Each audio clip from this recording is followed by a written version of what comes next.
but they cheat on miss.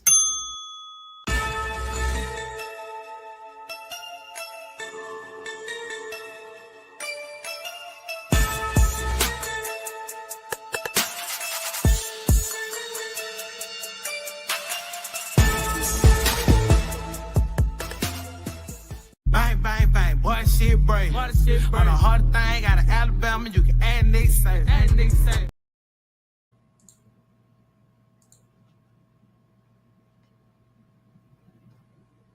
Now our feature presentation.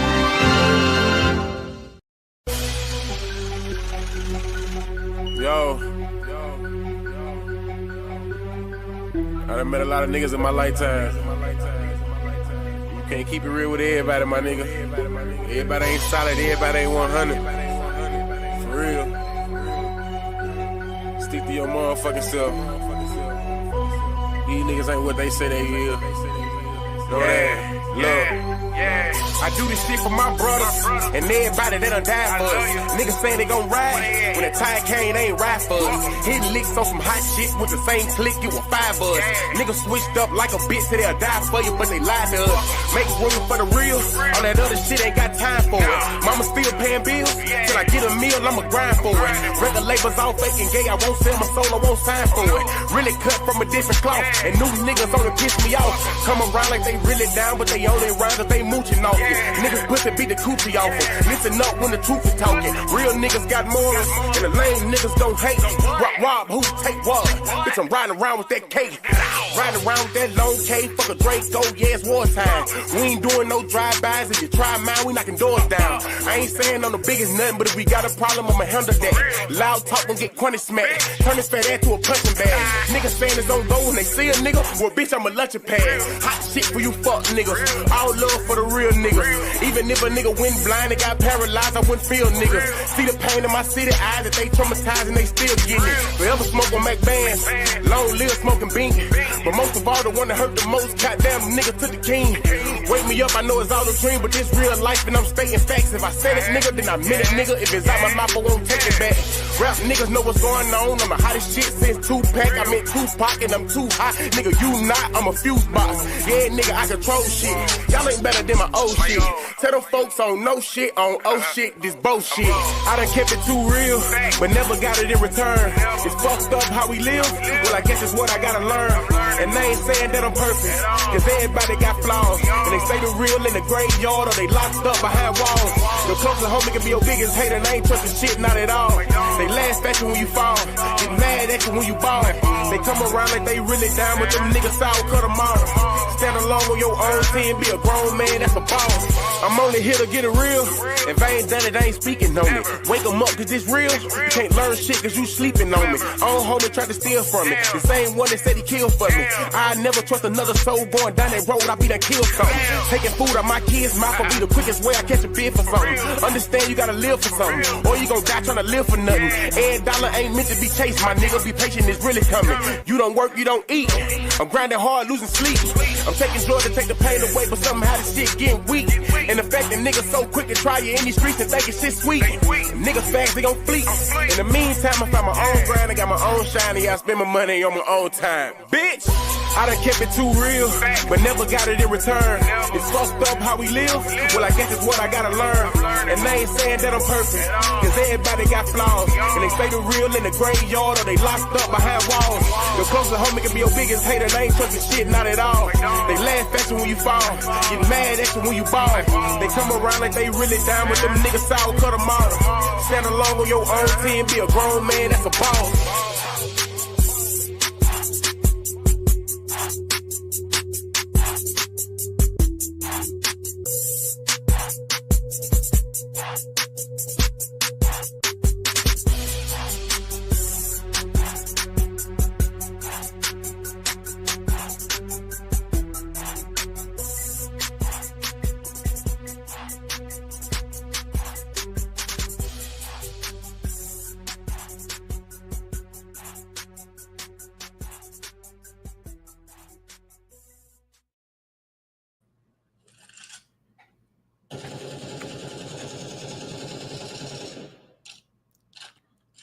What's the word, gang? It's your boy, the Alabama Hitter, and you are now tuned in to Hit Squad TV. Fam, listen, I don't know what it's like in your neck of the woods, but in my neck of the woods, it's been gloomy. Um, Power done went out. Storms came through. So it's been a lot of rain, a lot of wind, and some more stuff. You know what I'm talking about? So um, didn't really stay out for that long. Came back in and pretty much got the business, got down to business. You know what I'm saying? But I want to say salute to everybody in the building. You know what I'm saying? That's rocking with us early. Tamarin, what it do? Chevy Blue, what's that word, big homie? Angel the Real Boss Dodson Jones is in the building. OG Black Barb in the building. Nikolai is definitely in the building. Um, Divine Black Rose is definitely in the building. And my dog Baller Rise in the building. Salute to each and every one of y'all, fam. We just rocking out this evening. We going over a host of content. You know what I'm saying? And I'm just gonna say it like this: if you got something that you want us to react to, you got a subject or a topic you want brought to for me to address, or anybody that comes on the panel to address, drop it in the comments. We get into it. We ain't got enough time. Yo, what's good?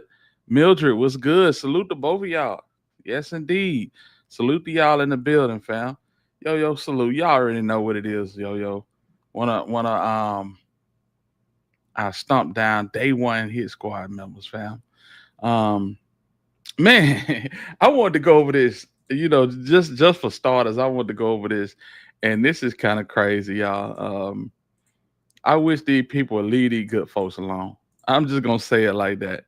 If you're out here, you're working every day, you're trying to provide for your family, leave these folk alone. Ice is in this bitch, bro. I swear to God. I swear to fucking God. They going crazy. Y'all see this? This is wild. Look. Ah, they go. They is out of here. Oh my God, bro.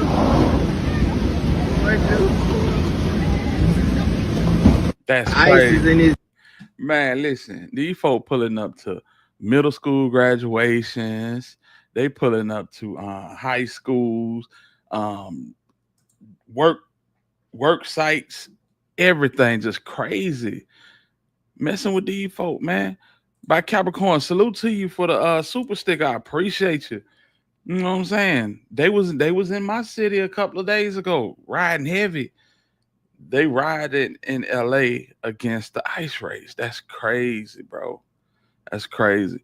Yo, salute for the super sticker. I appreciate you. Appreciate y'all.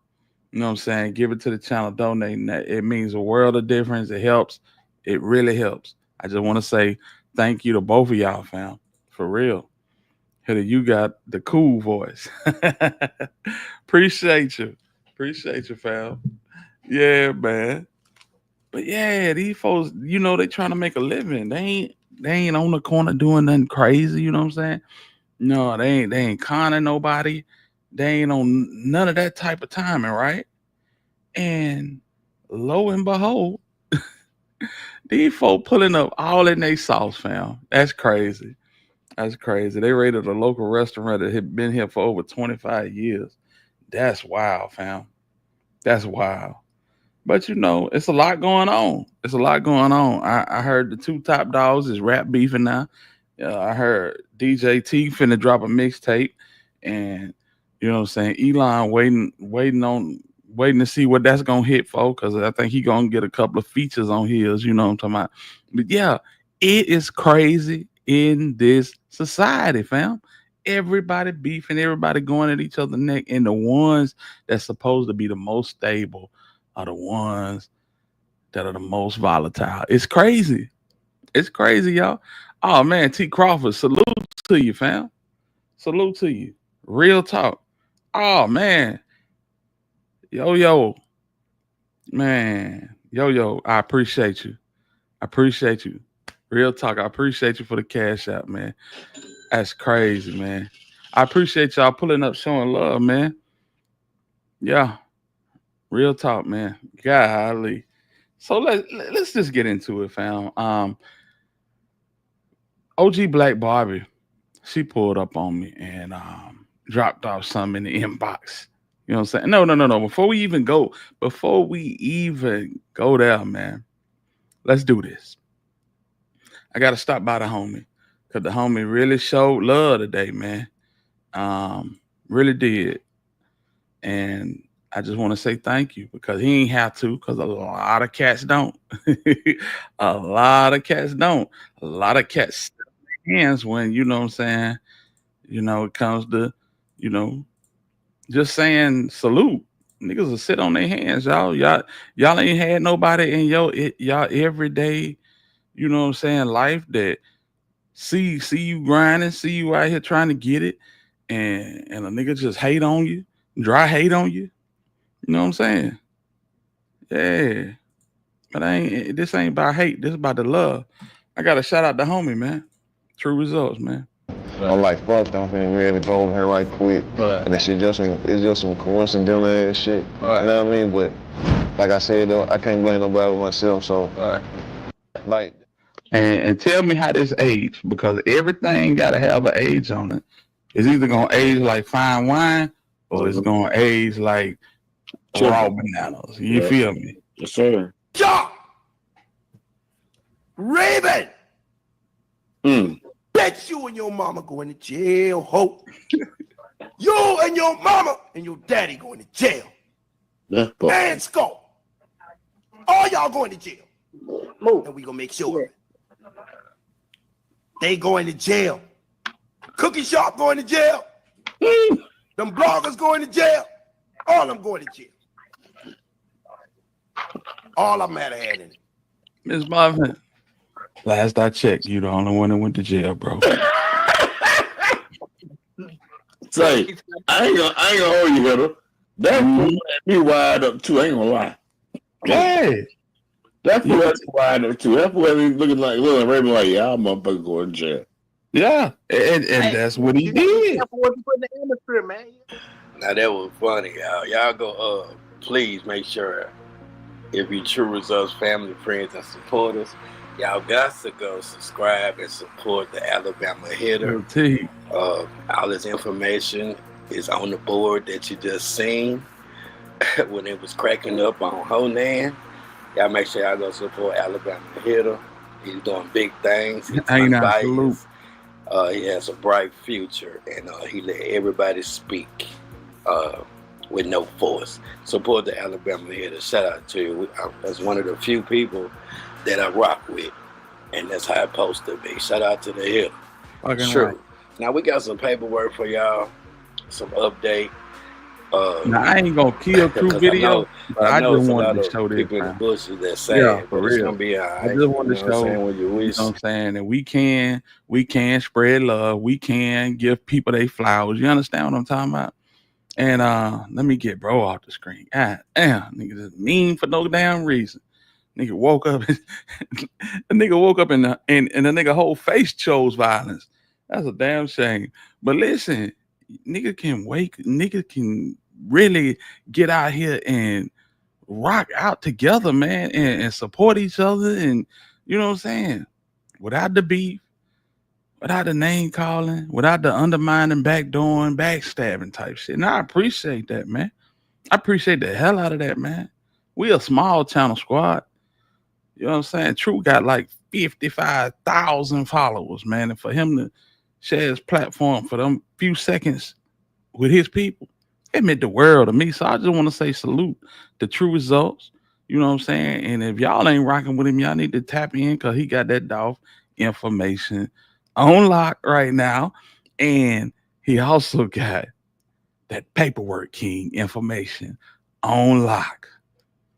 For anybody that's interested in that, y'all can definitely check in for the latest and greatest, most updated updates with the homie True Results when it comes to that Paperwork King.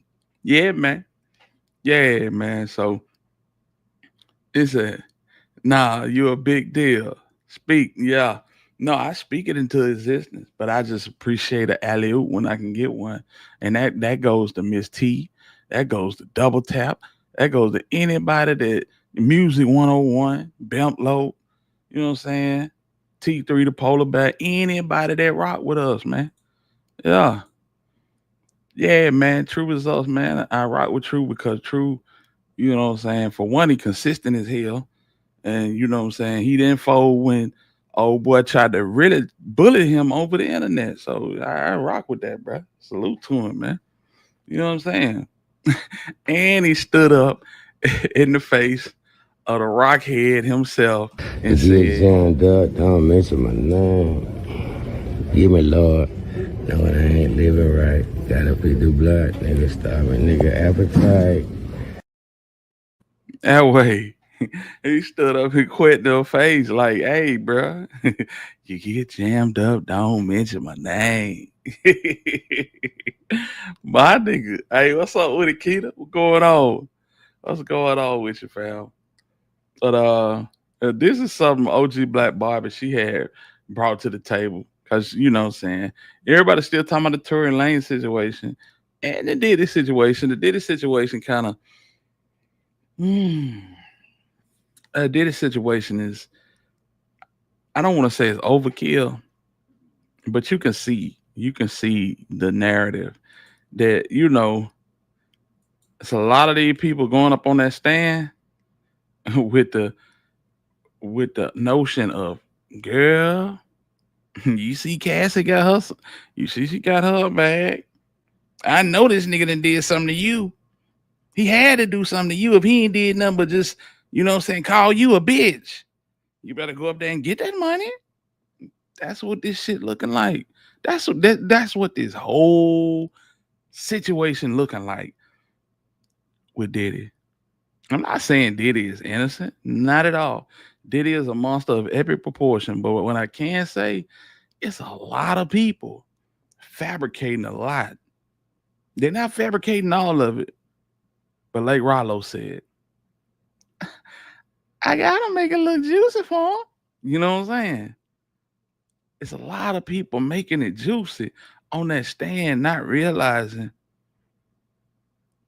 that they're gonna get caught and pried apart by the jaws of life, which is Garagos, Brian Steele, and the rest of that $10 million team that he got. If there's a crack in the foundation, they are gonna find it. So you go up there playing if you want. What's inevitably gonna happen is people gonna go up there playing so much till it's gonna make everybody. Hold on, y'all. Alexa. Had to tell Alexa to chill out. Yeah. But listen, it's gonna come to a point where it's just gonna turn everybody on the prosecution. Y'all hear what's going on in the jury box, right?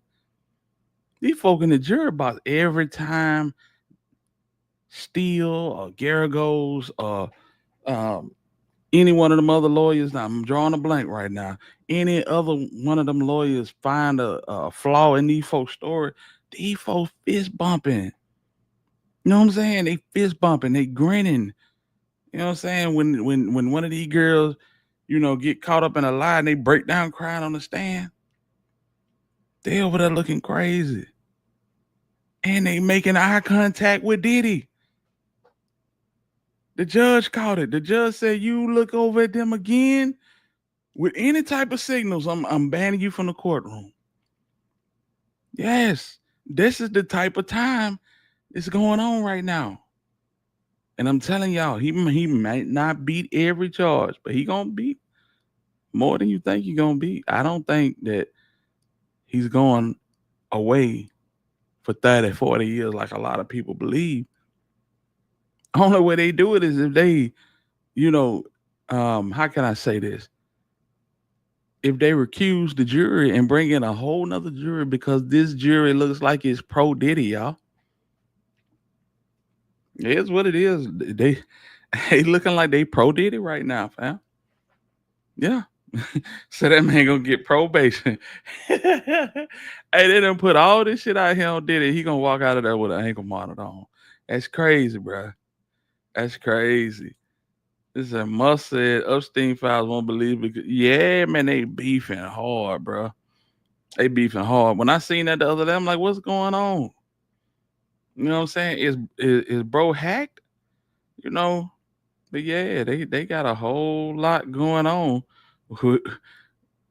on this internet. I mean, with Elon Musk and Don, and with this Diddy trial. This Diddy trial is crazy. I keep thinking to myself, what is the craziest thing you've seen, or the most engaging trial that you've seen? Now we can all say the Dolph trial, that was a good one. People like to say the YSL trial. No, that was just probably the most expensive. But for my money, this Diddy trial and the OJ trial, these got to be the two biggest trials I've ever seen in my lifetime, fam. I mean, they got folks out there. They got folks outside unruly going at bloggers for no reason. They got people fighting against the police. It's just a circus. The whole thing is a circus. They paying folks to they Diddy paying for promo outside the damn courthouse. What is really going on, fam? What is really going on? It's crazy. It's crazy, man. True said, finna jump on this flight here. All love, fam. Run my content right now if you wish. They need to hit an update. No worries, fam. Much respect. Salute to my dog, True. I appreciate you, man. Safe travels. Handle your business. And prayers up for you, man. Yes, indeed. That's what's up, man. Might as well run the content. If y'all into this paperwork king thing, we finna run it. Shit. Salute the true results, man. That's what it is. Death on somebody else, or you wish death on somebody else. Sometimes karma spitting that block. So without further ado, this for the people. I know y'all been waiting. So let me update y'all and let y'all know what's really going on. Now I'm gonna be going through some paperwork. Not in no specific order. I'm gonna explain each piece and then let y'all do the math. My name True Results. Like, share, subscribe, always support. Cash App $, True Results number 2. Stay blessed, stay safe, and stay true. Y'all know how we do. Let's go. True. All right. First piece of paperwork, and I hope this go right, so just bear with me. Let me see what we got here. All right. This first one right here is for the terroristic threats and acts, a charge that he got after he got arrested, right? Now, they dismissed it, but hold on for a minute. They dismissed it at first. As you can read, I'm not going to read everything. This is the reason. The state's witness, APD officer, K. Boley, was a no call, no show for the second time for today's preliminary hearing. I know when they don't come to court in preliminary hearing, they can dismiss it downstairs, or we call it downstairs down here, but they'll pick it back up and indict your ass if they want to, especially if you got more charges. The state communicated that they subpoenaed their witness on April the 10th, 2025. And I thought this charge was gonna get dropped for real, the terroristic threats. Yeah, but it looked like, they going along with it. Fannie Willis is taking it to the door with the paperwork king. This dismissal is not based on the merits of the case. So they dismissed that. As you can see, DWOP dismissed for warrant of prosecution, terroristic threats and acts. It was signed on April 17, 2025. Let's continue. All right. Next, we got what we got. All right. So, see, this is what I'm saying right here. This is what I'm saying right here. Right? Look at Fannie Willis, the DA. Now, they dismissed that, right? In April 17th. Just like I just told y'all, this is an indictment, which means the grand jury say, bring that ass here, boy. So this was signed, this true bill came May 27, 2025, which means just because the officer ain't show up, oh, they want you. They want you. So now he has been indicted on that. He thought it was over with. It just started. Let's continue. Like I said, no specific order. But I'm just updating my people, educating. You know how I do. Now, what is this right here? All right. This is another one. So let's get into the... Bro ain't getting no bond on nothing. Damn. Shout out to bro. Damn it. Let's get over here right here. Now, this is an order for bond. I see them 3 charges: possession of firearm by knife during commission or attempt to commit certain felonies, possession of a firearm by convicted felon. I pay attention to that one because it's going to get deep. Aggravated assault. Bond is granted as follows. On count 1, no bond. Count 2, no bond. Count 3, no bond. Defendant shall not be subject to pretrial services supervision. And that's that. That was the next day.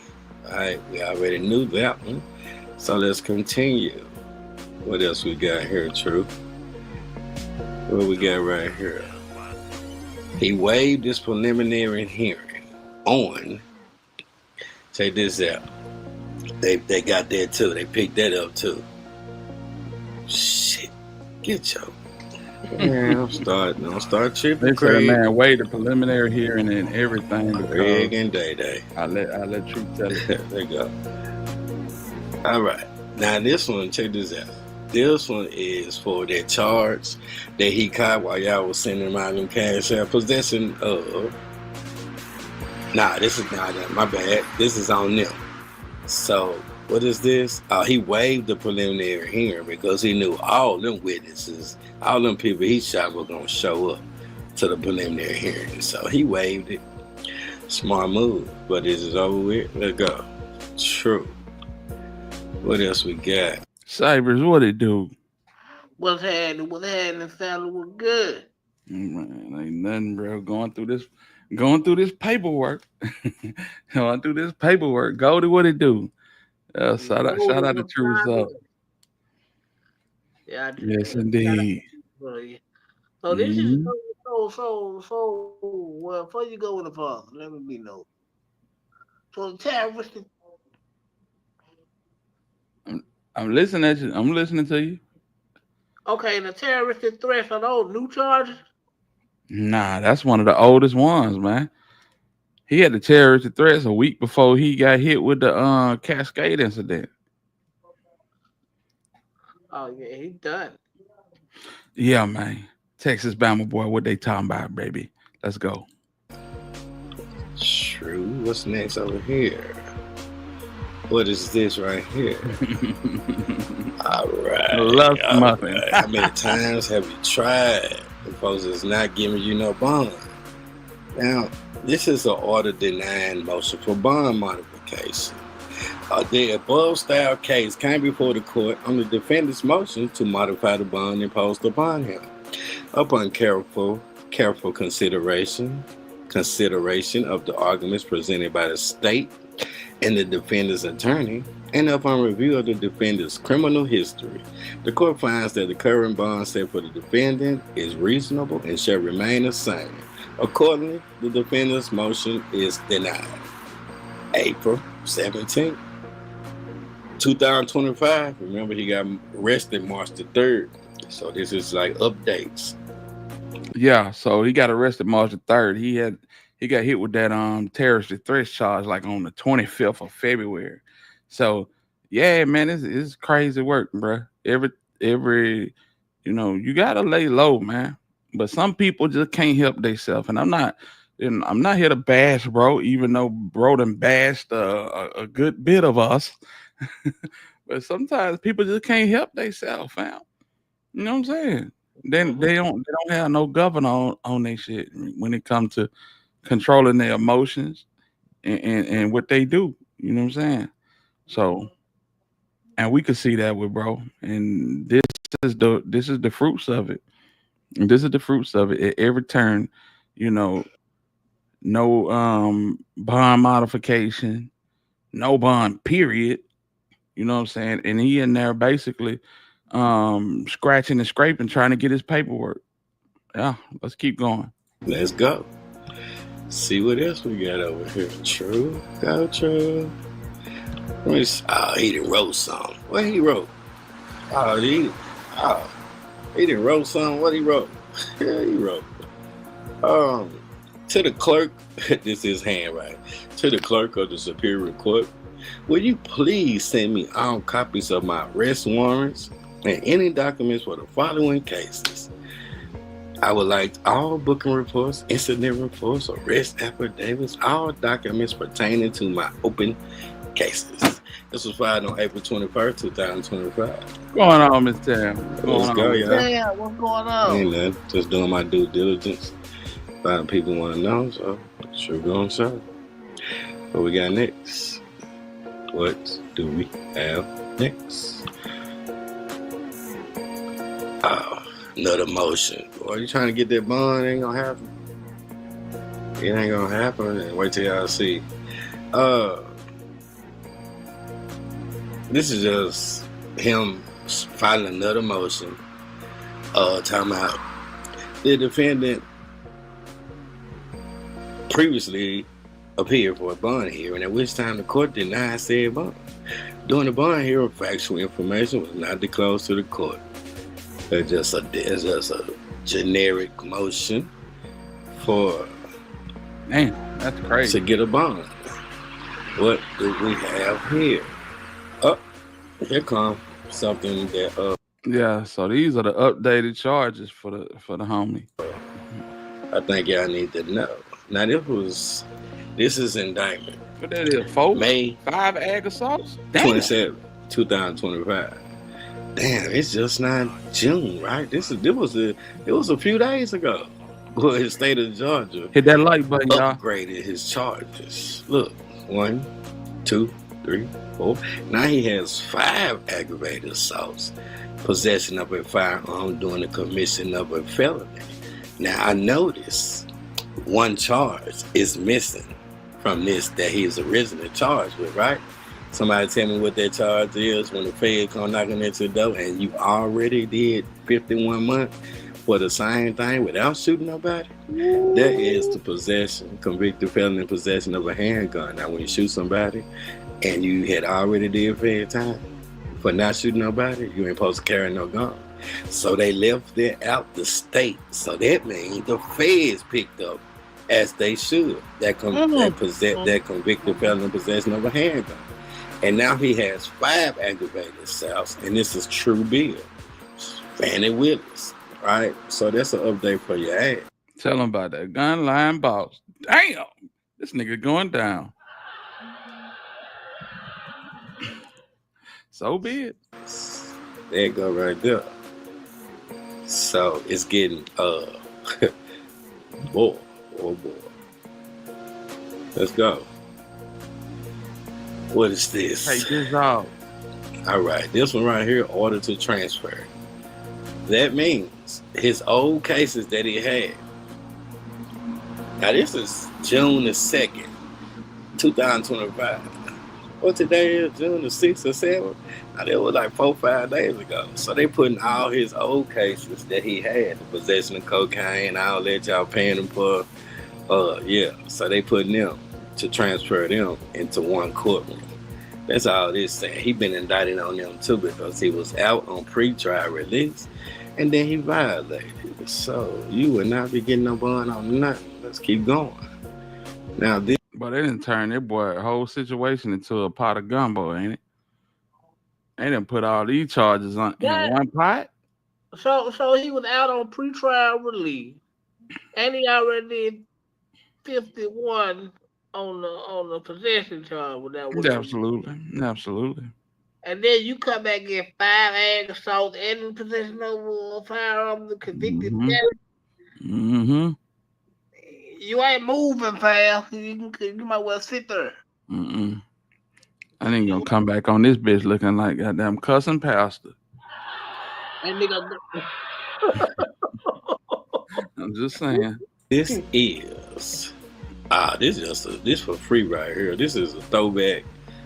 Let y'all know what kind of character this is. Now this is him suing some apartments He tried to sue some apartment because he, as I showed y'all last time, couldn't pay his rent. Now, this is what he wrote.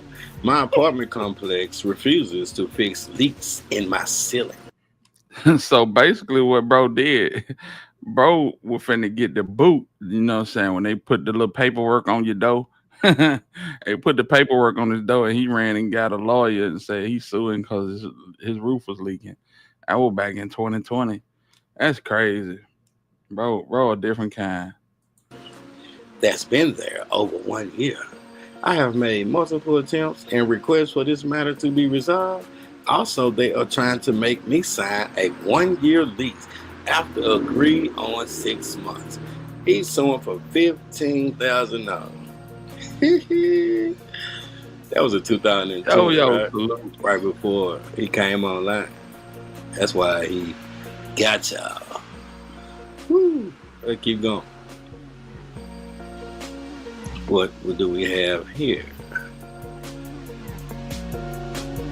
This is just saying that his case was dismissed.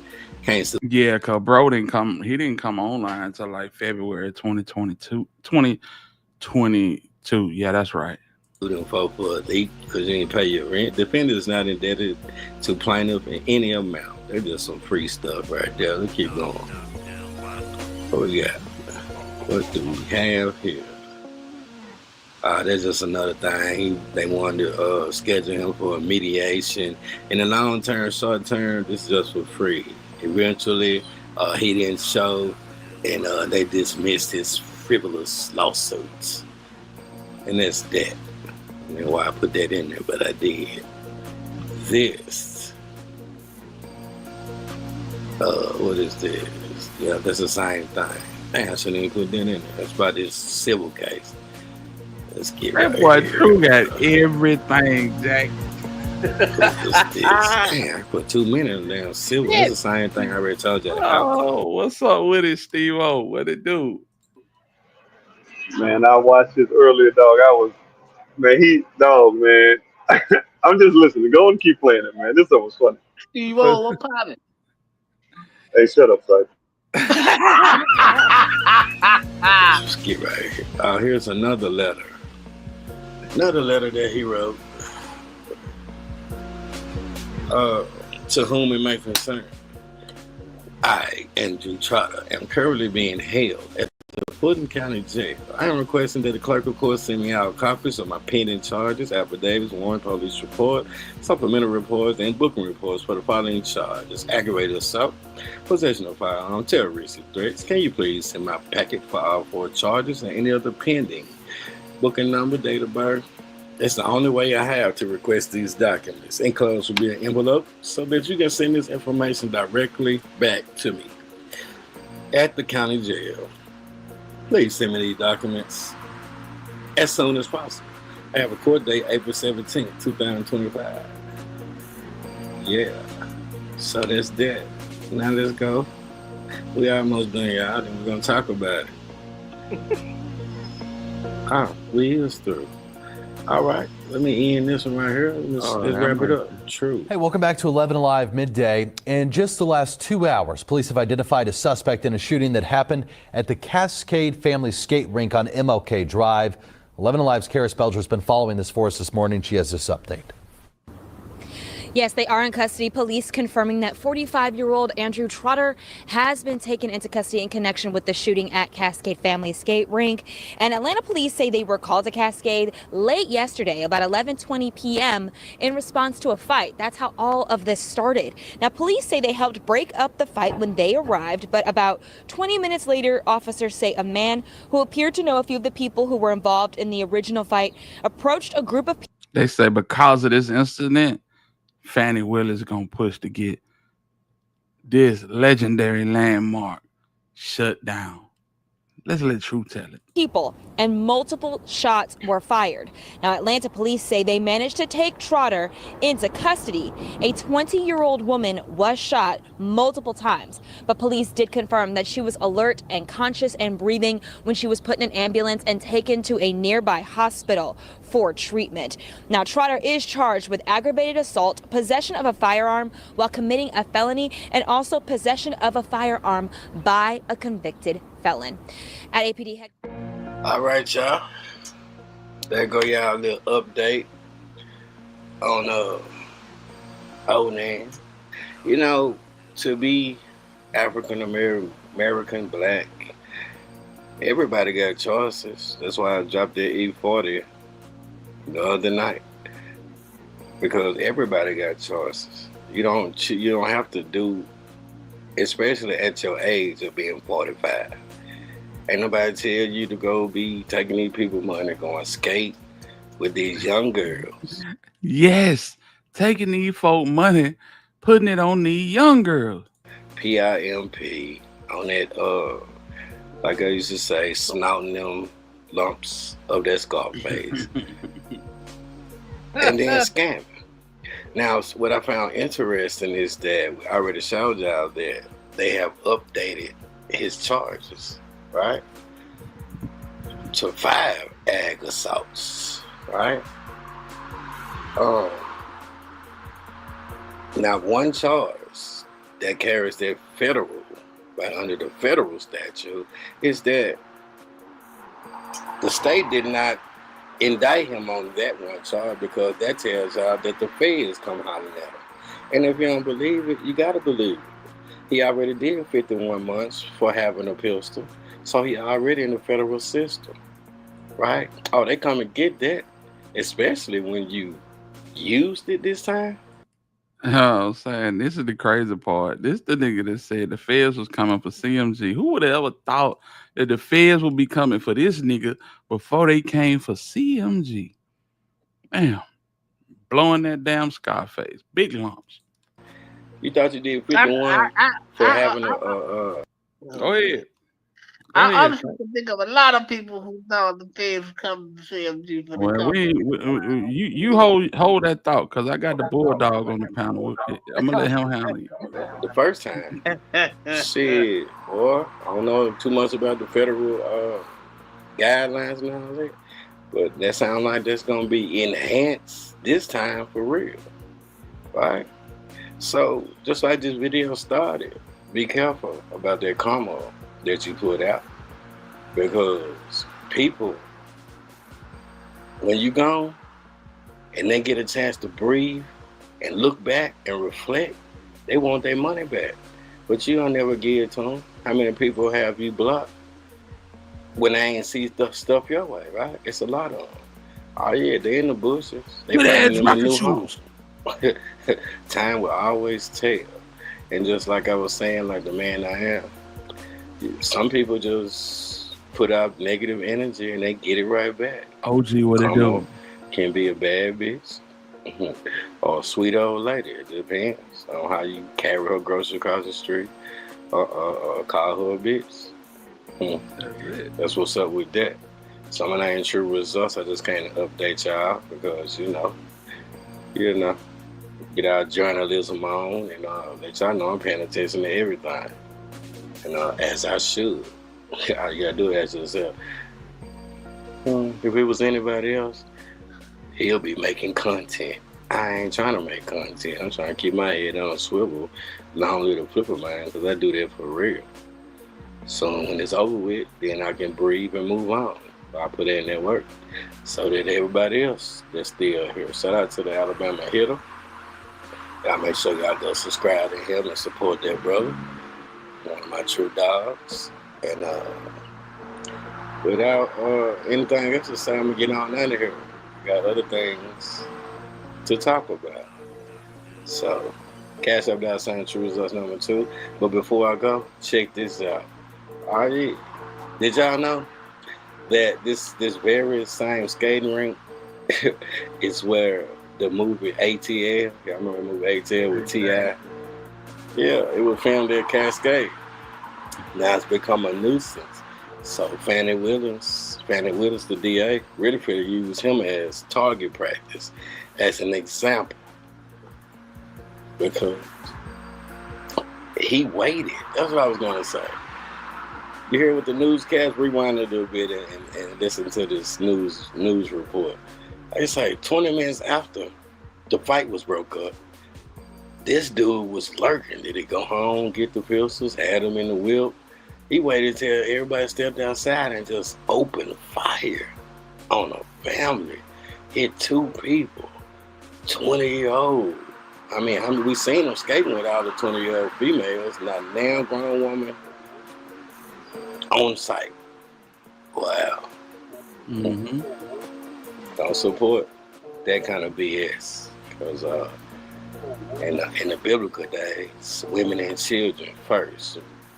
Men rotate ships and protect the perimeter. So with that being said, check this out before I go. I'm holler at y'all. True. Began with breaking news this morning. Overnight, 4 people shot in Atlanta in 2 separate unrelated incidents just hours apart. So that first call came in from the well-known Cascade Skating Rink, and then 10 miles away at an apartment complex on Sylvan Road. This was a scene there overnight on Sylvan Road in Southwest Atlanta. 2 men in their 30s were shot here. One is dead, the other taken to Grady for treatment. Now these cases are unrelated, just so y'all know. This case and the one at Cascade, 2 totally different cases. They just happened at the same damn time. At this point, police say this appears to have been a drug deal that escalated into violence, and then also a shooting overnight in the parking lot of the Cascade Family Skating Rink on MLK Jr. Drive. 2 people were shot there, 1 man and 1 woman. A suspect is in custody.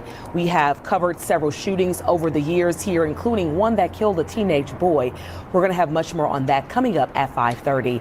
So after a violent start to the week, we wanted to... Like that. All right. How old are you? I'm 34. Where are you from? I'm from Memphis, Tennessee. Shout out to True Results, man.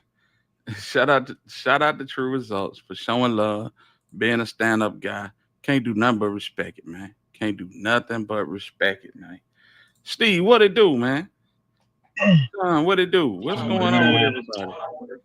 Yeah, what's up, y'all? I listened to, and let me say this about old boy, not True, but the other dude. When you know, because I feel, I ain't gonna say I feel bad for him. He thought he was bigger than the system. He thought he was above the law, and he did so much over the last few years. When all he had to do, you know how easy it is to do the right thing. Nah, for real. To not hurt and harm or potential harm to people. Like, it's so easy. But he got caught up in the money and the attention and the glitz and the glamour. It's like everybody can't have a lot of stuff because it ain't God blessing you. Is the other option? You get what I'm saying? Yeah, exactly. So I see so many people with things in like money, status they never had, and he thought that he could just go shoot. Really, it's premeditated. He better be hope they don't hit him with premeditated attempted. Yeah, I'm not sure if that's a law, but like, dude, all you have to do was go home.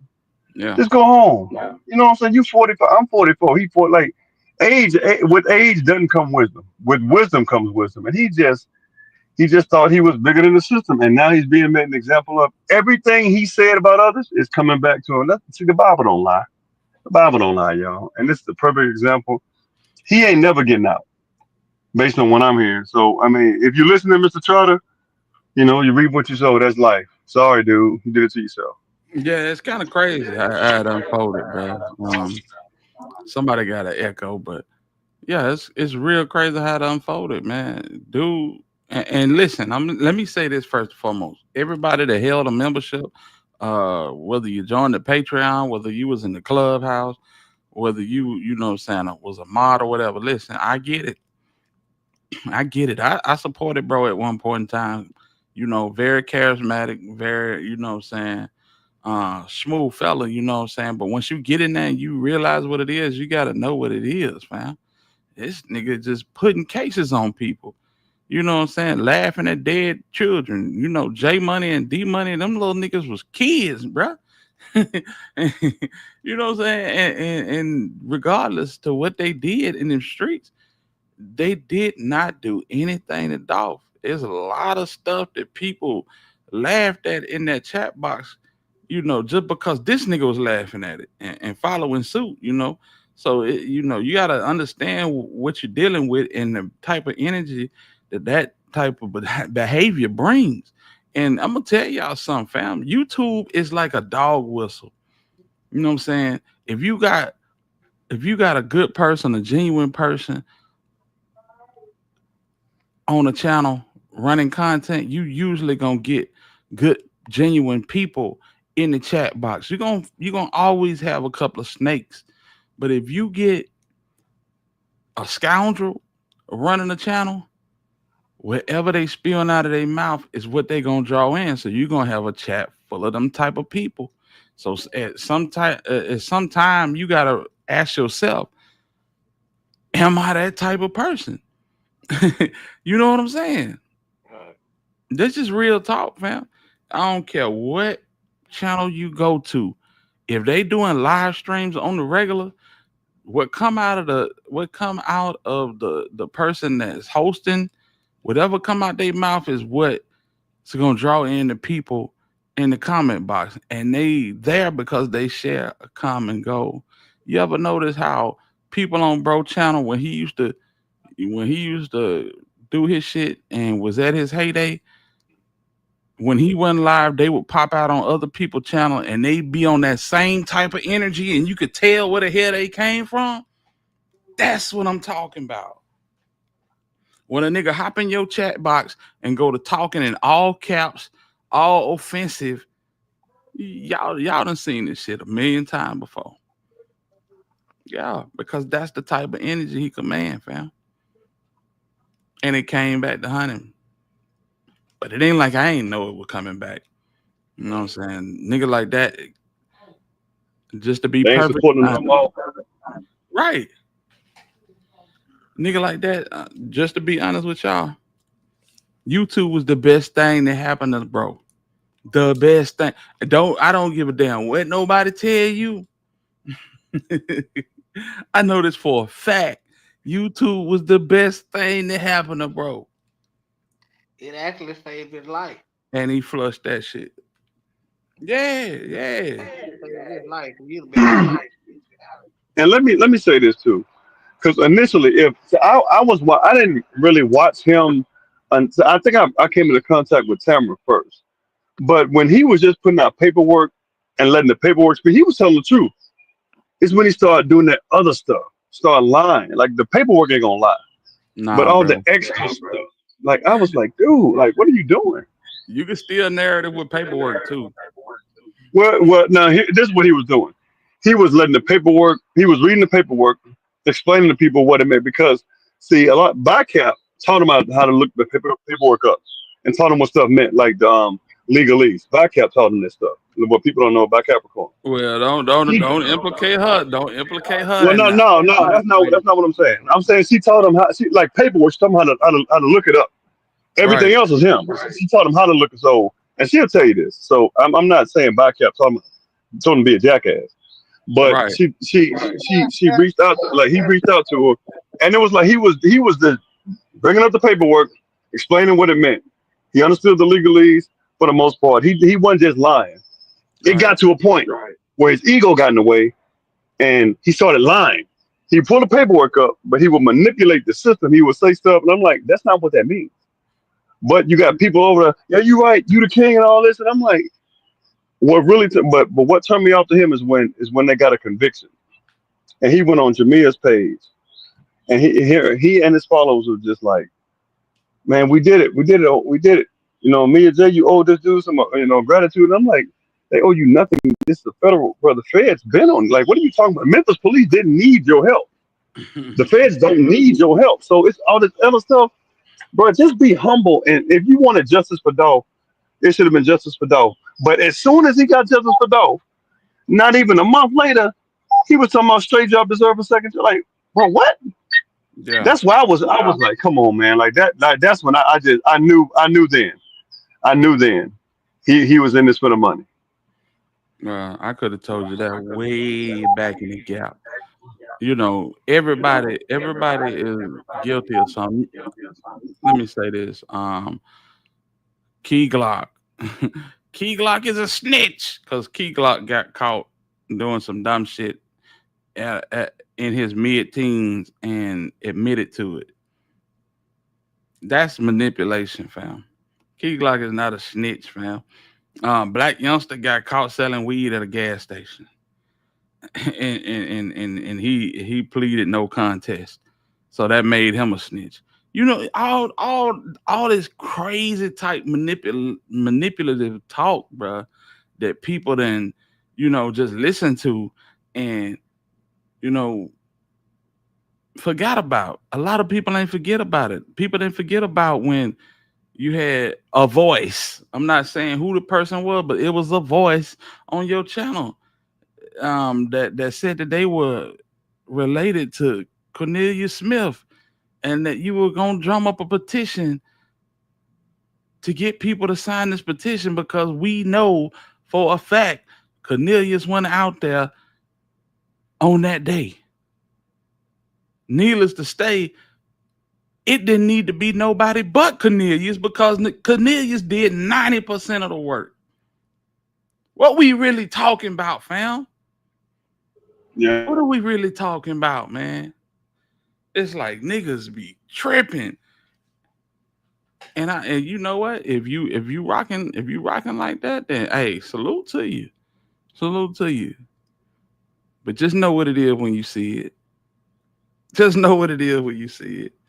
You know. And I ain't finna make this whole live stream about bro, but bro was on some real bullshit for a long time. For a long time. How you put a nigga image, name, and likeness on your thumbnail over 40 times? He come back and do one live stream on you, you strike him. What we talking about, bro? Damn. Yes. That's jacked up, man. You go back over the whole. You go to that channel right now and go to the oldest video. That's not the oldest video. It's been a herd of videos erased because of the folly and the foolishness niggas participated in. But yeah, you know what I'm saying? People believe what they want to believe and they're gonna go how they want to go. So we gonna salute to him. Good luck on your fight. But the feds will take that over because bro had a hell of a record. He had a hell of a record, fam. And we just know what it is. And salute to the Bush babies. Salute to the ones that used to rock that red O in your name, but ain't got no reason to use it right now. Salute to y'all. Shout out to at least one on this. And I know she's gonna show up and support him. Man, F all of them, bro. I ain't know, F all of them, man. Stay on over there. Every one of them. There's one of them down here in Alabama. There's one down here in Alabama. Yo, I know she fine though, but she crazy too. Yeah. Alone. And I don't know her name, but I've seen all of that, man. It's just Yeah, wild. you know what I'm talking about? Yeah. Mm-hmm. I know her name. I know her bit. Was she working there? And it was just she had to leave on there. He claiming like she a Delta. He had to mad at her because CJ Davis a Delta. I'm like, bro, what? They ain't got that girl don't like no CJ Davis. But yeah, that's crazy. And listen, before we go any further, I want to say this to YNC Trey Slime. Salute to you, bro. I know you ain't watching this. YNs rarely look at live streams, you know what I'm saying? But salute to Trey Slime. Cause Trey Slime hopped in my comments on one of the videos that I did about him. And he came a little reckless, and you know what I'm saying, we was able to come to, you know what I'm saying, settle it wasn't even an argument, but just settle it cordially. And I appreciate that. You know what I'm saying? I appreciate that. So shout out to YNC Trey Slime. Hey bro, just like I told you, We want to see you around, fam. You know what I'm saying? This shit ain't gonna the shit that you're doing right now is not gonna work. It's not gonna work. Period. Well, Trey Slime, I wish I could be as diplomatic and as subtle as Hitter. I don't want now. You going to prison, my boy? Ain't no shot now, bro. You out of here, bro. So hope you listen. You out of here, gang. Hey, you shouldn't have done it.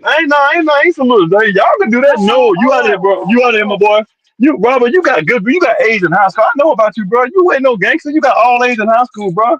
You are not a gangster. I know about you, and I'm in Alabama. That's what I was. Stop being what you ain't, bro. That's what I was saying. And that is the Trey Slime, man. He did, him and Hiller did, they passed it off, and here you go, saying you want to see the man like. Yeah, man. Trey, hey, with you, bro. they say his warrant pending, but you know what I'm saying. The people at the news station said that all charges was dropped. So now I hard got that drop, man. It's a wrap. Nah, hey, well, I'm listening to Real Talk with Tamara, and Tamara ain't. Hey, listen, Tamara ain't lied yet. So y'all go with what y'all want to go with. Them boys are not gonna, and they got you on camera. They are not gonna stop it, man. Hey, come on, let's be real, y'all. Come on now, we ain't doing that. We ain't doing that. Let me be the first to say, okay? Let me be the first to say. I didn't see the camera footage. I don't doubt it because these are YNs, okay? Let me keep it 100. but you know that this boy gonna stay masked up, so he ain't got to worry about that. I trust that our heart have got the case. And listen, I said this about the situation earlier, fam. If Straight Drop had just been caught on camera in front of that cookie shop, he would have got the same treatment. But because they had so much other footage, shit, they had footage on Straight Drop before he even made it to the cookie shop. Damn near 48 hours before. Art Horn couldn't do nothing with it. No.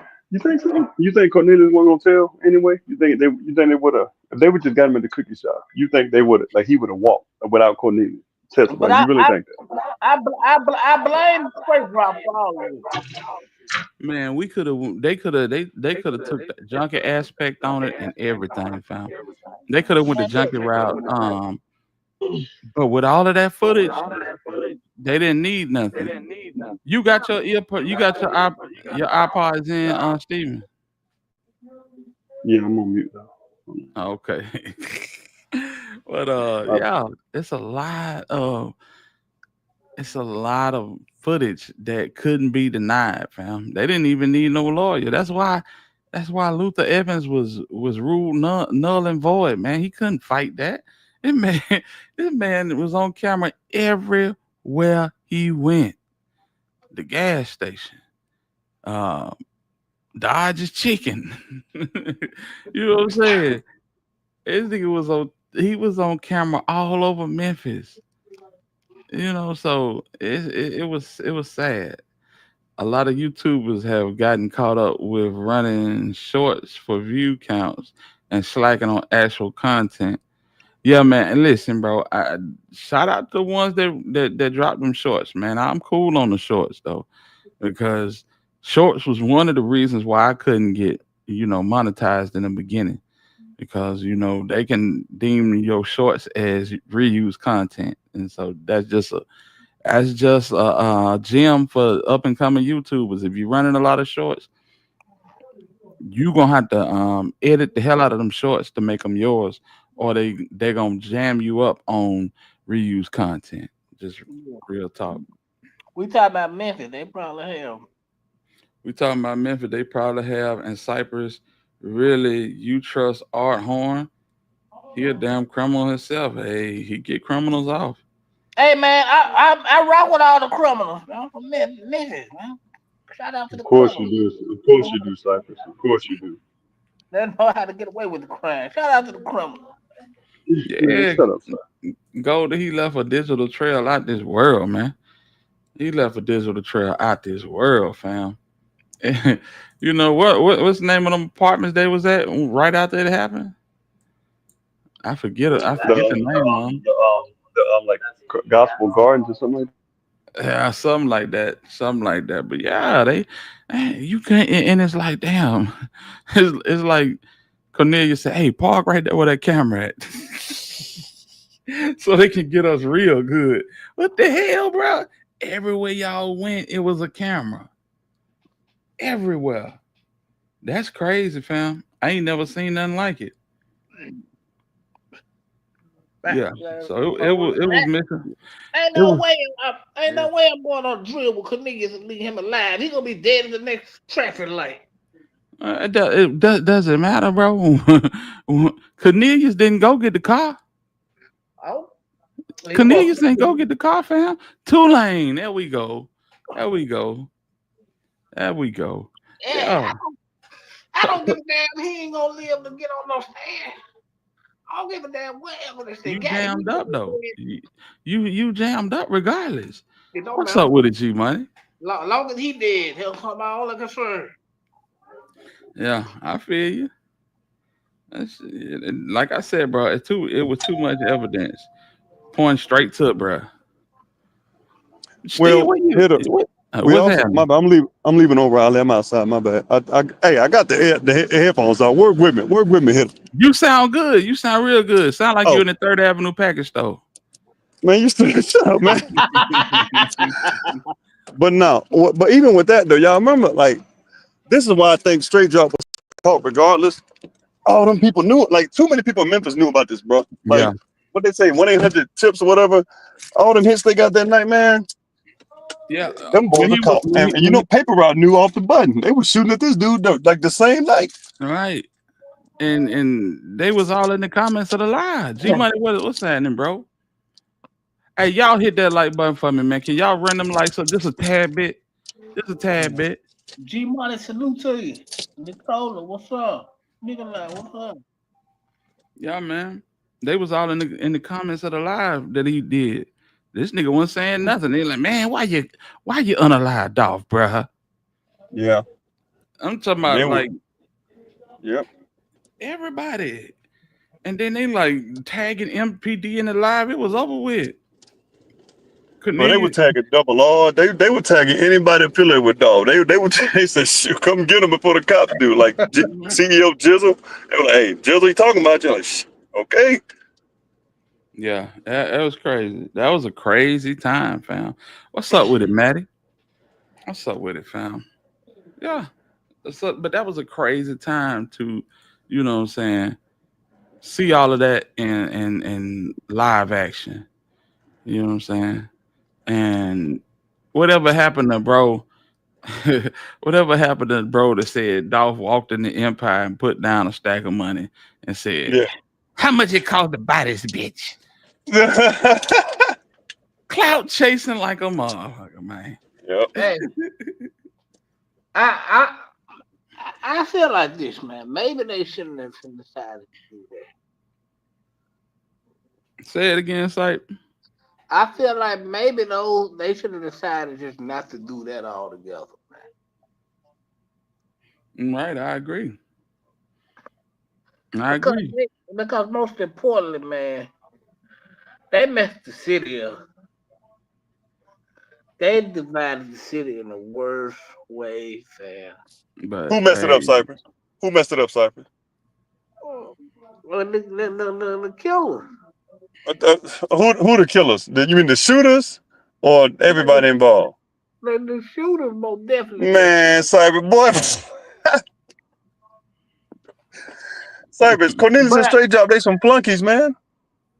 Yeah, man, but I don't. Juke shouldn't have did this shit, man.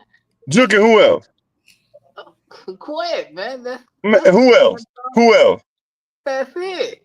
Man.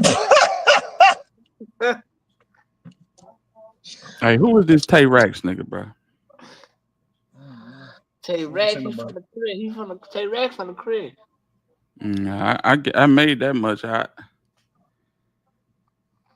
Yeah, cause he brought up some stuff that like 15, 20. He's gonna get somebody hurt, if not himself unalive with the stuff he put out there. Yeah. Well, Hitter, let me ask you man. this, man. I know you ain't from Memphis, but and just people in Memphis, but this for everybody. Because I look at Memphis, man. I got people in Memphis. I got people who are like associates. Do y'all ever think it's gonna get right? Nope. No. No. The reason being, too much blood was shed, fam. Yeah, he put a lot out there. Yeah, I'm just trying to see I'm trying to make out what's going on in this message right here. What does it say? You know what I'm saying? I can't see it. Hold on. Let's see what I can do. Sype, you see this message? Yeah, I said that's a rack. I know that's what it is. Yeah. There's a lot going on in this message, man. Yeah, it's a whole lot going on. Man, Star, what's up? He said, real Fraser baby, real South Memphis, orange baby, stupid ass cloud chasing ass niggas, free all them real illers and the real hustlers around the nation. Got a big picture of all this BS. I been peep game. On my life, my story finna be told. I'm sick of being tired. Got all the mastermind motherfuckers out of here. So basically, what he's saying, everybody who formulated any type of motion within the city of Memphis that came after him, he got them out of there. And now, am I calling a baller, striker, Cypress? Hey, man, keep reading. It might get good. Keep reading. Gotti got all the mastermind motherfuckers out of here in real life. Pay attention. And effed over all our people. Shit green as hell. Then reach out when the trending hit. He was never the king of Memphis. How you comfortable stealing a nigga song from the crest? Take off like it's your ish and still don't give them recognition. That told me then, fall back on God. I just sat back and peeped game. Y'all better know the real history about this ish. He started the rap beef ish from the jump to get out the hood. G. He not knowing Craig Pettis, DJ Paul brother. That's when the extortion and commotion came, and he stopped dissing them because they was on his ass in real life. This is crazy. Shout out to Tay. Hey, what's his name? Shout out. What's that dude name? Tay Rax. Shout out to Tay Rax. Shout out to Tay Rax. Long live Tay Rax. He ain't dead, but long live Tay Rax. Then we get in the mix. All of a sudden, he vanished and seen and did everything and used to be a D-Lord, a hitman, artist, executive, A&R, all in one. We not knowing he messing up the game for the whole world and using mugs to sign to the labels just to get the whole label took. Man, there's some history in what this man talking about. Anyway, Slime, you a baby, my guy. You a little boy, G. Stay in your lane, G. This your last time making me feel like I'm a clout chasing that nigga. And don't know ish. Just talk and believe in your motherfucking lies. And little bro, get your CMG and your manager you tagged on IG to manage you, boy. You gotta know the game in music before you can take off. If not, you will be lost in the sauce. Like you niggas be so fake, it don't make no sense. And watch how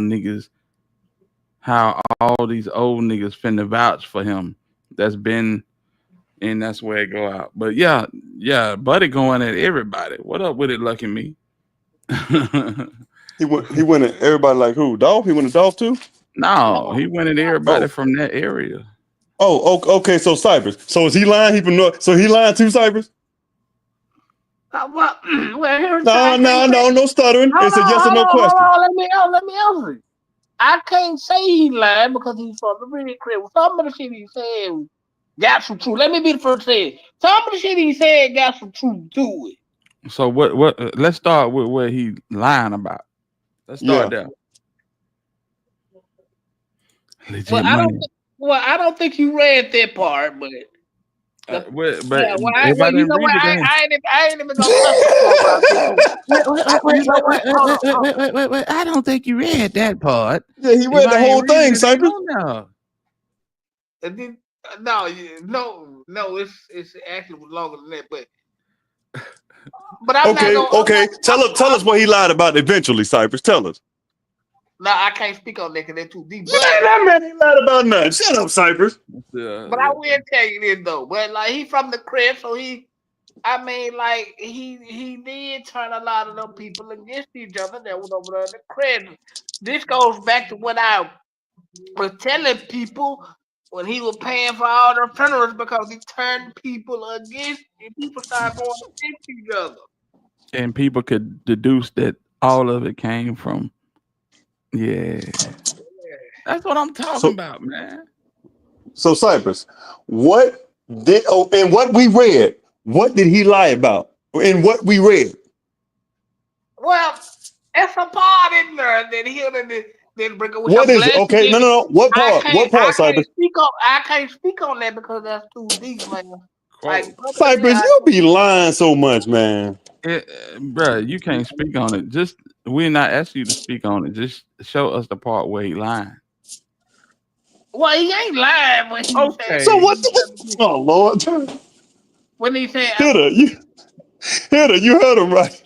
No, he ain't lying when he said that. Herb. A lot of that stuff started. People turned against each other because they ran for the cause. You know, he didn't lie about that part. Was true. Cypress, what part did he lie about in the post?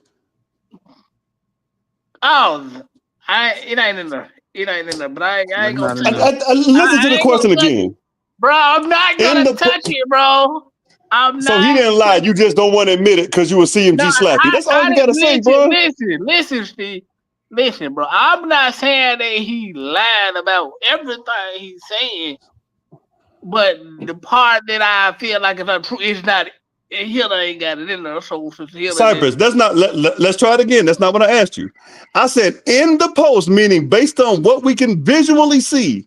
What did he lie about based on what we can see, not what you feel? Tell me what he lied about. Okay, Father, what y'all read, he didn't lie about nothing. Okay. Thank you, Cypress. Okay. Well. All right. What other question you got from Steve? I ain't got no more questions. No further questions, Your Honor. Yeah. Well, for some reason, Buddy Tight, whoever Tay-Rax is, shout out to him, but he hopped on that and that ain't all. Hey, that ain't all. No, we just talking about Memphis. We talking about Gotti, Herb, a few different things. But yeah, what he's saying right there, that was a lot for you to say that he wasn't lying in that part. That was a big part, fam. Well, yeah, he told the truth for the most part. Like, people did turn against each other. People was riding, as far as the crest was. Because I have a little cousin over there with that back in the day that was right over there at that time. So I would kind of come through there, you know what I'm saying? So they was like, they riding, but then it's like when he got up and he took off and didn't look back, and most of them felt sometimes. Basically, the moral post is he feels some type of way because God and them shot off and then looked back after them. Yeah, it sound like people lost their life in the midst of that. If you love Gotti and you know what I'm saying, iron his underwear like some people do, then you would say that bro mad because he didn't make it. That basically that's what it sounds like. It sounds like he mad because he didn't make it. That's Tay-Rax. But according to Sight, he didn't lie about nothing in that post. That's the crazy part. He didn't. I gotta keep it real. He didn't. I gotta keep it real. For what I know, he didn't, because a lot of this stuff that he mentioned was actually happening. Now, to be honest, I never thought none of this would ever come back up again. But he didn't lie about what he put in the post. So Cypress, if he didn't lie, so that means Dolph didn't lie then, did he? What Dolph say? Sorry, we're not. Sorry. Okay, man. Dolph said a lot. Okay, all right, listen. Okay, you talking about when he said the guy that was a hater? No, he said a lot. Okay, let me ask a better question. Did Dolph ever lie on Gotti about anything he accused him of? And like, yes or no? About what? Cypress, we're not doing this. I gotta know which way you going, so I know which way to answer. I said anything Dolph ever said. Anything. Did Dolph ever lie on him? I give you an easy one. Far as I know, no. So got it really good. So listen. So you could have took this one. So you got it really got niggas iron in his drawers? Got niggas calling them balls? I don't think he's doing all that, but like people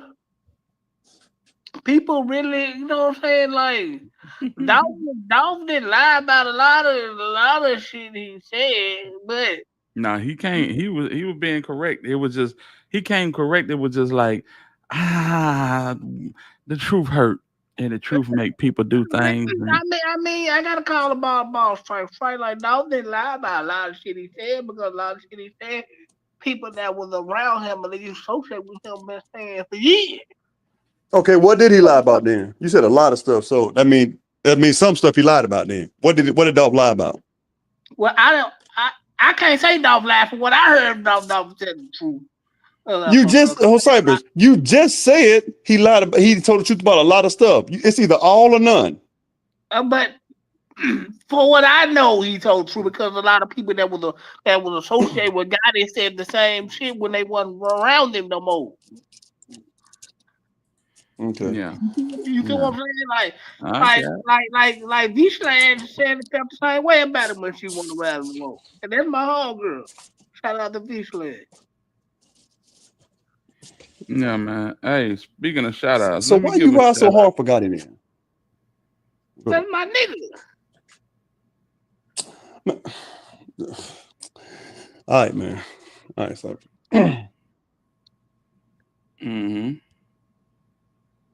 Yeah, I mean, I get it. We got it. That's his partner, you know.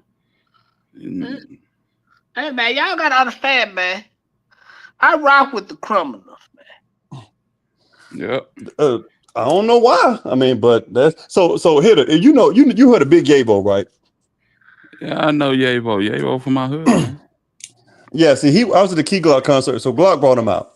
Yeah. You know how Glock always brings so if you and Yavo were tight, but Yavo was committing, even though he's from your hood, you know him, whatever, you rock with him. Would you be able to sit on your panel and be like, man, that's my dude, I can't speak against him? Or would you be like, yeah, he knew better, can't do that, I can't rock with that? You gotta tell the truth. Who you telling, Cypress? Because you've been lying for 4 years. No, I haven't. Oh shit! No, you just been flirting. You just been flirting with the truth. Hey, shout out to Ball Raj. Shout out to my dog Ball Raj for the cash out, man. But see, y'all gotta hold on now, man. Listen, I know I'm about the only Gotti fan in here, but they can't keep it real. Y'all gotta give me credit. At least I will say, call the ball, strike. I ain't just gonna. I'm not just totally biased. So I'm gonna call it. Hey, if it's a Cypress, stop. Cypress, don't finish. Like I can't even let you finish that lie, bro. It's the difference between being a Gotti fan and being a fan of logic and common sense. You, no matter what Gotti does, like Gotti could go shoot somebody right now in the middle of Memphis on Beale Street. You'd be like, man, Gotti in Florida. That ain't Gotti. I'll take the charge. That what you said? You say, hey man. Somebody asked me, yeah, and I answered it, but Will gotta shoot somebody in the middle. No, he don't have to, but no, he won't. Yeah. Yeah, but some of this stuff just be overboard, just ridiculous. Like, I mean, you know what I'm saying? Yeah. It just like but you know, people respect it, and we all rock with you. Don't ever get it twisted. We rock with you, but it just be like, damn, Sight really love these niggas, bruh. Man, y'all gotta understand. Like I grew up with these niggas. So I know basically what these niggas, how these niggas will get down and how they won't. It don't matter. If I grew up with somebody who doing wrong, bro, knowing my mom and daddy taught me better. Forget all that growing up with them. Right is right and wrong is wrong, bro. I don't care if I know you. It could be my own flesh. I'm not saying that I'm not saying I'm the first to say when a nigga wrong. Regardless of what people think about me, I'm the nigga that gonna say when a nigga wrong, and that's just the bottom line, man. I don't agree with. Do I agree with what happened? No, them niggas wrong, but do I think that Gotti was actually involved? No, but I think he probably knew something was gonna go down. I always said I always thought he knew something was gonna happen. But do I think he was involved? No. I know that shit just crazy here. That's just like that's just like a daddy walking around his family every time he go eat dinner and breakfast. Boy, I sure wish I had a deep freezer. I sure wish I had a deep freezer. Boy, if I had a deep freezer, I could put all type of ribs and beef and deer meat in it. And then on Father's Day, guess what? The nigga come up with a deep freezer. Ain't that some shit? No, man, but that's just me, and that's just I stick to it. Like if I feel like if you know, two charges is brought, you know, I believe what I believe. Okay, when them charges bought, you you don't run. And if charges is brought, I'm gonna publicly come out and say I was wrong. And it don't matter who shouted it, I'll come out and publicly say I was wrong. Y'all can hold me to it. Don't do like you did during the straight drop trial, boy. You were moving like an op during the straight. Man, get these niggas off the screen. Yeah, you were mad as hell. Boy, everybody was looking for Cypress. Cypress was like, I'm coming later.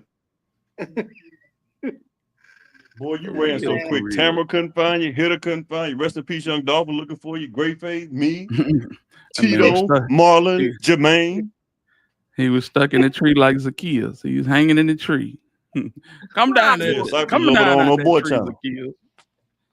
Yes, Lord. Cypress, you ran for real. Everybody, who remember that in the chat? Who remember when old buddy when they said CMG Cypress was, boy, I'm talking about we couldn't find Cypress nowhere. For real. Yeah, that's what I'm talking, man. That boy, that Kate is a hog, boy. I tell you. That's a line right there. That's a line right there. That's all I be saying, bro. I don't know. Was I in the process of? I don't know. No, you wasn't. You were the process of hiding. That's what you were doing. I thought I had a little No, I probably. You know what? Was it when that hurricane came out the hood? Man, it wasn't no hurricane. Stop it. A hurricane did come out. I got the video. It was a Hurricane Hagerman. Yeah, Hurricane Hagerman. Yeah, hurricane. Yeah, it did come through Houston. I remember that. You right. Yeah, you right. Yeah, it came because I got the pictures on my IG. The hurricane hit. It wasn't September. It wasn't. No, it wasn't September. It was October, bro. You thought wrong. It was October. It was October. Like it was either August or October, one of them, but it wasn't September. Oh shit! I gotta miss. I gotta go back and go look. Yeah, but that's crazy, man. Hey, take the wise words of K-Dog, bro. He put it on the screen. I put it on the screen for you, bro. Look, some good line between ride with the team. I'm ride with the team for sure, but hey, But hey, I'm gonna say when a nigga wrong. Yeah. You ain't gonna do no cheerleading though. No, I'm gonna ride with the team. But if you wrong, I'm gonna say you wrong. There you go. There you go. And that's the most important thing. You know what I'm saying? Be able to tell people when they wrong. What's that little song you be singing, Sight? Which one? Gotti ain't going to jail. Gotti ain't going to jail. See, that's the other side of riding with the team. That's all I'm saying. That's all I'm saying. How you bring them old shit, man? He might not, bro. I'm gonna keep it a buck with you. He might not, you know what I'm saying? But you know what I'm saying? Karma still work. Karma still, you know what I'm saying? They operating in the black. They don't need no loans from nobody. Last time I checked, they not going bankrupt. You know, Karma still spin that block, man. So I got my hope high that he gonna listen me just fine. But but let me say this though. Even if he get hit with something, I think he's gonna be just fine either way. yeah, you think? Yeah, I think he will too. You know what I'm saying? I'm gonna say this. If he do get hit, he gonna spend a great deal of money. It's gonna hurt him. You know, will it break him? Probably not, but it's definitely gonna hurt if it happens. If not, then you know it is what it is, man. Yeah, And that's when you let the universe deal with folk. yeah, then we just go on about our life as he do. Yep. Well, Cypress, I got some bad news. He gonna get. I ain't no. He out of here, bro. By hook or by crook. He out of here, bro. You might as well, say goodbye to him, Jerry, Robin, Grip, all of them. Grip that coolest one out of the whole county. Got nothing to do with that. I ain't say that, but I'm just talking about money wise. Don't come. Look, let me tell y'all something. Diddy got 10 times more money than Gotti, and the feds finna mess him up. So y'all better quit playing. The feds are not losing. All right, at Dirk, Diddy, Big U, all them. You'll see when they get you. You got. That's all I'm gonna say. Well, Big U ain't coming home. Diddy. Neither's Dirk. Diddy looking good. No, he ain't. Diddy They got looking Diddy good. on one of them RICO counts already. All you gotta do is prove 2 of them. They got him on one. They finished. Who gonna say he guilty? Who gonna say that they proven the RICO? So if it's a mistrial, they hold them in prison. They can keep taking them to court. Whether it's they can. So this jury might not do it. The next one might not do it. Right. He ain't getting out. Yeah, they gonna keep him in. Somebody's gonna get it. This jury definitely ain't finna do it. They over there. They over there bitch throwing up crip and everything. What the fuck going on in the jury? See, they actually finna use some alternate. I think 2 of them finna be sent home. Yeah, I think so too. Two jurors finna be sent, but did it through regardless. They over there passing notes, fist bumping. What the hell going on over here? Yeah. But yeah. Yeah, them niggas over there trying to make eye contact with Diddy. Diddy realized they weren't trying to make eye contact. He didn't start looking over there at them. Every time they strike a victory for the defense, he looking over there and they looking at him like, yeah. Yeah, they fanned out. They fanned out. Some of them. But no, to people in the chat, Trump ain't gonna.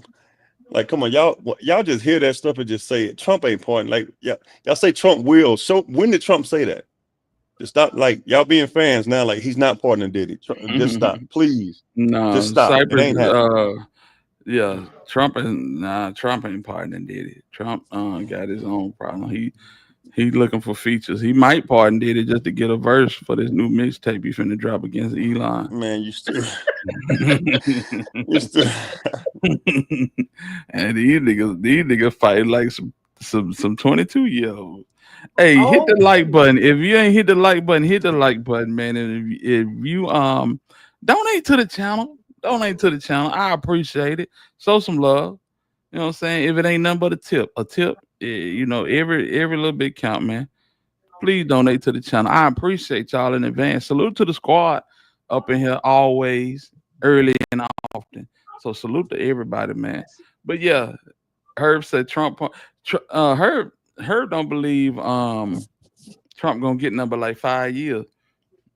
And I don't Trump? think it's gonna be that little, but it's gonna be. God bless you. Herb said 5 No, years. he was up. He was off for 5 years before. He get at least 30. He was off. He should have took the 5. Yeah. He threw. G Money He threw. said Trump gonna pardon Diddy. He T might. Sanders said it's gonna be a For mistrial. the right price, oh, he might. Hey, G Money. Yeah. I ain't fan out about. See, let me correct you. I'm fan out about like logic and truth. So you tried it though. You tried it. and you can go to my page and you see paper route everywhere. So now I ain't fanned out. I want justice to prevail. But it was a nice try. It was a cute little attempt at Hey, whatever you're Herb, trying to do. just hit the link. The link pinned up at the top of the chat. Hit the link, come up. I ain't even got the hotline hooked up. So yeah. Just hit the link, man. That's easy as hell anyway, and you'll be able to hear everybody talk. Little biggest, man. That whole Gotti is going to the penitentiary. Period. You heard what she said. Says they're going to the taintry. Who said that? that was Black Barbara said he going to the taintry. Oh, she sleep. That's all. She gonna be. She said his ass gonna be at the penal farm. And Big Sandy. He going to Big Sandy. Take you a nap, so you sleep. No, why Cypress? Why she got to take a nap, Cypress? You sleepy, man. Why Cypress? No, go on and say why Cypress. Why she sleeping? See there? Got you. Mm-hmm. Got you. Trump will pardon Antoine Massey for he pardoned Diddy. Oh my God. Yeah. Hey, Massey still out there. He's still out there doing his thing. Is he? Him and Derrick Grove. Them the last two? Cats. Them the last two. And they've been the last two for about the last 2 weeks. One of them might not make it, bro. I ain't gonna lie to you. Mm-hmm. One of them might not make it. Yeah, this whole federal stuff with Gotti, man. I'm you ever when you were younger, you ever wait on a bus for so long at the bus stop and you just said, damn it, forget it. I'm finna strike out walking. That's how I feel about the Gotti shit. Heard what it do? What's going on, Hitter? What's going on, Cat? We got you live in effect. Yeah, my man right here that's talking about we hopeful thinkers and all of that. Hey, my man, that's your opinion too. But I'm telling you, Trump knocking a hole in all of the MAGA supporters the way they think, bro. He going against the grain with all of the people that he already done pardoned. And Puffy's gonna be in line. This is big business. This is more than the things that we would think is at play, man. This big business, big money. Let's go. That boy got a list of who was at those freak offs. Trump's might have been at the freak off. Some people he know might have been at the freak off. But watch what I say. Trump gonna pardon Diddy. They can give him 100 years. Trump gonna pardon Diddy. He just pardoned a gang leader, bro. He just pardoned NBA YoungBoy. Okay. You know what I mean? People that he had no ties to really whatsoever. And he got ties to Diddy. Watch what I'm saying. I don't think nobody. I'm gonna tell y'all, we gotta get a clear understanding of these freak offs. These freak offs didn't have no celebrities in them now. You know what I'm saying? The closest thing we get to a celebrity in the freak off is Cassie. You know what I'm saying? Because this is showing these freak offs are really putting Diddy on display. Nobody knew that Diddy was walking around yanking on himself, telling folk which way to sit and which way to, you know what I'm saying? Nigga ain't know he was on that type of time. Listen, but I ain't saying Diddy ain't no sick dude. I'm not saying that. You know, he deserved to get away. I'm just saying that's how that circle gonna operate. You know what I mean? Diddy might have been at some of them Harvey Weinstein you know what I mean, little freak offs. Right. And so was Trump. That's why they not releasing the whole list of the people that was there. It's been Yeah. redacted. But listen, we ain't going too deep because this video is green right now. We want it to stay green. We don't want it to turn yellow. You know what I'm saying? They love to turn my videos yellow. So we gonna What does that mean? What I that mean, means that there will be no commercials shown on this, and without commercials, we don't get paid. You know what I'm okay. saying? Yep. And why do they turn it yellow? Why does the Because they say it is content that is not flattering to the people that run commercials. Ad suitability is what they call it. okay. Mhm. Okay. Yep. But yeah, I agree. That's why I speak so colorfully. That way we don't Okay. just say nothing crazy. You know what I'm saying? Absolutely. Okay. Y'all know. Okay. Yeah. See, I'm new to all of this, bro. I don't get on no mics. I don't follow nobody. The Alabama hitter is what I stand on.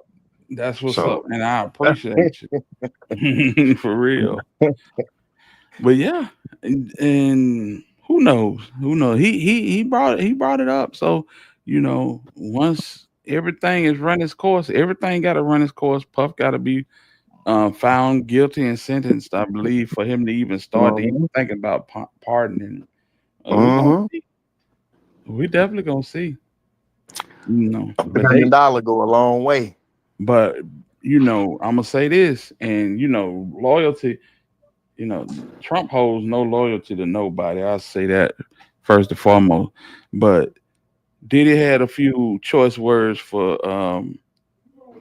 Trump when he got elected first time. And I think that's where Oh they yeah. kind of went off the rails at. You know what I'm saying?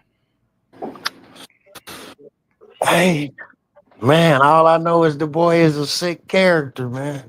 That's all I can say about Diddy. He's a sick puppy, man. Yeah, he a sick puppy. and so lovely. You say he gonna do them type of movies, but I don't think he will because that ain't his thing. He may direct them. He ain't gonna be an actor. he just got 300 niggas in a Rolodex that he could call at the drop of a hat. If y'all listen to 50 Cent's ex, yeah, he all she doing is saying, yeah, I'll do it, and they popping up. In the first one, Cassie was making all the phone calls. In the second one, it seemed like he making all the phone calls. So it's crazy. It's crazy, fam. That whole situation is wild business. For real. Hey, bro, and I really believe Cassie has a bigger role than she is portraying that she has in all of this. She's portraying and purporting victim, but I think she had a much bigger role and enjoyed this almost as much as Diddy did, Well, or she yeah. wouldn't have stayed as long, bro. I believe that everybody had an ulterior motive. You know what I'm saying? I'm not even gonna say whether she enjoyed it or not, but she participated, and yeah, everybody wanted the status, the promotion. You know what I'm saying? Everybody wanted it. This chick that 50's ex, she still Diddy just paid her rent on the first. Yeah, 10 bands a month. That's crazy. Yeah, That's Monday, crazy. And Monday is gonna go stew. Trust and believe. Monday is going stew because we get to cross. For like it feel like 2 days that she was up on the stand getting coerced and talked to by the prosecution. Now it's Brian Steele and all them other people turn to run their course. It's crazy.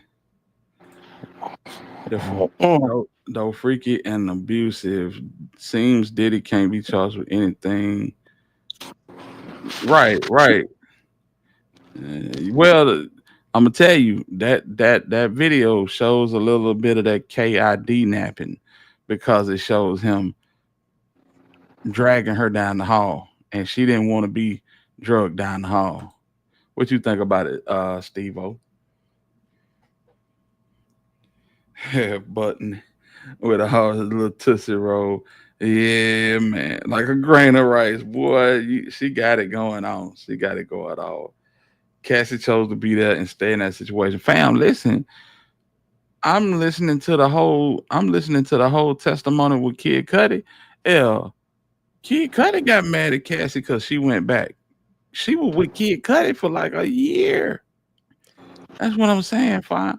You cannot a lot of this stuff is not gonna be able to be proven because everybody got ulterior motives. Plain and simple. Plain and simple. And it just is unreal how 50 Cent X felt like that she was gonna be able to um do what Cassie didn't do. Pretty sure she didn't know that Cassie was on that type of time, but yeah, she tried to sleep her way to the top too, and it was not gonna happen. It was not gonna happen.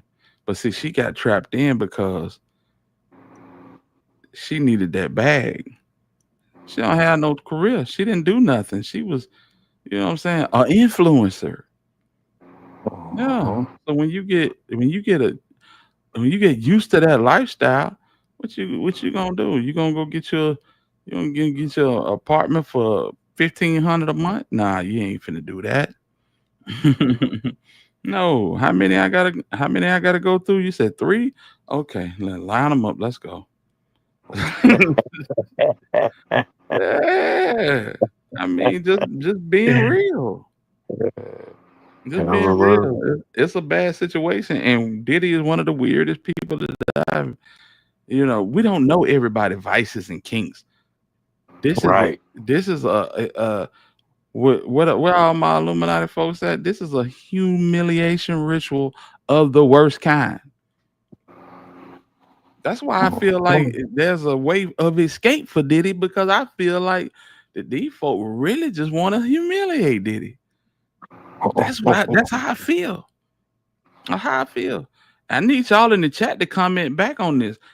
I feel like this is a humiliation ritual because everything else is not leading back to no Rico. Now as it goes on, it very well could. But right now it's a whole humiliation ritual going on. What's up with it, Herb? What you thinking about this? Hey, I'm just looking at all the charges that they put on him that just don't make no sense, man. They had him for sex trafficking and all type of crazy stuff that don't make no sense. If the people that you dealing with are willingly doing what they doing, then where's the charge at? Yeah, it's an ulterior motive, fam. That's why I keep saying. Yeah, that's why 50 keep going to Diddy. But if you really want to look at it, Diddy had Diddy had your kid's mom doing some Ringling Real Brothers type stuff too. activity. Yeah, she was on some Ringling Brothers. You know what I'm saying? Greatest show on earth. Mhm. Come on, man. Yeah, this was a nasty soap opera. So lovely, better believe it. Yeah. Disgusting. Yeah, Buddy gonna take the stand. I think that the mule, he gonna take the stand too. Yeah. Yeah. That's like when Will Smith came in there and got on the stand. Unexpected stuff. You know what I mean? They didn't even subpoena him, bro. Will He Smith just got on there trying to save himself. On what case we talking about? On the Diddy case. Will Smith ain't testified in the Diddy case, bro. Yeah, bro. Will done got on the stand too. Nah. Look it up, Hitter. I'm finna look it up right. Will done got on the stand and he said that, Diddy and them introduced him to the life.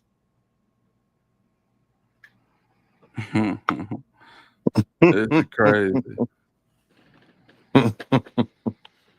Based on search results, Will Smith has not testified against Sean Diddy Combs in any legal case, nor is scheduled to do so. I just read an article that said that Will, he wasn't even subpoenaed, that he came in and he did a testimony. That's a TikTok rumor. I've really been watching this case, so I know all of the people that been in it. It's been Capricorn, it's been old girl Cassie, it's been Mia, and it's been Jane Doe, basically, and the other and the other little skinny white girl. But yeah, that was a rumor, bro. Man, the internet would have exploded if Will Smith got on that stand. So Will Smith didn't get on this stand. No, it was a rumor. Yeah, it was a rumor, fam. I'm on here with Hitter, and he dispelled that one. Yeah. Yeah, hey, you know, hey, bro, I be so enthralled and caught up in my own life. I don't really spend much time in other people's lives and everything. I try to catch what I can catch. That's the reason your show that's what drew me into your show. You talked about everything that was going on, bro. Right. That's where I got all my information from. Like I'm listening to the Alabama Hitter. He telling everything. Yeah, man, we gotta give it up, and just know this: everybody got real life situations going on in their work, so in their life. So to be able to balance your real life situations and do this, hey, hit the like button, hit the subscribe button, hit the bell on the side to be notified and support the channel. Baby, what's going on?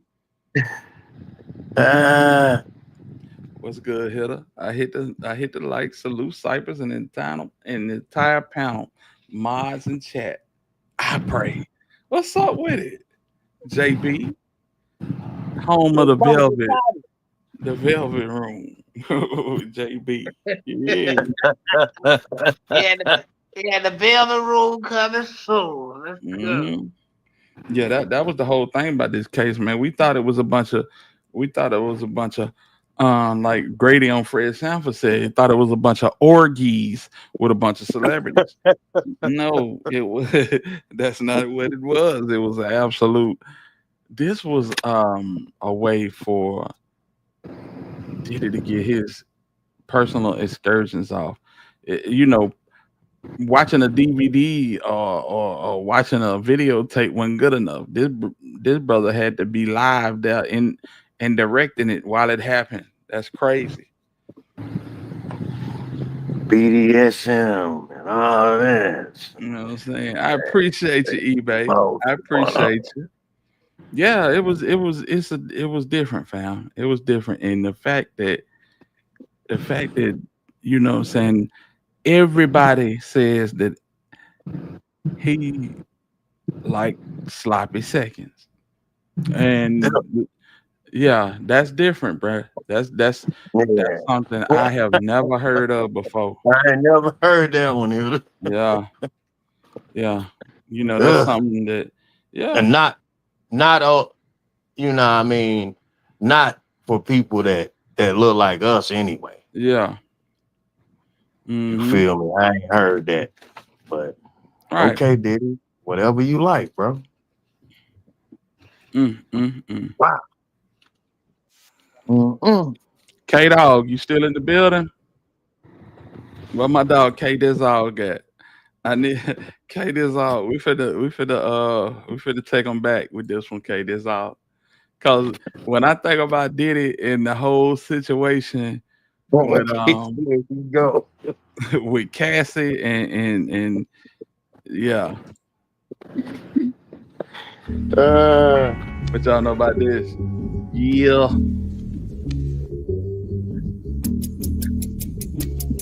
Where my OGs at? Who know about this song right here?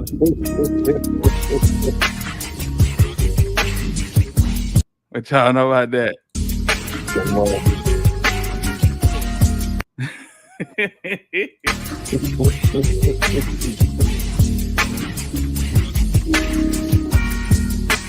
Yeah, that's Diddy all day long. That's crazy work. This man said, I gotta hear it, y'all. Oh, it's an instrumental. He said, yeah, man. Hey, but that's it, bro. That's it. Oh my God, bro. And not only did bro like it, but he loved it. He let these folks dominate his piece, his side piece, and then he'll throw them out, and then he'll go lay on top of all of that mess, man. Like this is one of the most saying sustained people financially in the world, and this the type of time you on, fam. No, I ain't going. I'm sorry. Yeah. Lord have mercy. Yeah. So these folks crazy as hell, man. These folks crazy as hell. You know what I'm saying? So hold on. I want to go down through this one right here. I don't know if y'all seen this yet, but we can react to it. This might be a humiliation ritual. I'm telling you what it is, bro. Come out about you. I'm telling you what it is. Yeah. Hey, y'all, chat. What y'all got going on, man? Y'all wanna react? Have a movie night, react to this Diddy situation. we going through it from the Rudy to the Tootie. Y'all let me know. Drop a one if y'all want this Diddy documentary, so to speak, to show you where this shit started at and how it got started and where it come from. Let me know. If y'all drop a two, then I'm gonna assume y'all don't want to see it. So let me know something. I'm rocking out with y'all tonight. I'm working with him tonight. For real. Well, I'll be laying over here laughing at you. Man, bro, we be having a ball. Yes, Lord. Storms coming y'all way. Alabama tornado watches in Mississippi. Yeah, fam. They already came through. We got another window to marry. Sharon, what it do?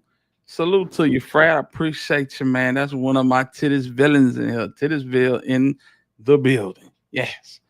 But yeah, we had storm come through, knock the power out and everything early, fam. So we, you know what I'm saying? I think we pretty good right now. Hope we don't get a second round, but you know what I'm saying?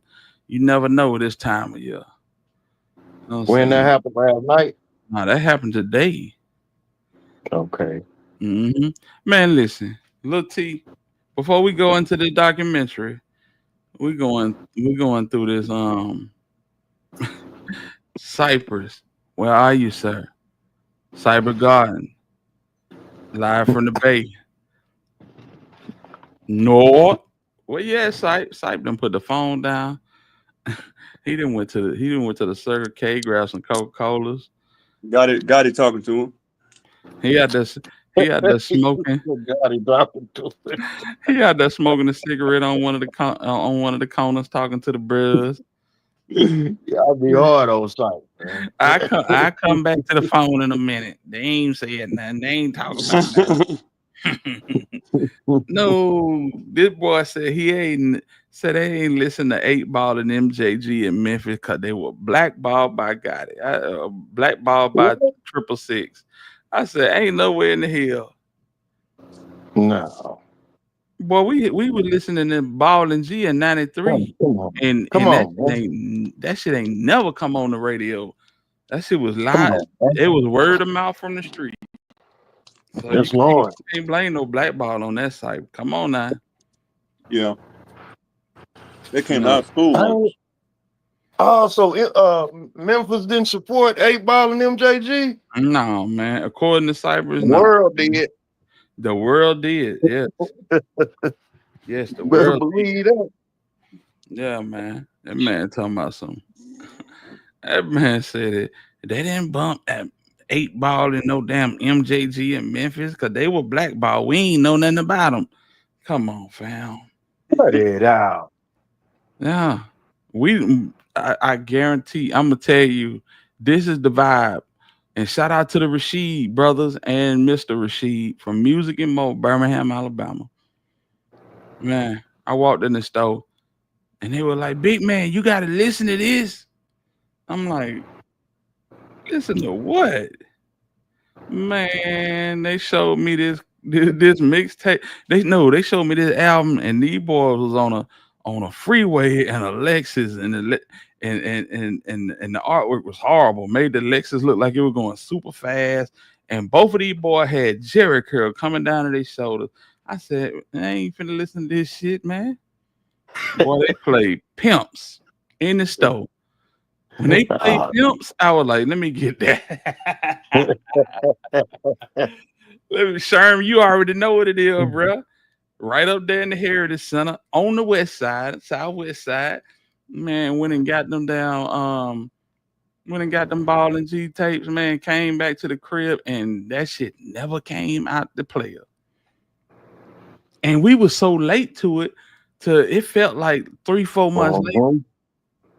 3-4 months later, we bumping the next one. Crumbs the bricks. Crumbs the bricks. Boy. Come here. You can't tell us nothing about no Ball and G, bro. We rock niggas hard. And for our money, they probably the hardest to come out of Memphis lyrically. The whole Alabama did Ball. Them niggas ain't got to buy a meal down here, bro. No, sir. No, we rock with Ball and G the hard. You know what I'm saying? Outside looking in, you know, everybody love to throw up that Space Age pimping, but it's so you know, man, it's so many more. Yeah, it's so many more songs. Yeah. You know what I'm saying? Lay it down. What is that? What is this? Talking. Oh, I gotta hear that static. Talking. Wondering why did I beat that hoe? Rather hoe. Busted us how this pimping go. Man, listen, come on, man. MJG, bro. MJG, man. Y'all can bring Andre 3000. I don't give a damn who you bring, bro. You gotta put MJG in the mix with them niggas, man. And a lot of niggas said 8 Ball was better than MJG, but for my money, I'm rocking with MJG, man. Marlon Jamal Goodwin. Yeah. I'm rocking with MJG. Friend of foe, to me.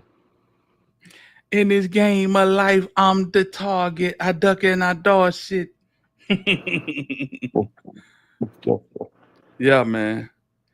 Got me living comfortable. Cause my father ain't Cliff Huxtable. Man, come on, man. Listen. Yeah. Ball and G, man, they goated. They goated around here. Anyway.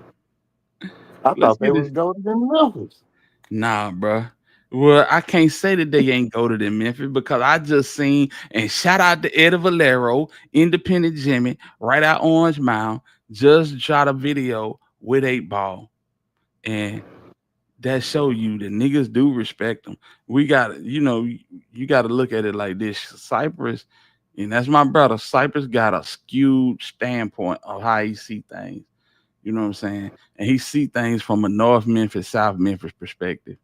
So, you know what I'm saying? If a nigga say he from South Memphis, they really ain't, you know what I'm saying, checking for him. So I feel like that's why he say he wasn't checking for him for real, but he gonna put it on some blackball shit now, bro. Y'all just went checking for them boy because they were from the South or they were from Orange Mound. Let me get that straight. Because I don't want nobody to come at me, hey, nigga, on South Memphis and Orange Mound is not the same thing. So, yeah. Hey, y'all know what it is. Y'all know what it is. So I had to get that straight. Yeah, Shiner said, on that friend of foe. It was talking about, yes, man. Facts, bro. Absolute facts, bro. Them niggas was hard, man. Some of the hardest out. That's all we used to listen to. Ball and G, UGK, and the Ghetto Boys. Shit. Come on, man. Yep. And the Ghetto Boys, man. Yeah, I'm starting to think that that really been a South Memphis, North Memphis war for a long time. I'm starting to believe that, bro. Yeah, that's facts. It was out back in the day. Bro, we used to be in the studio 97. Me, my partner Attitude, a nigga named Big Mall, shout out to Big Mall, and I remember Scarface Attitude. I remember, yeah, Scarface Al Capone. You remember Scarface Al Capone? yeah. I think y'all hold me if I'm wrong, but Scarface Al Capone wrote that song, "Whoop That Trick, get him, whoop that." Yeah. Yes, that nigga, he told us all about this shit, and my family even told us about this shit, man. North Memphis, South Memphis. I ain't gonna say it was a war. When people say it's a war, they think about people sniping people from the roof and stuff. But no, North Memphis niggas did not get along with South Memphis niggas. And like they said, niggas ain't have no reason to rotate with each other. You know what I'm saying? Shout out to Scarface Al Capone. That nigga was cool as hell. He went on to sign with E40. And shit, you know how that go, but yeah. Yeah. Mm-hmm. E40 tried to do something with him. I don't know what happened with that, man, but yeah, he signed was sick with it. My boy Attitude ended up signing with Timberland and started writing for everybody. Bubba Sparks, Timberlake, with Nelly Furtado. You know what I'm saying? Oh, he got paid too. He got paid. Yeah. Yeah, I think Tim is either in Atlanta or Miami right now. He doing this shit. Yeah, he really did this shit. Mm-hmm. Yeah. I didn't know Attitude was, but Timberland, anything was platinum with Timberland back in the day. I'm surprised Attitude didn't make it further. Yeah, I mean he got that ghostwriting. That shit paid the bill, man. He was writing for Tim Maganu, rest in peace to Maganu. But yeah, all them folk, man, and I'm surprised too, cause we put in hella work. Tim, his sister Monique Starr, she was a hell of a rapper too. She could go with like Mia X around this bitch for real. Yo, God, it might be P Diddy and shut up, Lucky Me. Lucky Me, chill out, bro. God, it didn't. Lucky Me, crazy, bro. Oh my God, that's crazy. Yeah.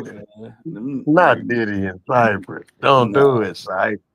Yeah. Cypress be up here, but Cypress know what? Like Cypress know he be. Yeah, it's just funny listening to him. Yeah, it just be, you just had to sit up there and listen to Cypress. Ducking the conversation. I love him to death. Yeah, he love Gotti. Love on to my man. He love. It ain't CMG. He love Gotti. I grew up with him, so that mean you grew up with Juke too. But he'll so blame Juke. I don't know why. Because Juke no longer with us. I remember getting a call from Cypress when it happened. And Cypress was heartbroken, bro. He was heartbroken. You know what I'm me saying? too. I was at the gym. He was like, "Hey man, what you doing?" I'm like, "No, I'm just chilling. What's up?" They got Juke. They got him. Yeah, I was like, "Who? The feds?" He was like, "No, man, he got caught." I'm like, "What?" He was like, "He got caught up at he up at Memphis somewhere." Man, he did. I was like, "Oh, word." All right, let me get back to my workout. That's all I said. Get back to my workout. You feel me? You feel me? I don't feel like they got enough. They got my phone started going crazy. You know what I'm saying? I got family in the Haven. They started sending pictures and everything. I was like, holy crap. I never posted them pictures, but I still got them. That was so somewhat, man, because I remember the girl. I don't know if they ever got that girl, but she was like, I remember she was on live. She was like, I got what I needed. I'm like, dang, y'all don't remember. I don't know if y'all remember that. She was like, I got what I needed. On what? And what happened with Juke? Oh damn! Because the other girl at Dawson said the same thing. Hey, I don't know. Maybe it was a coincidence, but she was like, I got what because they were trying to cover the body. Mm-hmm. And she said that. I'm like, what? And then she put it out, and somebody put a tag up on Instagram that same day. I was like, ain't no way, it's the same thing, the exact same thing. But Right. Yeah, they somebody wanted verification. Like, hey, what buddy at? He on the ground? Yes or no? Yep. They got it. So, and the shit went viral, low key. And long live Mo 3, man.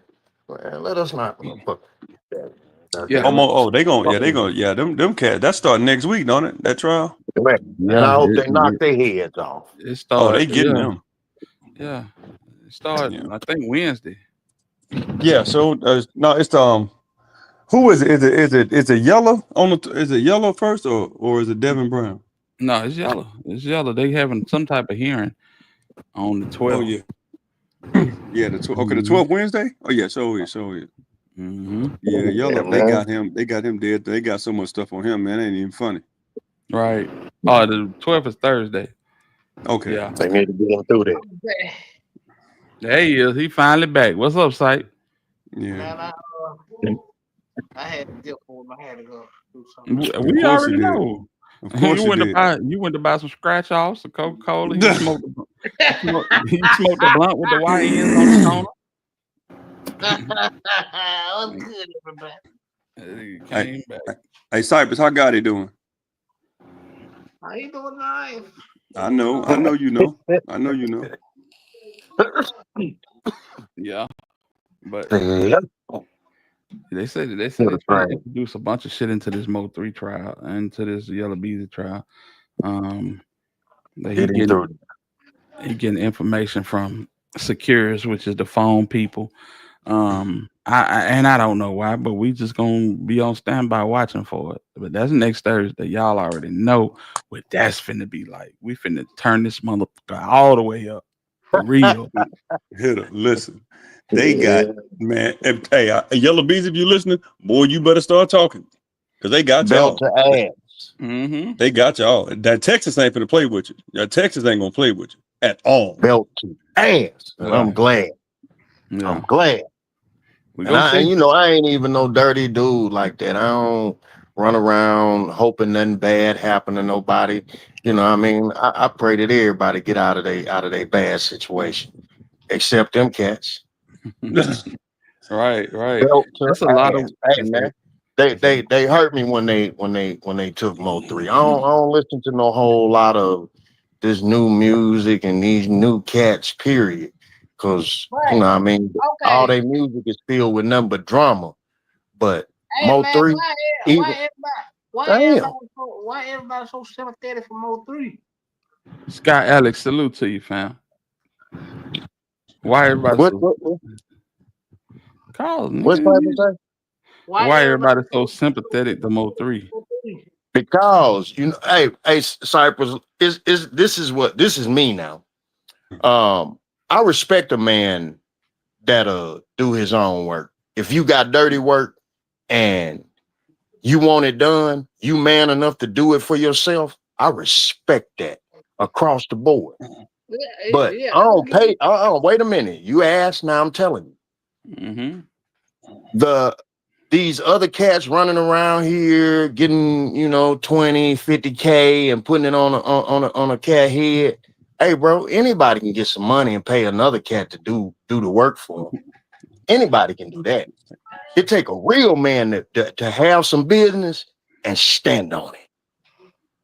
Yeah. And that's what I respect about Mo 3. That's what I don't respect about Yo Gotti. Okay. But listen, bro.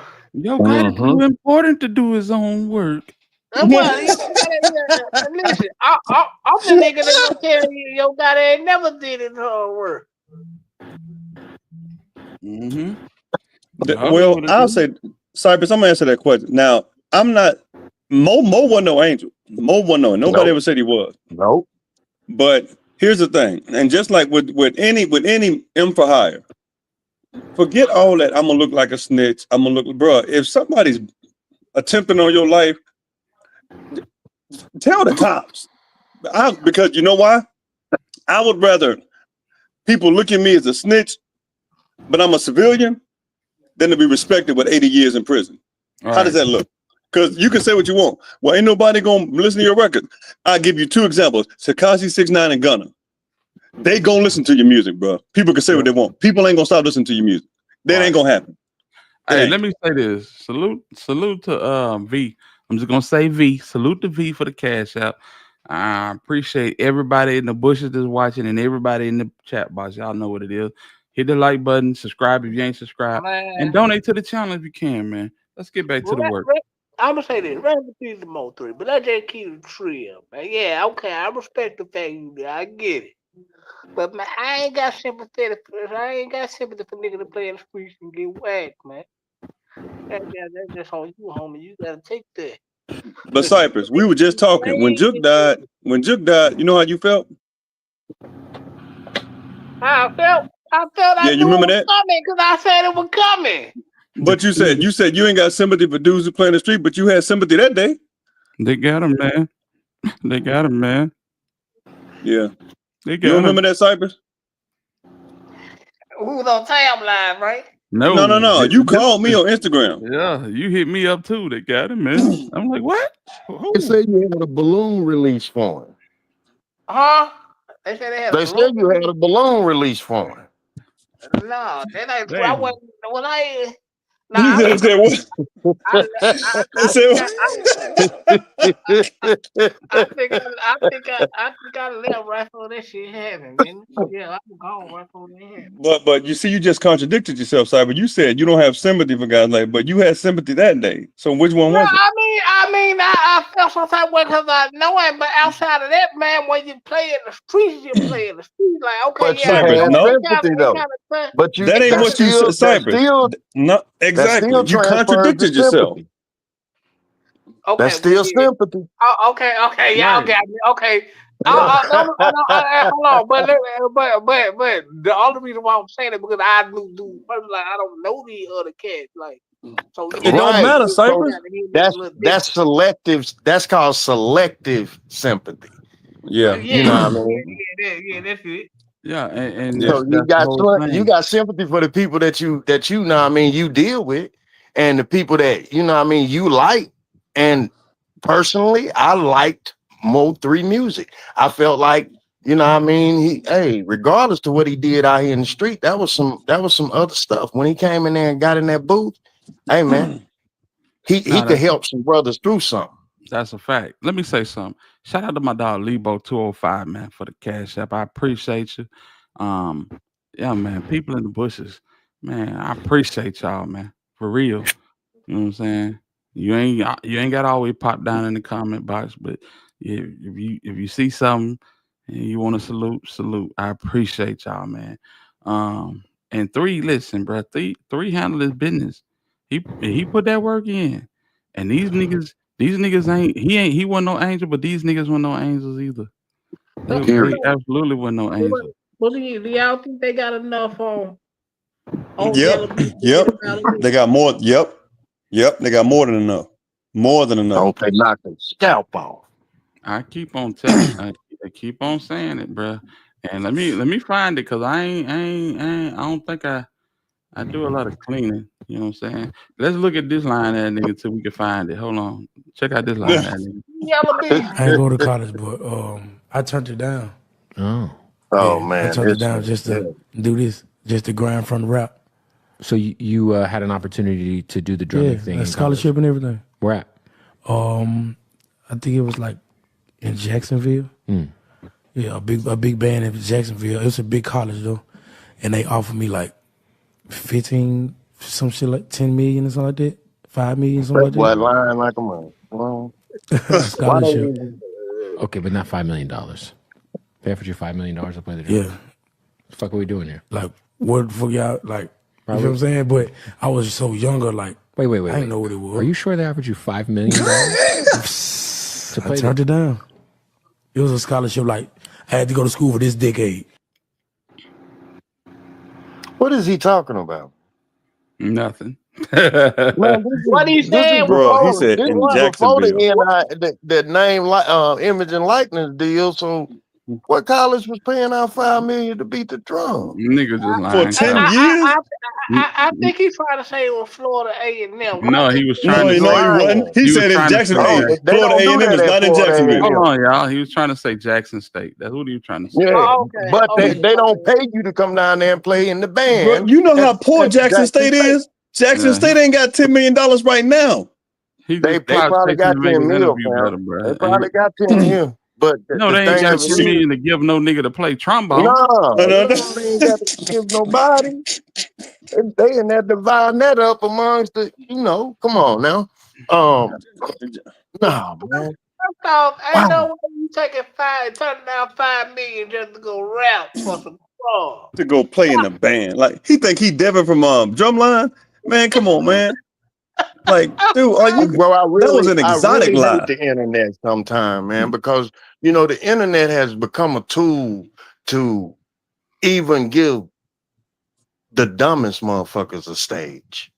You know what I He mean? didn't have to lie. He would have lied if the cameras Shout wasn't out to all on. the Like, dumb motherfuckers.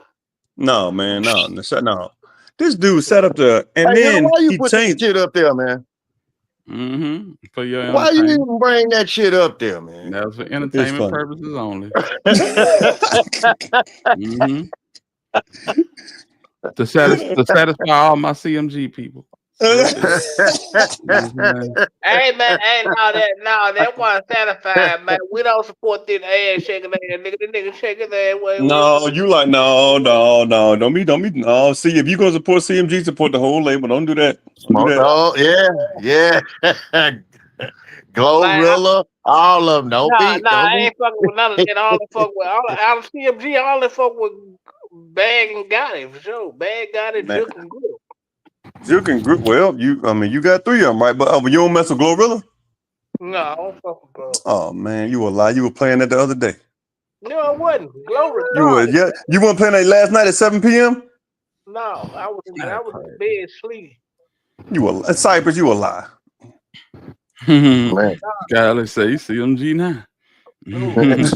Don't be part time. Ain't you, Miko?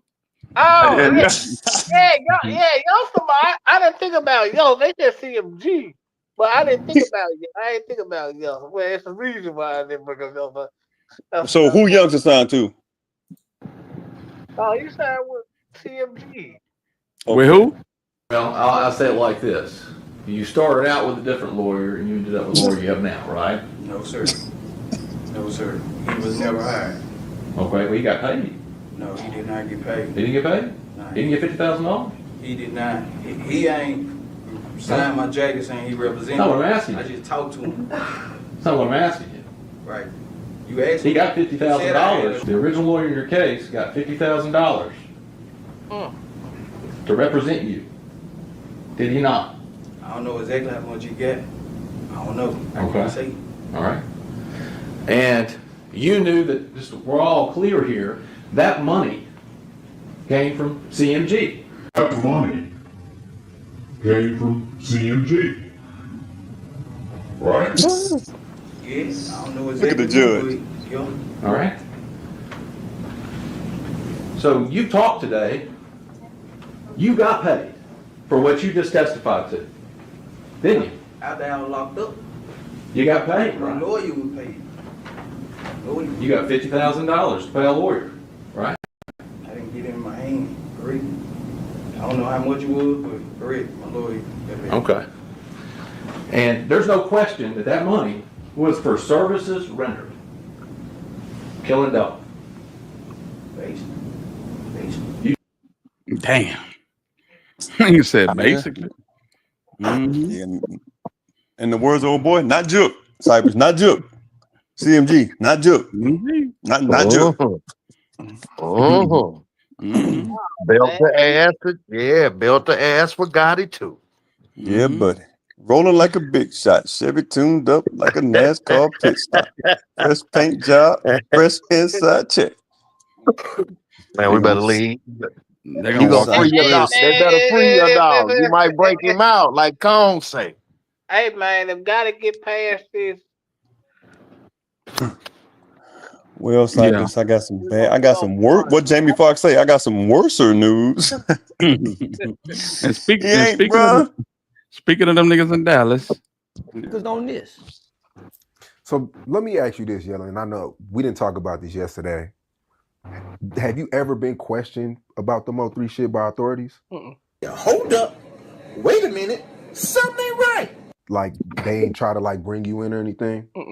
Has anyone called asking about Saul or the Pineapple Express or anything? That's all we need to know.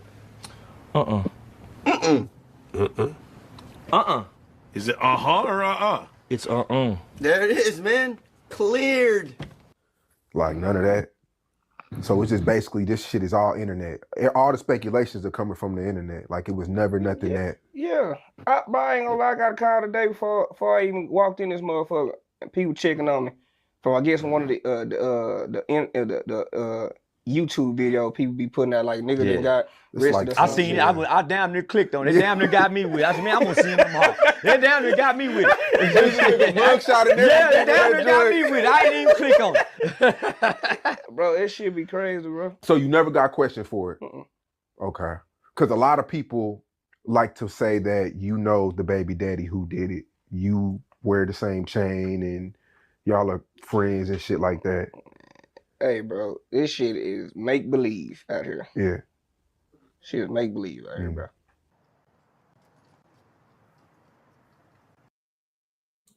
all 4 of these niggas is day one niggas. You add in Jose Bodega, that's another day one nigga. These niggas going down, fam. Yes, sir. All of them going down, fam. Free Yellow Beezy. No, no, we ain't doing that, bro. You just a damn agent of chaos. That's what you is. Yeah. And you know what the craziest part about all this is like when you roll with some cats, when the feds have got you, the state separate you in the rooms, you go to tell them, it's like whoever somebody took the best deal. The one on the bottom on that yellow, not key one, Devin Brown, that's who gonna sink the ship right there. Damn right, he's already sunk it. He poking holes in that bitch from the feds. Yes, sir. He was like, and when I get home, don't forget to call me because I got something to tell you. That Devin Brown said, I'm coming home first. Yeah, that way. Mm-hmm. I don't think and that's what I don't respect. I don't respect any. And like old boy was saying, like Mo3 wasn't, but it's like when you paying money to get people to do stuff because you scared. That's the epitome of coward. Like that's the epitome, and because too many people know somebody gonna talk. At the end of the day, somebody gonna talk. Now I'm not saying Mo3 should have done what he did, but man, once again, you finna go to prison. It's too late now to act like you ain't do nothing. You going to, but Texas is not going. Texas ain't finna play with these boys. Not at all. Not at all. And I know 3 wasn't no. I know he wasn't no angel, man. I know he did stuff wrong. And I listen, I don't condone any of the ignorance. But I'm saying if you're going to live this way, then at least have enough honor for Stand yourself. on morals and principles. Yeah. Well, you got it for yourself, man.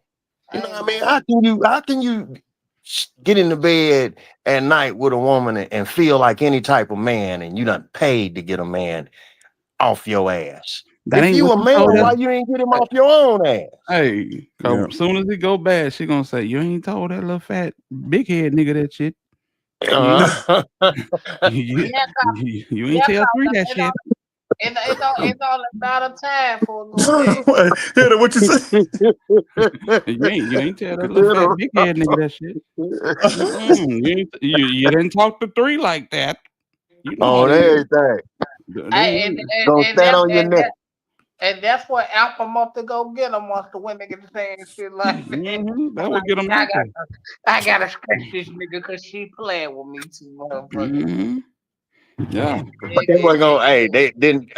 It wasn't a woman out there that was gonna build them up enough to go at Melvin. Nope. That was a fact. It took one nigga to say, "Hey, what up, big sister?" And that nigga say, "Hey, this nigga gotta go." Nigga gotta go. One more motherfucker call me big sister. I'm finna shoot the whole city Man, up. come on, man. Ain't that hustle cartel little thing that he doing now around calling them big No, sister? I'm talking about Dolph when he called Juke big sister. Yeah. Juke Oh wow. hey, yeah, big sister. That kind of hurt that man. Yeah, you know that. I heard him say something similar to that today. Go Call ahead, him a Cypress. man. Cypress. Yeah. Go ahead. That's how you know. That's how you know we're gonna get bad. He called him my big sister. Mm-hmm. I'm talking about Cypress. he. Go ahead. Let me ask you, hey, when Dolph and Gotti eventually started beefing, what was Juke at? You said what was Juke at? Yeah, where was he? He wasn't just in the. He wasn't just in the picture like that. I didn't see him. Okay, where was he though? Shit, I don't know. Where was He wasn't locked up. He wasn't locked up. Oh, not that I know of. Juke wasn't locked up. 2015, 2016. I Oh, don't we know. talking about? I can't. Yeah. I can't see because I don't know. I was moving around at the time. So I don't Okay, so the reason I asked you that is because I know you always talk about Juke, but the beef was with Gotti and Dolph. Juke was locked up, wasn't he? Dolph didn't mention him in 2017. Remember that? I can't say whether he was locked up because I was in that city at the time. I don't know. You know. No, I know I don't. You out the city now, you know when niggas is locked up. What we talking about? That's why I'm asking you. 2016, I was moving around. I wasn't even in. I was in that city, so I don't know. I'm not from Memphis. Okay. When you get a chance. When you were the one saying he was locked up, so that's what No, I'm asking you. I'm asking you, was he locked up or where was he? He probably was locked up, knowing him. Ain't no telling. Okay, so yeah, I think he was. I'm pretty sure he was. So now, we're gonna circle back to what I was at. So when you listen to Hagerman say Juke was the CMG number 2, and Juke's name wasn't mentioned until 2017, but Gotti was mentioned before because Youngster was signed in 2016, right? Yeah, somewhere around over there. Yeah. No, they don't believe it. So it was 2016. You can Google it. So who's the CMG number 1 then? If Juke was locked up at the time. Shit, got to be grip. No, I'm just playing. No, man. All right. I'm just playing.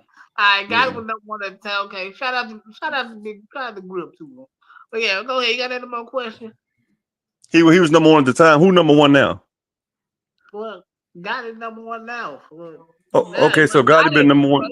But Gotti most definitely number 1 now since Juke girl. I'll say that. Oh man, Cypress. Gotti been number 1 the whole time. CMG, stop, man. No, but Juke was really calling a lot of shots, man. I didn't ask you that. I asked you who was number 1. Juke when he was alive. No. Okay, listen, bro. Listen. This how it went, bro. Listen, bro. This how it went. Now on paper, it looked like Gotti was number 1.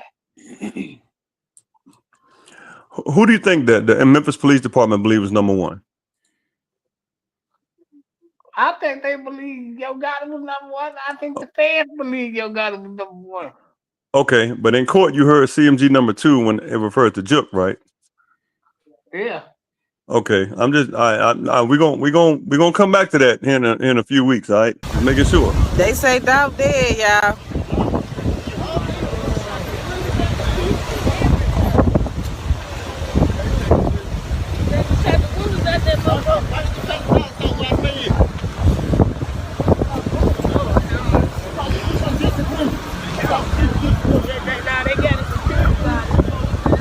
Damn, I can't believe this shit.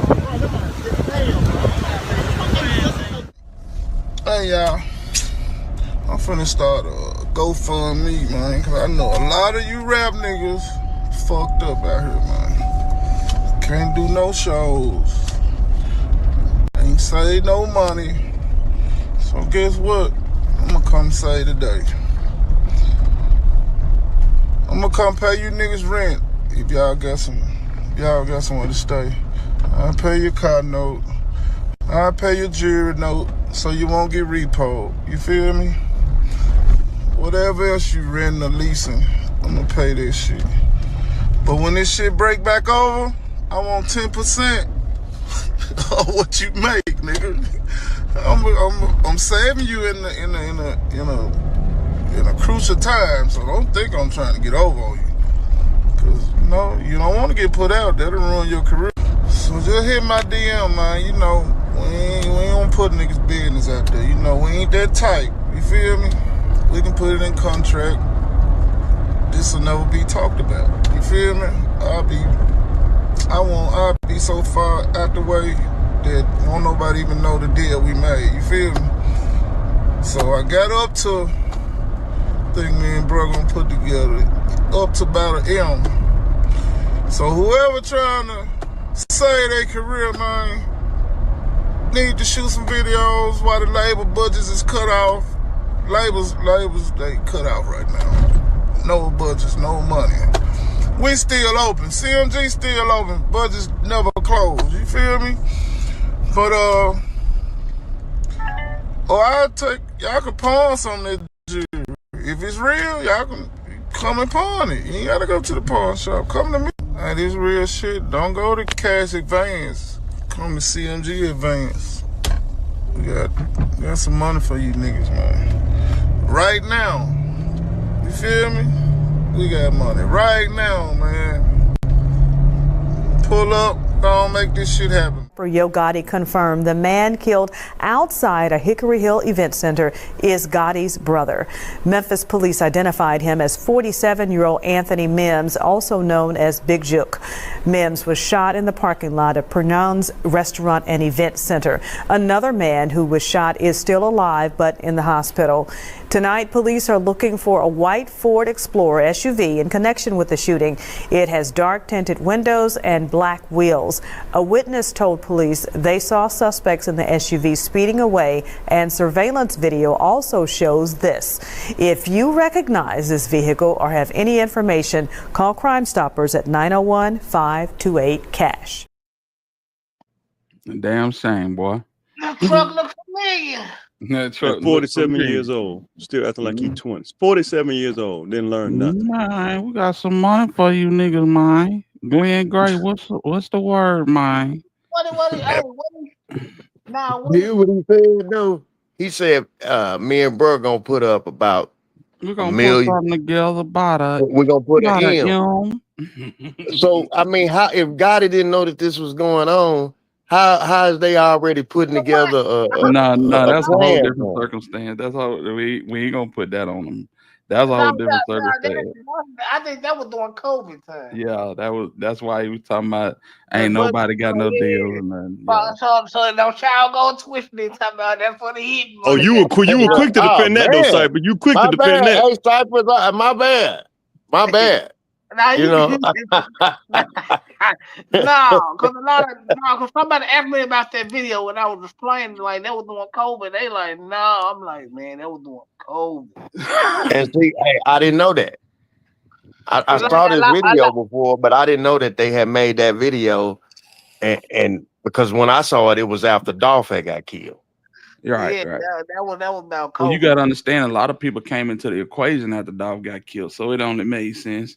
People, you know what I'm saying? And that's how certain bloggers, they can twist the narrative. They can put stuff. But if you know the timeline, yeah, that was in 2020. Dolph died in 2021. Yeah. Like a lot of people felt like when they gave money back at one point, but they didn't have none of that. Was y'all got to look at how business go, man. Endless and CMG made so much money on money bag. It was on the right to that game, so. Good show. But at the same time, Mr. Ian did say, well, he and I talked personally, but yeah, but he said on Stan G, it was people flooded with CMG, put money in on that hit. So I'm sorry, Cybers. You may not like Mr. Ian, but he didn't lie. You may not like him, but he didn't lie. And that's the line that stake up more. You right on like I can't stand him, and he know I don't like. He probably feel the same way about you, Cypher. But that don't mean he lied, though. Mr. Aaron. Glenn Gray, salute to man. you, man. Appreciate you. He said he from Memphis, and he said he enjoyed my show and Cypress show. So salute Appreciate to you, him. Glenn. Yeah, But man. but Mr. Andy is the biggest snake of them all. That man ain't no snake. You just mad because he talking. Okay. That's the I main. know. That's the main part. That's the shit. That's 90. That's 99.8% of the reason why you don't like him. Yeah, but he Because he ain't. But talking Cypress and also tell you he ain't lying. no, he ain't lying. What happened to the 99 point. documentary? Huh? What happened to the documentary?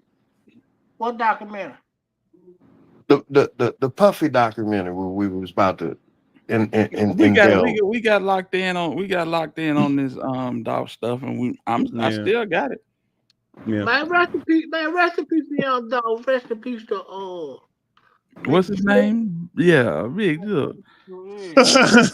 Man, I'm trying to save some of you niggas, man.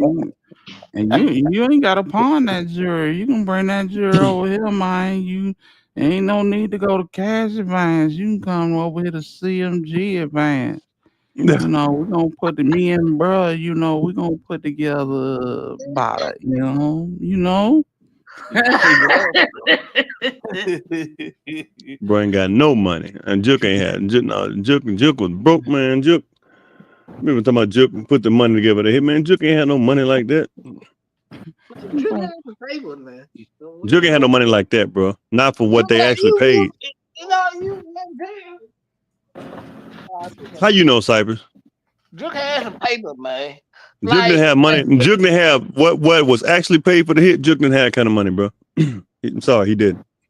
Because it was more than 100 racks. It was more than 100 racks, bro. I believe he he had a bag, bro. Juke, You know no, what I mean? Juke, no, Juke wasn't making money like that, bro. I'm sorry, he wasn't. Bro, he was making money as A&R for I believe he had Juke a was bag. making $250 a year. Gotti, when Juke, him and Gotti did a what's the name? Gotti, I heard when he got out, Gotti said, name your price. Because Gotti used Juke money to start the label. Juke asked for $250,000 a year. Gotti said, done. So he was making, but he didn't, what it cost to take Dolph out, it was more than 100,000. Juke wasn't rolling like that. Juke didn't have it like that. Because he gambled a lot. He ran off on people a lot. Juke wasn't making money like that. He was losing money because he gambled a lot. But you right about, but for the most part, right. He gambled a lot. He did have a history running off on people. I tend to believe you can been a Memphis. But yeah. Shout out to CEO Jizzle. If you know, you know. Shout out to CEO Jizzle. Yeah, shout out to I'm gonna leave it at that. Something you want to tell us? No, man. Shout out to CEO. Hey, you know what I'm saying? Shout out to CEO Jizzle. I ain't saying nothing else. Yeah. Cyber act like CMG paying him. You sure you ain't saying nothing else? He said, CM, you get a CMG stipend. Damn. Hey, Cyber, they said, Juke, remember that video you put up? Remember my CMG advance? Man, let me get an advance. Lord have mercy. Rest in peace to everybody that's fallen, man. We put it like that. It's sad. Yeah, free CEO Jizzle. Yeah, I don't think you free want that, CEO. Cyber. I don't think you know what you're asking for, Cyber. That boy dang demon. Yeah, CEO Jizzle, man. He different. That's all you gonna speak about, Steve. That's all you want to say about CEO Jizzle. That's all I'm gonna say up here in public. I mean, man, you know what? And I'm gonna touch on this a little bit. I love you. I was speak on this a little bit, and I'm gonna let it go. But I hate that the three-headed monster show didn't take off like it was supposed to. It took off, but they just discontinued it, man. You know, them boy had CEO Jizzle up there, and that was one of the dopest shows they did. Shout out to Big Homie Star and Stan G and No Love. True that? Was it true? Oh, No Love, yeah. Mm-hmm. But I think behind the scenes, a lot of stuff. It was well, I don't know, but I don't even want to guess. I don't know what happened. I don't know. I know what I think happened. Sound like you going in the right direction. Shut up, man. Yeah, but they Hey, my they nigga. could have ego. I mean, egos got in the way, and I don't understand Memphis politics. I don't get it. It's weird to me. Well, we kind of knew that show was gonna fold. Yeah, I mean, you just got to know your personalities. Like Star, and listen, don't come for me because I rock with Star. But I'm gonna tell you, the Star and consistency don't go together. Yeah. Now, now, super quality and Star, yeah. From the rhymes, even when he was doing his show, quality ass show, bro. But doing it on a regular basis, you know what I'm saying? Him and Boo Dirty got the same thing in common when it come to that. You know, they let the small stuff get in the way. You know, Yeah. at the point where the shit was about to go off the air, they kept mentioning faking the fallout. You know what I'm saying? Yeah. Y'all let the shit in the background get in the way of the shit that is substantial. And that's the sad part. That's why, you know what I'm saying, I'm glad that BEO was able to take off like he did because that shit it seemed like that was the whole vibe around that whole crew. I ain't calling the name of the crew, but y'all know who the crew is. Yeah, I know exactly who you're talking about, but I get it. You know, it's too much dissension, man, and niggas can't come together, and and I get it. Gotti was a part of that. You know what I'm saying? Going down there and poaching niggas. But they let a certain person that we ain't gonna call no name, but Gotti. I did it 3 times. no. Yeah, well, it wasn't Moneybag. Well, nah, Moneybag still kind of associated. It was Gotti. That was the divide and conquer. Gotti, I'm gonna keep it real. Gotti went to South Memphis to start getting guys because he was getting punked in South Memphis. So he thought going to South Memphis was gonna give him some clout up there. Them boys like, no. That's one of the reasons Dolph was so hard on him. Cybers, am I lying? Right. That's the reason why. Yeah, that's the main reason why he came for Dolph. You ain't lying because South Memphis stay hard on him. Hell, some of North Memphis stay hard on him. Go look up some of them old Steve-O videos when him and Steve-O and Maggie and all them were going back and forth. Well, shit, that nigga Tay Rax is going at him now. He from that section. He from the Tay-Rax from the crib. Exactly. Yeah. And you think somebody put him up to that?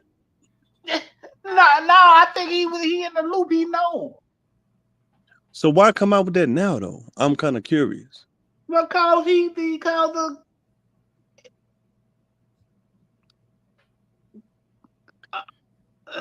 It's a story behind it. Damn, bro.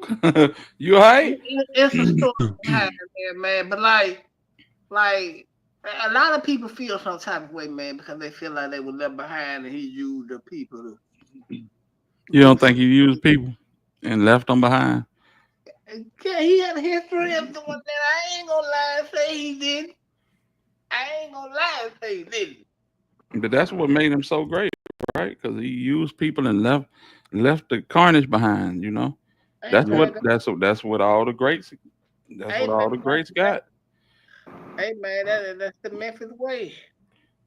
No, because Dolph wasn't like that. Dolph wasn't like that, bro. Dolph wasn't grabbing like these niggas.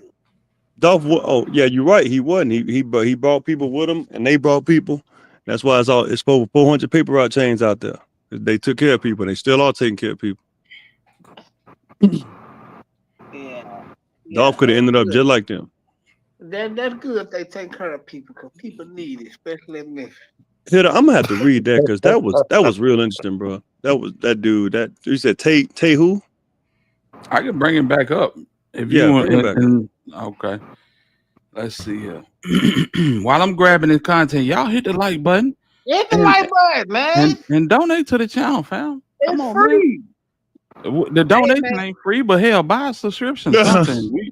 Membership. Support the channel. Hold on, Sipe. Support the channel, fam.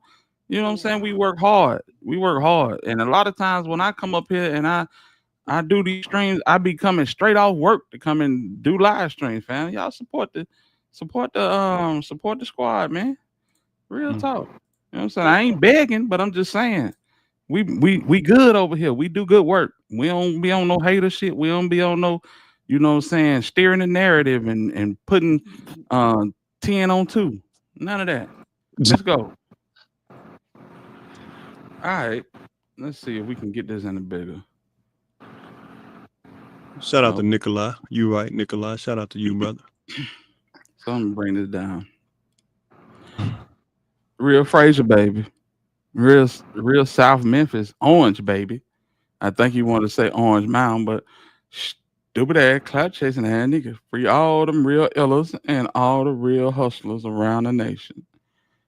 Got a big picture of all of this BS. I've been peep game. All my life, my story finna get told. I'm sick of being tired. Got all the mastermind motherfuckers out of there. All the people that was making moves and having real motion in the city and was about to break.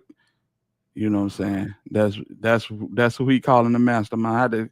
I had to clarify that because that name is synonymous with quit. Salute to my dog Sharon for the super sticker, man. I appreciate you, frat. You know what I'm saying? Then he said he got all the mastermind motherfuckers out of here in real life. Pay attention. And effed over all our people. Shit, green as hell. Then reach out when the trending hit. He was never the king of Memphis. How you comfortable with stealing a nigga song from the crest, take off like it's your shit, and don't even give him recognition? That told me then fall back on God. I just sat back and peeped game. Y'all better know the history about this shit. How he started the rap beef shit from the jump to get out the hood. Yeah, that's what Dolph was saying. How he dissed 3-6. He not knowing Craig Pettis and DJ Paul brother was DJ Paul brother. That's where the extortion and the commotion came at. Then he stopped talking about them because they was on his ass in real life. Then we get in the mix. All of a sudden, he vanishing and seen and did everything and used to be a. So basically, said we get in the mix and he vanished. He go ghost on us, but he on the microphone. You know what I'm saying, claiming to be a D Lord, a hitman, a artist, executive, a A&R all in one, not knowing he effing the game up for the world and using mom to sign to the label just to get the label took away. Slime, you a baby, my guy. You a little boy, G. Stay in your lane, G. This your last time making me feel like I'm a clout chasing that nigga and don't know ish. Just talk and believe in your lies. Talk and believe in your lies. And little bro, go get CMG and your manager you tagged on IG to manage you, boy. You gotta know the game in music before you take off.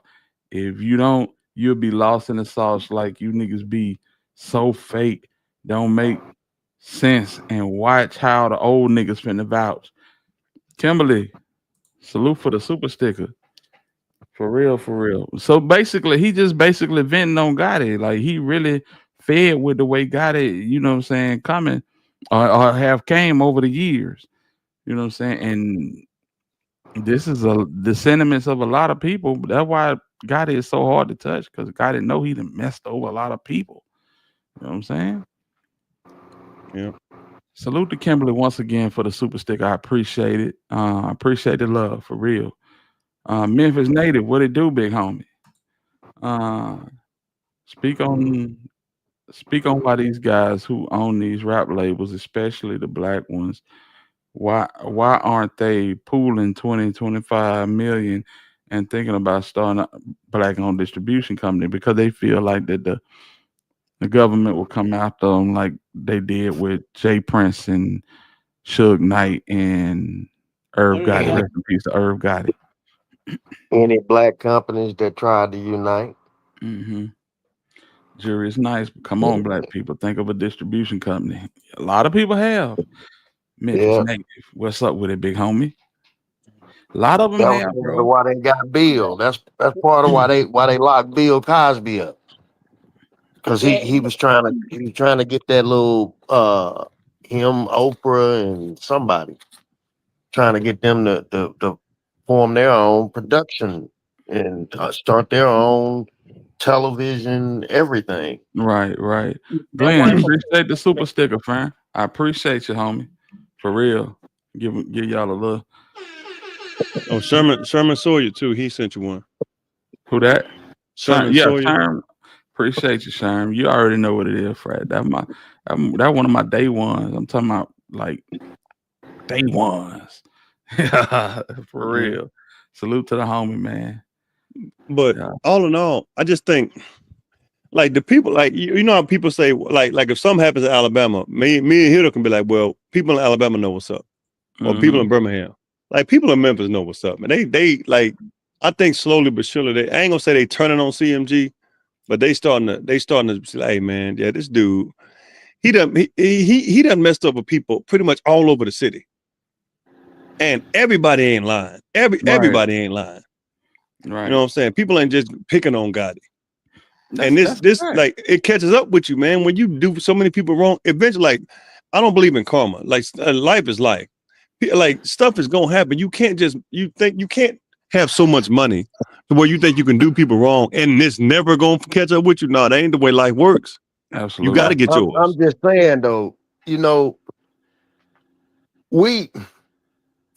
I dislike Gotti for some of the things that he did here in the last. But as far as business is concerned, hey man, most of the people that you see that are successful, they shitted on somebody to get to where they at. No, that's what I've been saying the whole show. That's the method. You got to. You From got Diddy to Trump to whoever. Yeah, it don't matter. Tony Draper, whoever you got.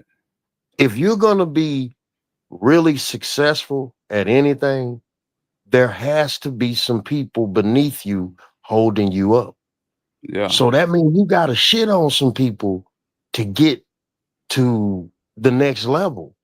Now that shows about, you know what I mean, who you are, what your moral character is, what your moral fiber is. Right. You know what I mean? When you don't participate in that.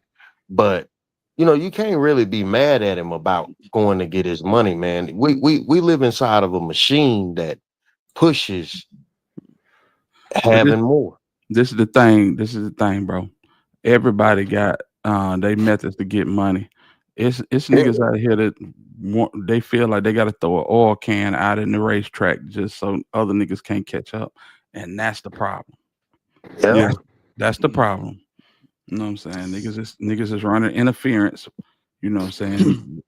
The race is given to the swift, so they running interference. They feel like, and this is a problem with Memphis and a whole lot of other cities, including my own. Niggas feel like it ain't enough money in the city. They feel like it ain't enough money in the city for both of us to have something. And so for the people in the chat who say Memphis don't mess with Gotti now, I'm not saying y'all wrong. This is what I ask you. How come when certain artists from CMG come back and do shows, that place be packed? If y'all didn't mess with CMG, y'all should be boycotting me, because Paper Route, like Glock, I was at the show. That show was jumping. They love Paper. Woo, like them cats personal, but I talked to DJ Memphis, I talked to Woo. I was about to talk to Glock. I'm like, nah, there's too many girls around him. But he don't like a lot of people around, no way. But they don't even come back to Memphis like that. Like Glock don't. He love it. He loves Memphis. Paper Route loves Memphis. So when it's CMG artists that are doing shows, why is it packed? Like why? I'm trying to figure that out. Everybody want to be a part. You know what I'm saying? We got people that'll be out here in designer in $300, $400 J's at a Shell gas station. Niggas just want to be a part, bro. You feel where I'm coming from? So they might not rock with them. They might not buy niggas don't even buy CDs no more. They might not run the music. But nigga, if it's a party, we pulling up. You know what I'm saying? That's all I'm saying. Niggas will pull up to be a part. You know what I'm saying? But yeah, supporting, that's a whole different thing. Even though in theory they are supporting by pulling up, but they don't look at it like that. They pulling up to the party because that's where everybody gonna be at. Zilla act like he was never signed to CMG because he never was. Nope. Yeah. He never was. Mm-hmm. Now I believe that when they go back to Memphis, like I couldn't live a life to where I had to have 30 security guards around me just to go home. That's got to be or anywhere. That's a miserable existence, man. Right. Miserable. And one thing Tamara said a few weeks ago, I'm gonna give a disclaimer before I say this, that them hood dudes up there, they ain't playing around. She said she was in a barbershop and asked why Gotti and them trying to move their headquarters to Dallas, and then she said them dudes said if they try to have a headquarters in Memphis, we burn it down the first day. Mm-hmm. And I think I'm pretty much quoting her. That them people ain't playing. Them people ain't playing. Nobody Here comes cares. Cypress. Nobody cares about me. Once you get out, once you make it out, there ain't no need to care about Memphis no more. You made it out. That's some weak ass shit to say, Cypress. And you my brother. You my brother, but that's some weak ass shit to say. I ain't talking about you got to come back and just be a humanitarian, standing on the corner handling bottled water and shit like that. I'm just saying, bro, this is who made you who you are. Yep. And to say this ain't no reason for you to care about, man, come on, bro. Memphians, people from Memphis are some of the most proud people that I have ever encountered, bro. Yeah, because most of them brainwashed. Okay. And you not. Scott Alex, CMG don't run. Stop it, Scott Alex. Stop. When you leave Memphis, man, you don't look back and worry about what you left behind. If you care about it that much, take it with you. Cypress, you be talking about going back to Memphis to visit all the time. Yeah. I gotta get me some barbecue. Yeah, I do. I gotta come. Hey, but Hitter, we talked about that on the show recently, though. Hey, just because you know what I mean, you from a place and everything, if you go and you make it, you supposed to reach back and you supposed to help. But you don't even have to do it though. You can have a person that mediated for it. Yes, you can give somebody a paycheck just to do your bidding in the city with absolutely. Programs, absolutely, daycare, anything like that, bro. Back to school. But that's the American way. That's the way that Americans think. They think selfish. That's why we as Black people are in the position that we are in, because we don't think like every other culture on the planet. Every other culture on the planet think about building itself. Right. We think about individuality. We think about shitting on our neighbor. That's what we think about. Yeah. That's why I spent $100 on this, just to say that nigga, you ain't up on you this. ain't up on this. Yeah. Come on, fam. And that's one of the realest songs right there. If you listen to that song, man, that's why it's called All Falls. And Scott Alex, nobody from Memphis say CMG run the city except for you and Cypress. Nobody say that because they don't. Nobody believes that. Damn. Nobody believes. Damn. Nobody. People can't prosper because they won't admit it. Gotti business is untouched. Cypress, I believed it, man, until he just told me I didn't. Now I ain't sure. I thought CMG ran the city until he just told me. No, CMG ran from the city. That's what they did. Everybody know that. Yeah, I mean, I'm not gonna dump on all the way up into 2021. Yeah, that man he handled business, but you gotta admit, after the fourth quarter of 2021, it was like a bodega. CMG was like a bodega. You knew what they had in there, but you damn near had to go around back to get it because they kept such a low profile. Why were they keeping a low profile? Why were they order? Why did they artists go underground? Who artists went underground? You know who artists went underground. I had got a call. I just can't. Now you know who you think we talking about. Then you know who it was. Oh no, who y'all talking about? That's my You said homeboy. who? You said how you said you got a call, but then you heard that part. Because I came in on that part. Man, stop it, Cypress. Paper Rock didn't go underground, so it's only one. What other label you think you're talking about? Right. And that shit that youngster doing right now, bro, that shit so retarded. That shit was funny back in 2017. That shit is not. Youngster telling. If you listen to me, Youngster talking in them songs. He telling on folk. He always saying a little something. Yeah. I mean, especially in the first part of this new song he just dropped. What's the name of the song? I don't even know. It's called bloody or something like that. Or it's bad. It's terrible. Like it's only like 4 songs. Is it 4 songs on the album?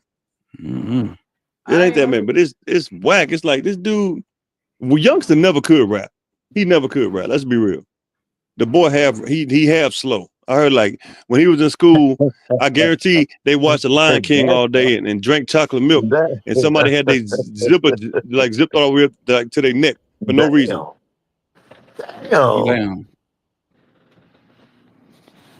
Damn, Black Youngster.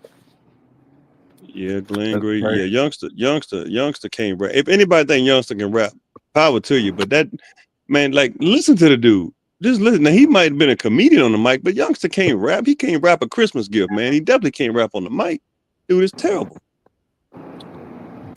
Man, this video so funny, boy. I'm gonna hold my tongue. This how you know niggas. Hey, hold on. Why niggas gotta why niggas gotta do shit like this? All right. What? Damn, bro. You in the middle of nowhere shooting a video? Ain't nobody around. This look just like the straight drop video. Yeah. Just saying, bro. Somebody put a phone in between some twigs, bro. Look at this fool. Mm-hmm. You tell me. I'm just gonna, hey man, just give me the camera. Tell me what to do. He went on the work site when nobody out there. This dude budget probably $800. Trying to tell you. Speaking of $800, yeah, Cornelius, you out of here, buddy. Yeah, look at this fool. Out of here. You out of here, cornbread. Still throwing them gang signs. Boy, the Fed's probably watching like, yeah, soon, brother, soon. But this is what I'm saying, bro. Bruh, this nigga ain't nobody. It's him. It's him. This is a one-person video shoot. But I'm saying, so if he still with CMG though, right? Yeah. He claiming what them chains independent. at? What them necklaces at, youngster? You ain't one of them necklaces no more, bro. Hey, who got the drip going on? Cypress. Probably crying. Look at that. They went out in a work site, bro. They probably out in West Virginia somewhere. People, man, building a trailer. So And he at the, y'all think y'all independent now? That what he say? Well, he might be independent now. no, he's still CMG. He I don't know what he is. He had that maybe he had to pawn some of that jewelry to CMG Advance. Yeah, could be. I doubt it. Y'all gotta do this. He ain't making money, Cypress. You know what this man doing? When last time you heard of a youngster show? I'm talking about anywhere. I haven't, to be honest. Who buying his music? Nobody. No, he ain't making money like that. Now, and I know you in the bushes, homeboy. He ain't making money like that. Go make a little video. You see that? Yolanda, what it do? You also made a TikTok music video. That nigga made a Triller. He made a Yeah, he troll. made a TikTok where he popping out the refrigerator, he doing some Yeah. old goofy Put his ass phone in the shit. refrigerator, eat some chips. Like, bro, you ain't got, bro. Yeah. But y'all Shut- see this, right? Yeah. I mean, heavy camp record label, independent. I mean, Yeah, I okay. can't go by nothing but what he say. Yeah, but he say that. He right. You know, he say that. Independent. That them feds still gonna get you though, bro. Mm-hmm. You gonna be independent in your jail cell. What he do? Mm-hmm. Stop it, Cypress. Yeah, independent. So I mean, but you know, I watched the foot traffic, and CMG still like his videos and whatnot. So that's what's up with him. He That's the said reason they like it. he wants to work at Amazon and ATL. Oh my god.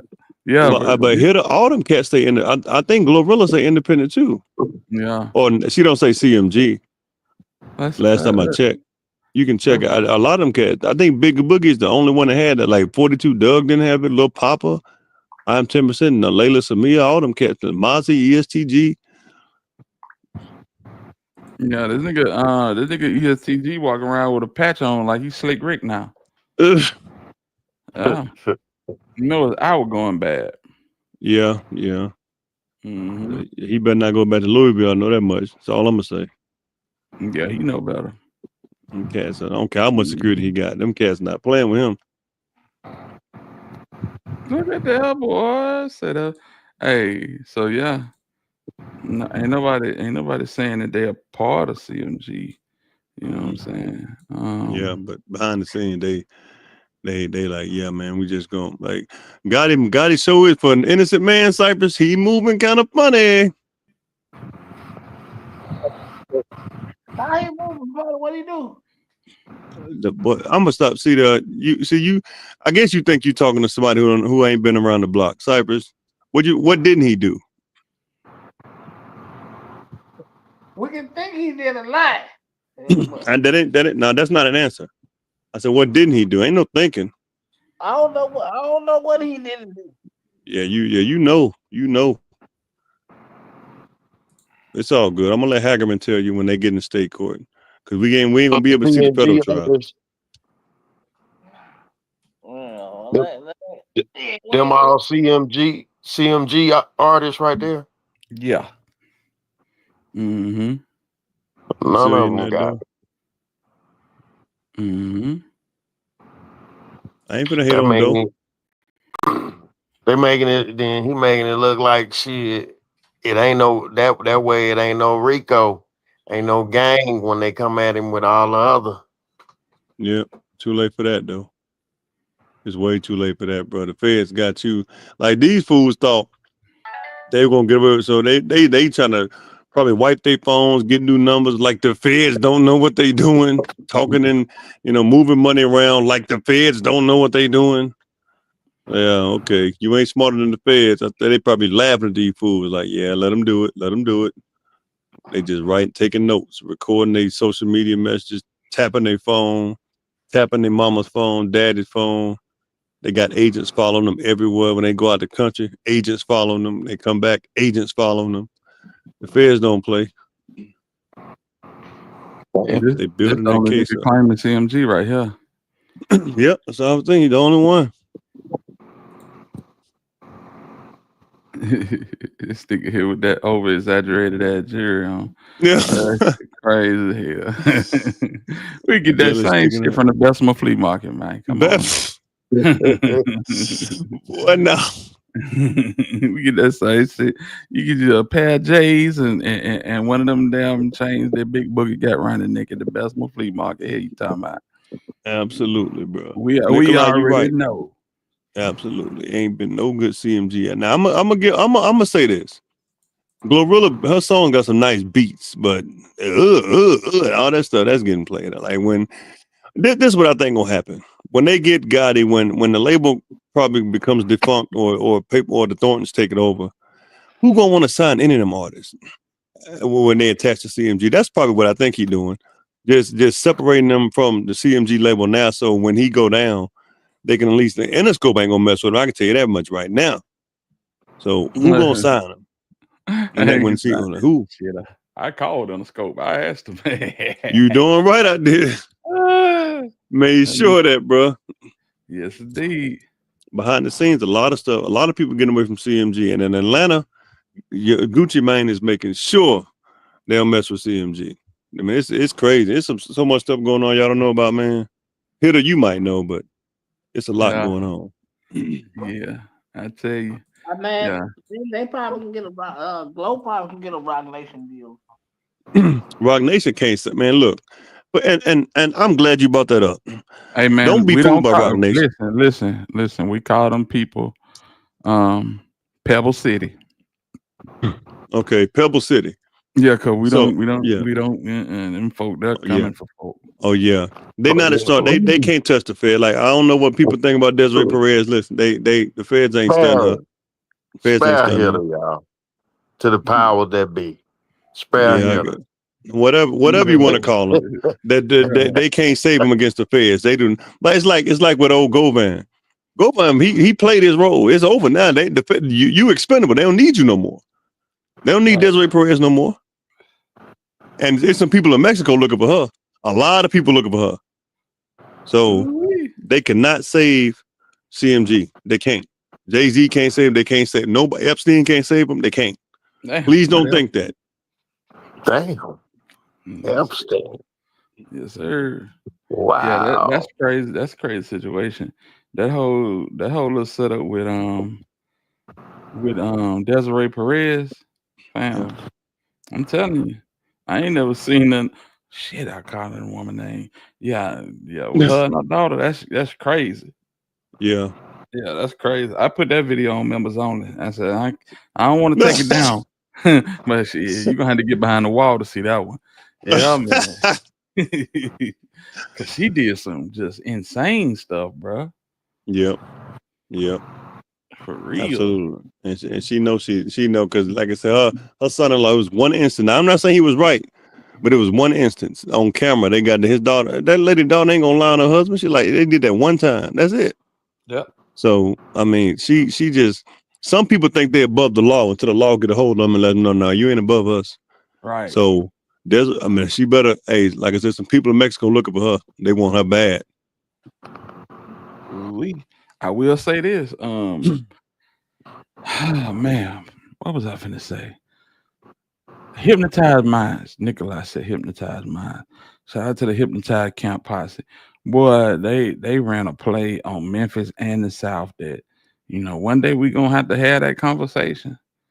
You know what I'm saying? We're gonna have to have that conversation on how these folk, led a lot of people like the Piper down that road. You knew these folk were worshiping the devil. You knew these folk were talking about satanic stuff, but because that beat was banging, niggas rock with it anyway. You know what I'm saying? Absolutely. This nigga, this nigga Paul got a whole devil horn tat on his head. It's like he don't even care no more. It is what it is, bro. We're gonna have to have that talk one day about how and that's a problem, bro. That's a problem with us as a whole. We are sacrifice ourselves, standards, morals, and all that shit just for a good time. And them niggas was dead wrong for some of the shit that they were putting out. And they telling you on the back end, but they telling you on the back end that they were doing exactly what I'm saying that they was doing. Yeah. Yeah, it's crazy, bro. But salute to them. Crunchy Black, salute to him. And Juice. Positive vibes say, huh? I'm gonna watch Stranger Things, man. I'm gonna drop down. I think gonna watch Stranger Things. Hey, when I hop off here, I'm probably gonna watch Sinners. I ain't seen it yet. All right, man. I appreciate you letting me up. Shout out to everybody except for Cypress. I'm gonna get with y'all, man, another time. All right, bro. All right. Hope you get lucky. Don't invite no guys over now. Just females. we ain't on no hotel nights. Man, I'm watching Stranger Things by myself. Hey, check your Instagram. I sent you a message under my temporary Instagram. I'm gonna delete that, but I sent you a message. Did you get it? Let me see. Let's see. Shout out to Steve, bro. Steve funny hell. Let's see. I don't think so. I think Superfly Kick sent me some. Shit, I was subscribed to Superfly Kicks. Got all the heat for the feet. No, I'm looking. Let me check. I don't see nothing, bro. You sure? Because I mean, I tried to call you. It wouldn't let me go through. But I sent you a message. I wonder why you ain't looked at it. Try it again and let me know something. All right, I'm gonna get with you. All right, bro. Oh, I see it now. I see it now. Yeah. Okay. Yeah, that's me. That's me. But I'm gonna delete. The only reason I got a new phone, man. All my contacts got deleted. I was like, dang, what happened? I saved it to the phone instead of my SIM card. So, gotcha. But I'm gonna send you my number though. All right, big homie. All right, y'all be easy. For sure. For sure. Hey, Cypress. Yeah. Shout out to Steven. He going. Shit, we ain't going nowhere. We ain't going nowhere, Keita. We finna get into the Diddy content. If y'all rocking, y'all throw one in the chat if y'all still rocking. If y'all want me to shut it down, we can shut it down. You know what I'm saying? I'm just saying, y'all let me know something. Lord Infamous, king of the triple flow, yeah. Lord Infamous, Lord have mercy. Yeah, them Lord, folk, boy. Yeah, man. Let's get to it. Y'all ready to get to it? Okay, let's go. Let's see what we got here. Let's go. Y'all hit that like button if y'all ain't hit the like button. Let's see here. Boom. Let's go. Which culminated in a dramatic arrest in 2024. But anyone that's followed Diddy closely... Look at this picture right here. Lord have mercy. That nigga don't mean nobody no good. You hear me? This nigga don't mean nobody no good. Antonio, you see this nigga? This nigga look like Aaron Hall and the Devil and Batman all in the same fell swoop. This nigga don't mean nobody no good. Let's go. Will know that this is nothing new. His whole career has been plagued by questionable moments since he found fame in the 90s. From being a street hustler to becoming a billionaire business mogul, Diddy has personified what it means to live the American dream. But behind his career, there's been endless allegations on the dark activities he was allegedly indulging in behind the scenes, including and racketeering, charges that would lead to a downward spiral of the once powerful industry titan. His attorney would call it an unjust prosecution, as countless lawsuits would ensue, tainting the image of the once respected and globally renowned voice of his generation. In November 2023, his ex, Cassie Ventura, filed a lawsuit claiming assault and abuse, even alleging that Diddy had forced her to engage with male workers while he watched. That's crazy. That's crazy. What is the whole situation, bruh? What do y'all think it is with this dude, bro? Why he gotta, you know what I'm saying, move like how he be moving? And why do he hate women? Because I can't deduce nothing from this, but this nigga can't stand women, bro. Cause he get the ones that he feel like is the most attractive, and he take them down through that. He got a little Bobby Brown in him too. Yes, indeed. That boy make Bobby Brown look like this nigga make Bobby Brown look like, let's see.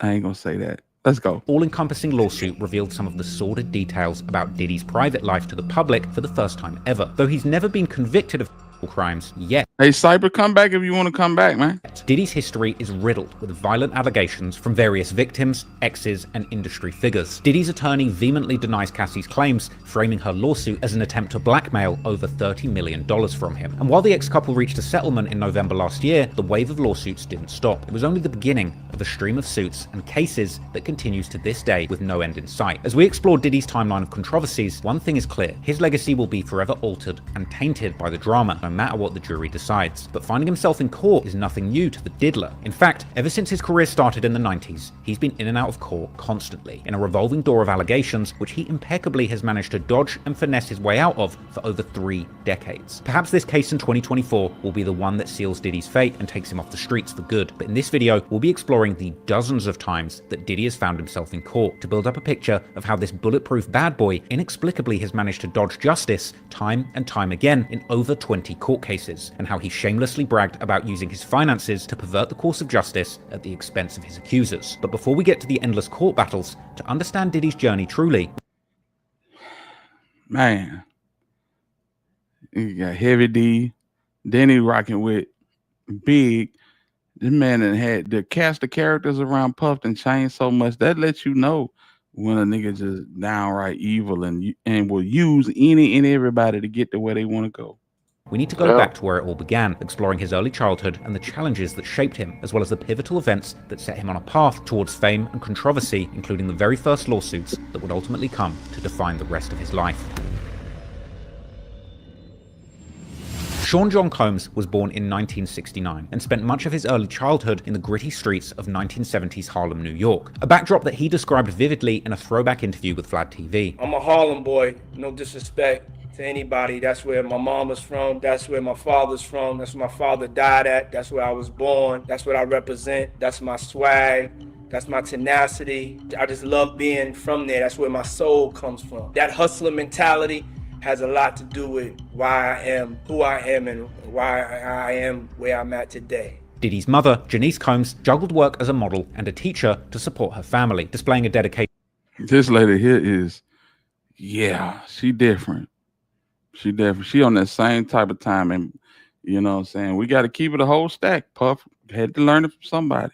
And strength that Diddy would often reference as influential in his own life. His father, Melvin Earl Combs, had a dual life. While he worked for the New York City Board of Education and drove a taxi, apparently he also had ties to the New York underworld, notably working with the infamous drug dealer Frank Lucas. In an interview with Vlad TV, Lucas himself touched on his connection to Melvin, painting a complex picture of the man who would ultimately shape much of Diddy's early worldview. Me and Melvin Combs were good friends.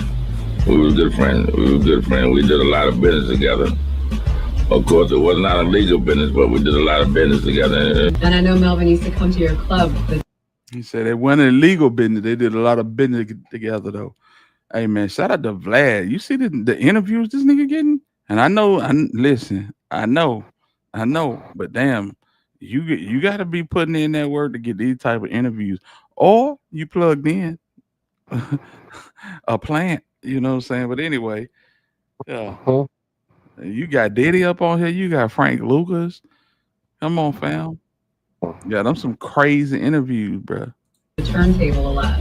Yes, he did. He come there all the time. Melvin was like a lady man. In January 1972, tragedy struck when Melvin was shot and killed while sitting in his car on Central Park West during an alleged drug deal gone bad. According to detectives who had been involved in investigating Melvin's drug operation, he was known to drive around with large quantities of dope and also allegedly had $30,000 worth of cash on him the day he was killed. And while neither the drugs or cash were ever found on him when his body was discovered, it would later come out that he allegedly had owed $80,000 to what the newspaper described as the mafia, although this likely referred to Frank Lucas's operation. And you know how much $80,000 was back in the 70s? $80,000 was like $200,000. The hell this man was doing?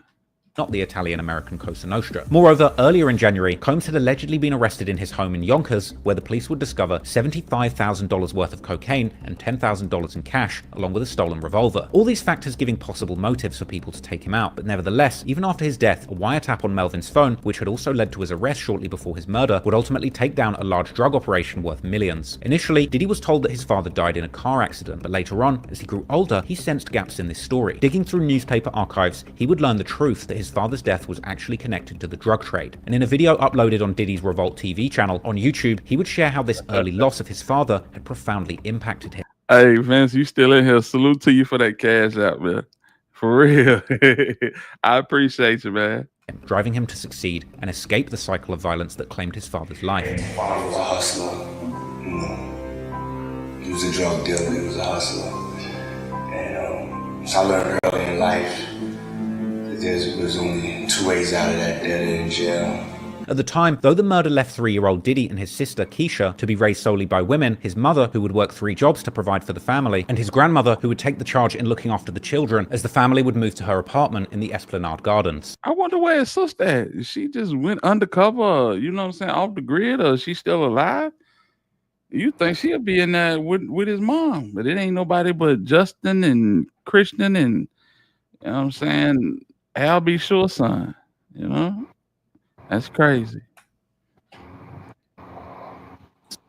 A large co-op housing complex opened only 5 years earlier right on the shore of the Harlem River, which at the time was hailed as an opportunity for middle-class black New Yorkers to build wealth, but has since become another example of New York's failed affordable housing initiatives. But about 9 years after the tragic loss of his father Melvin, in 1981, he and his family moved to the quieter suburbs of Mount Vernon in New York. This inner suburb, located just north of the Bronx, presented a stark contrast to the gritty environment of 80s Harlem. Mount Vernon would be a new start for his family, and Diddy would describe it as a place that broadened his horizons and exposed him to new cultures and possibilities, fostering his early ambitions. In Mount Vernon, Diddy attended Mount St. Michael Academy, an all-boys private school with a focus on discipline and academics. It was here that he developed an interest in performance arts, foreshadowing his future in the entertainment world. By his teenage years, he was already making appearances as a dancer in music videos, even performing for icons like Diana Ross, which would foreshadow the flamboyant flair that he would bring to his own music videos later on. Diddy was also athletic and would run.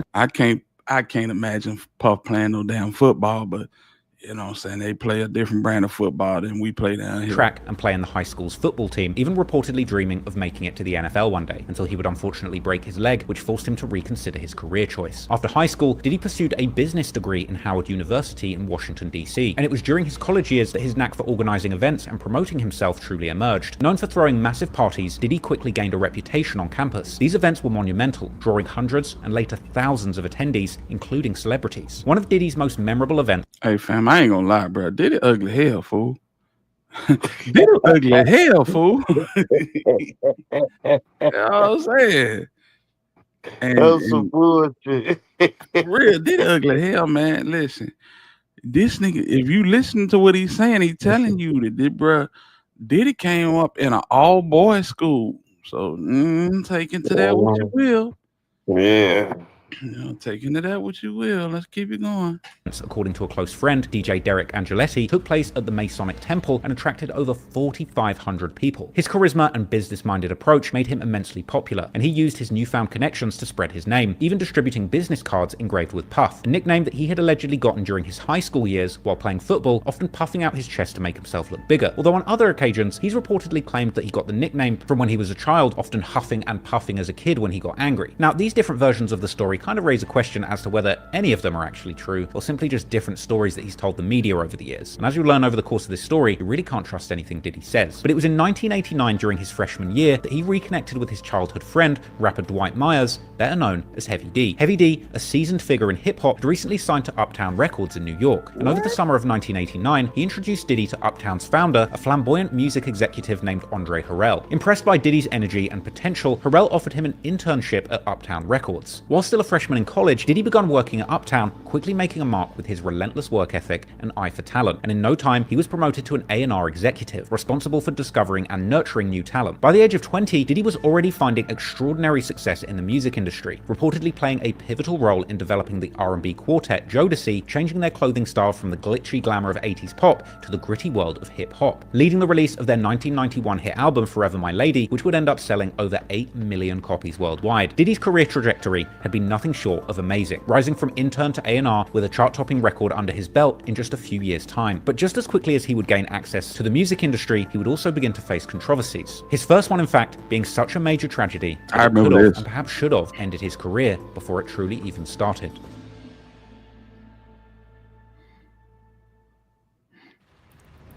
So I know a lot of y'all might not even know about this, but this is the City College incident. This is when Diddy had a bunch of folks. I think it was they had a celebrity basketball game or something like that, and you know, they had a few celebrities in, and he packed the place out. But then he brought in, I want to say, LL Cool J and Mike Tyson, and the place went crazy. And security was not in place. Diddy come from a party throwing background. Basically, this is the Saks Fifth Avenue version of Rainwater, if we want to look at it like that. This is nothing but Rainwater, a super upgraded Rainwater. You know what I'm saying? Yeah, Rainwater on steroids. These Rainwater on steroids times 10. You know what I'm saying? This is their background. They come from throwing parties and shindigs and events. I'm gonna let y'all get into this, but I remember this like yesterday. Let's go.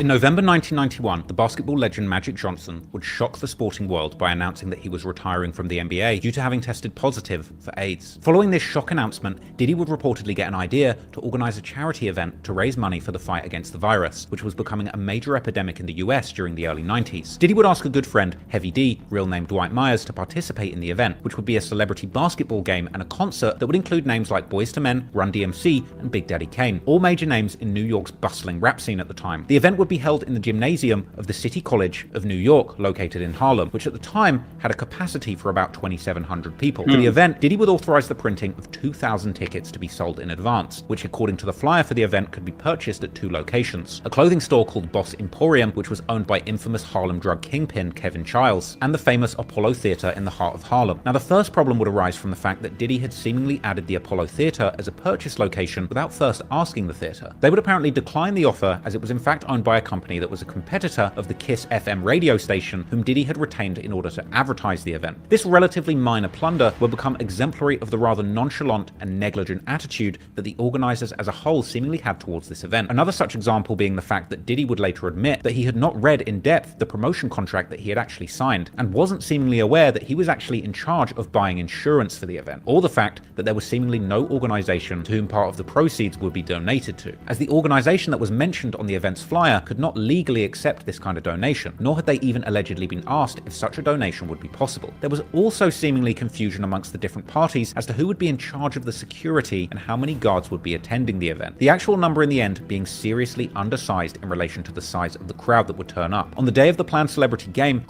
7 guards, bruh. Come on. You got 2,000 tickets on a pre-sale. You got 7 guards found with 2 walkie-talkies.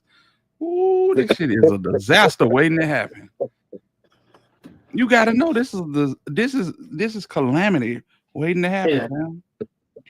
Crowds would begin forming already several hours before the start of the event, which would actually surprise the security personnel who weren't expecting so many people. The gathering crowds would be split into 2 lines, those who had already bought tickets in advance and those who were looking to buy tickets from the gate. And at first, things appeared to be going smoothly despite the number of people looking to gain entrance to the gym being much larger than what the organizers expected, and in fact, much larger than what the gym's maximum capacity even was. However, things would begin to unravel fast when the celebrities began arriving to the event, with the arrival of Mike Tyson and LL Cool J bringing the crowd to a frenzy, as Gene Deal, Diddy's former bodyguard, would later describe to DJ Vlad during an interview. I did a walk around, so I walked around the top of the floor, went down the steps and went in the gym, and then came across the gym, and I seen that you can go up the steps and be right there at the front door. Everybody was coming in. You seen Dougie Fresh, Red Alert, they was on the mic.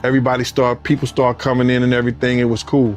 And then when LL Cool J and Mike Tyson showed up, that must have went pandemonium. The crowd would begin to push towards the entrance, soon overwhelming the security and gaining entrance to the gym. Unfortunately, as the crowd surged into the lobby and down a short staircase into the gym, at the bottom there were 4 inward opening doors that were closed. This created a deadly bottleneck where the pressure of the crowd still pushing towards the doors would soon begin to cause breathing problems to the people stuck at the bottom. And apparently, Diddy himself would actually manage to open one of these doors and would begin to... Well, if you claustrophobic and you looked at that, fam, you understand what I'm saying? Man, let's run that back, bro. Look at this.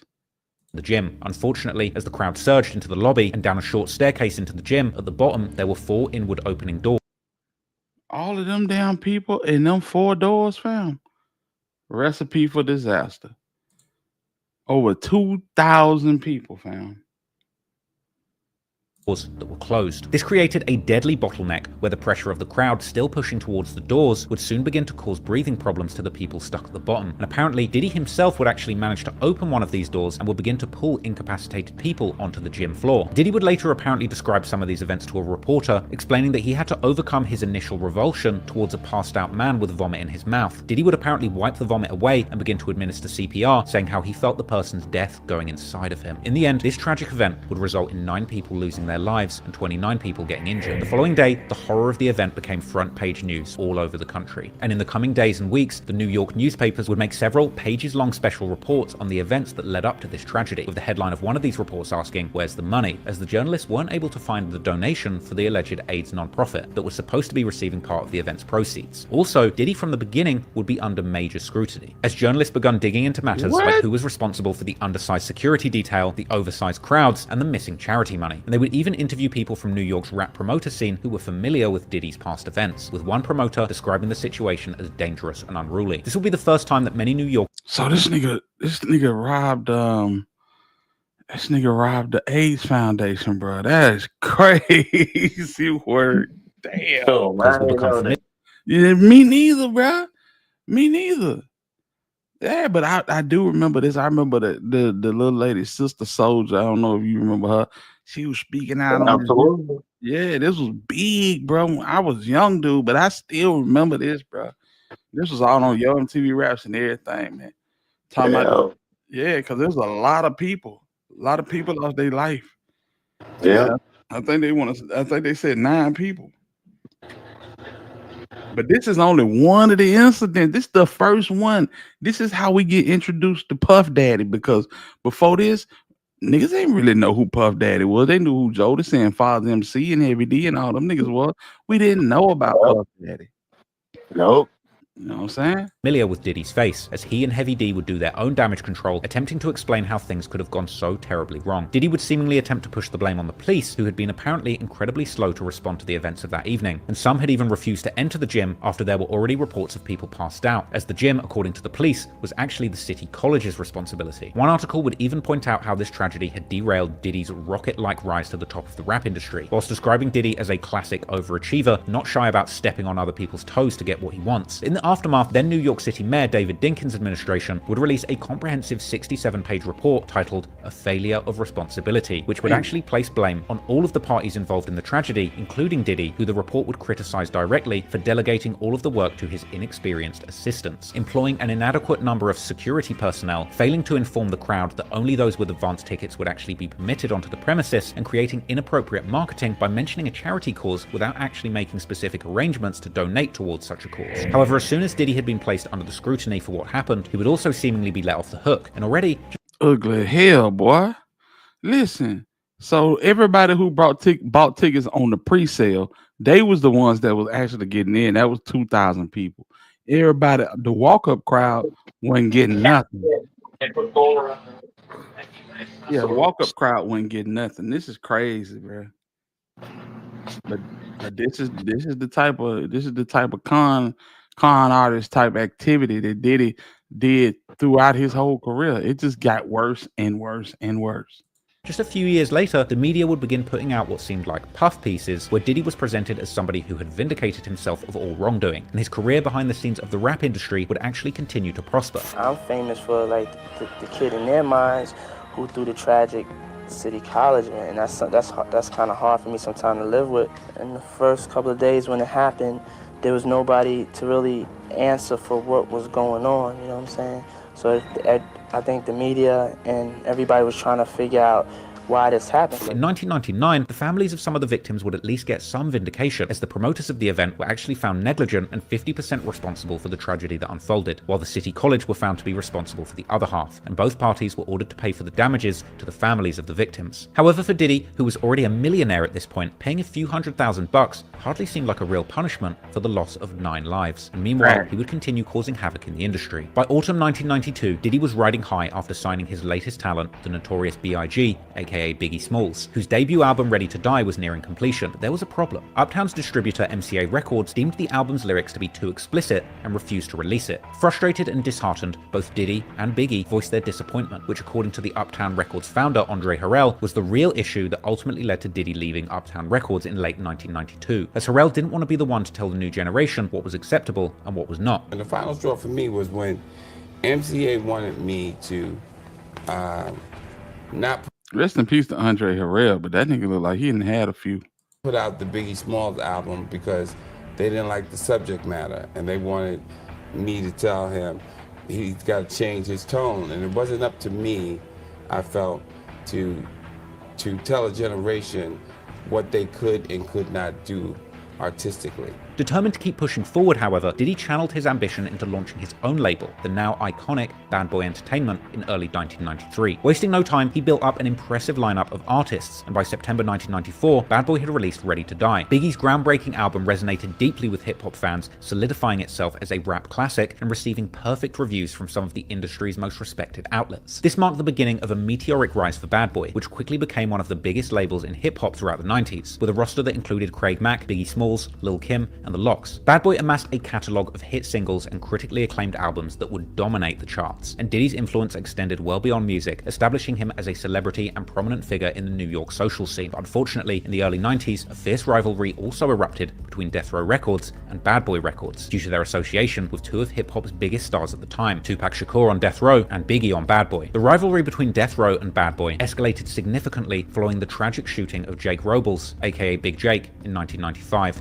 I'm just gonna kick a little something. Everybody want to know why. That's Jake Robles. That's basically the reason why, all of this got to jumping off. The whole situation exploded, and you know what I'm saying. Basically, Diddy put a battery in Biggie back, and Suge put a battery in Pop back. These niggas crashed both of these niggas out for their own personal exploits, in my opinion. Can't get right.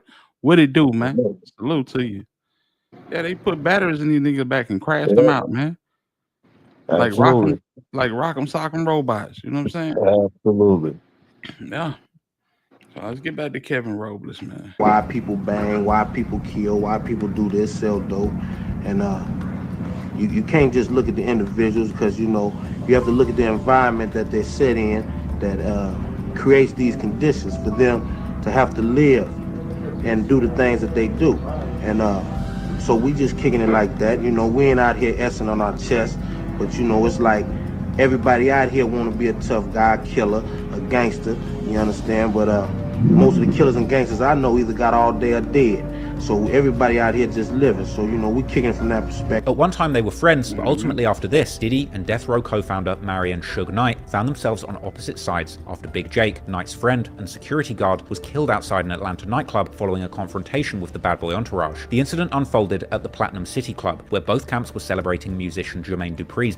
They slapped. They said Suge slapped fire from Jermaine Dupri. Ooh, I bet that was a funny sight right there. Nigga Big as Suge had to flip Jermaine Dupri, bro. I'm talking about for real. Birthday. Tensions apparently flared during that night, and later on, Yeah, an let's argument sip it on erupted, that turning the peace situation chaotic and ultimately leading to Big Jake being shot, with the assailant then fleeing the scene. This deepened the rift between the two record labels and intensified the atmosphere of hostility that would plague the hip-hop community in years to come. Big Jake would pass away weeks later at an Atlanta hospital, and Diddy would deny involvement in the shooting, which Suge Knight reportedly held him responsible for. Diddy's bodyguard, Anthony Wolf Jones, would be a person of interest in the case, with multiple witnesses, including an off-duty police officer, alleging to have seen him fire the shot that killed Robles. Wolf himself would actually be killed in 2003 following an altercation with BMF founder Big Meech. According to Trey D, a rapper from Snoop Dogg's G-Funk group, the Eastsiders, the murder of Robles was the last straw in the Death Row Bad Boy beef. Well, who got killed in Death Row? I mean, obviously Tupac. Well, Jake Robles got killed. Jake Robles? Yeah. Who was that? The one that got killed at the party in Atlanta. Oh, Suge's friend. Yeah. Aha. Yeah. Were you around during that time? Jake was a good dude, yeah. Jake was a good dude. So was that like Suge's like best friend, or? He was a good friend of him. He was a very good friend. You see them together often, and I think Suge trusted him a lot. Okay. In the Jake Robles incident, they actually showed, him getting killed, and then Suge being there, and I guess Puffy was there at the club also, and Suge started blaming Puffy for the shooting. Was Jake getting killed? Was that like the straw that broke the camel's back in a way with Suge and that? Seemed to be. It seemed to be. I wasn't familiar with the details. Yeah, that was the straw that broke the camel back. Shout out to Trey D, man. Trey D from them Eastsiders, you know what I'm saying? If y'all don't know, Trey D, Gotti, Loke, Snoop Dogg, you know what I'm saying? That was a nice little group back in the early 2000s. But the party that he attended, it was a lot of industry people there. He was supposedly looking for Suge or waiting for Suge or something. And in the process, it was a flare up between the two camps. and he wound up dead. But as the 90s went on, Diddy would continue raising hell in the recording industry, and it would seem that no executives were off limits. 3 years later, on April the 16th, 1998, Diddy attacked music executive Steve Stout after Stout mistakenly sent MTV a controversial version of legendary New York rapper and Queens native Nas's Hate Me Now music video, which featured Diddy and depicted him as Jesus Christ being crucified. According to former... Shouldn't have did it. Shouldn't have did it if you ain't want nobody to see it. Fuck, nigga. Shouldn't have did it. Compton police officer who later became Death Row Records head of security, Reggie Wright Jr., Diddy consulted with his preacher that if he put out a video of him on the cross, the video would be his downfall. But the main thing that y'all know Steve Stout's for is he's the gentleman that Puffy got mad about the video when he was put on the cross, and how, you know, you go and film something, then I think he said he wanted to talk to his reverend or his preacher or his pastor or something like that, and he told him that won't be a good look for him, and kind of predicted that you're gonna have a downfall because of that, being on that cross. Maybe it's coming true in 2024. Furious that this part of the video had not been edited out, Diddy confronted Stout in his New York office, where he and 2 associates assaulted him with a phone. Diddy would state that he handled the situation poorly and later publicly apologized, with Stout dropping the charges. But it was rumored that Diddy actually paid $500,000 to Stout and was ordered to attend a 1-day anger management class. The cycle of Diddy being associated with chaos in the streets and in the boardroom was just beginning, however, as lives had already been lost in connection with Diddy's activities. From here, more innocent people would continue to be harmed as a result of Diddy's behavior, and the next incident would become one of the most high-profile incidents of Diddy's career so far, leaving numerous lives ruined, both strangers and the people that were supposedly closest to him. On the 27th of December 1999, Diddy and his girlfriend at the time, global pop star Jennifer Lopez, and his bad boy artist Jamal Shine Barrow were at a club in New York when a confrontation escalated after Diddy apparently knocked a... I just realized, shit, this nigga Diddy was getting gray hairs before 2000 set in. That's crazy. Always in some bullshit. So shit, Yeah. he was worried. Yeah, that nigga was super stressed from day one. From day one. You know what I'm saying? You go out there and get all these folk done in at the at City College, then you run through Craig Mack and unalive. Well, you know what I'm saying? Big get unalived on your watch. You know what I'm saying? According to who you believe, you put bread on Parkhead. So you know what I'm saying? Bruh. Oh boy. That boy folded dirty. He could be the devil in the flesh, honestly speaking. Man. For real. This is a evil motherfucker. Just keeping it buck. This nigga's evil, fam. A drink out of the hands of a local gangster named Matthew Scar Allen. This sparked an argument during which Allen actually threatened Shine, and somebody apparently threw money in Diddy's face. Chaos would ensue, and all 3 men reportedly drew guns, and someone would allegedly fire 3 shots in the packed club, injuring 3 people. Diddy was arrested with 2 9mm guns in his car and ended up facing 4 weapons charges, along with accusations of bribing his driver to take the blame for the guns. Although a witness claimed to have seen both men firing their weapons, Diddy himself was actually acquitted of all the charges in 2001. This was because differing stories emerged on his role in the shooting, with him stating that he did not own nor possess a gun on the said night. His girlfriend Jennifer Lopez would make headlines for her supposed night in hell, while Shine was the one who truly suffered, being convicted on 5 out of 8 counts and sentenced to a brutal 10 years in prison. Now, before we dive into why they threw this nigga under the bus, they did this nigga Shine so bad. Shine, you know, he did it 10 years and went back to his country, his home country. Had to. Yeah, I think they deported him. Mm-hmm. what happened to Shine after his conviction, let's take a step back and get to know this man. Shine, a name that used to echo through the halls of hip-hop, once stood alongside Diddy as the next big thing on Bad Boy Records. But his story took a turn that very few could have predicted. His gritty style and undeniable talent, along with comparisons to the legendary Biggie Smalls, all pointed to a bright future. And yet, one night at a club in New York would change everything, ultimately landing him in prison for 10 years, followed by a swift deportation. Now, if you want a much deeper refresher on the events that brought Shine to that moment, you can go and check out my full video that I did on this a few years back. But the short of it is that Shine ultimately ended up taking the fall for the shooting. Diddy got off scot-free, and Shine served 10 years in prison, being released in 2009, with his life taking a dramatic turn. In a 2022 interview with Rolling Stone, Shine summed up his journey, saying, "I've been training for this my entire life because I grew up with one of the greatest CEOs ever in Diddy." However, in a recent statement in September 2024, after the barrage of Diddy's sexual misconduct allegations, Shine would voice that his former mentor actually destroyed his life, particularly regarding that 1999 New York nightclub shooting incident. Let us not lose sight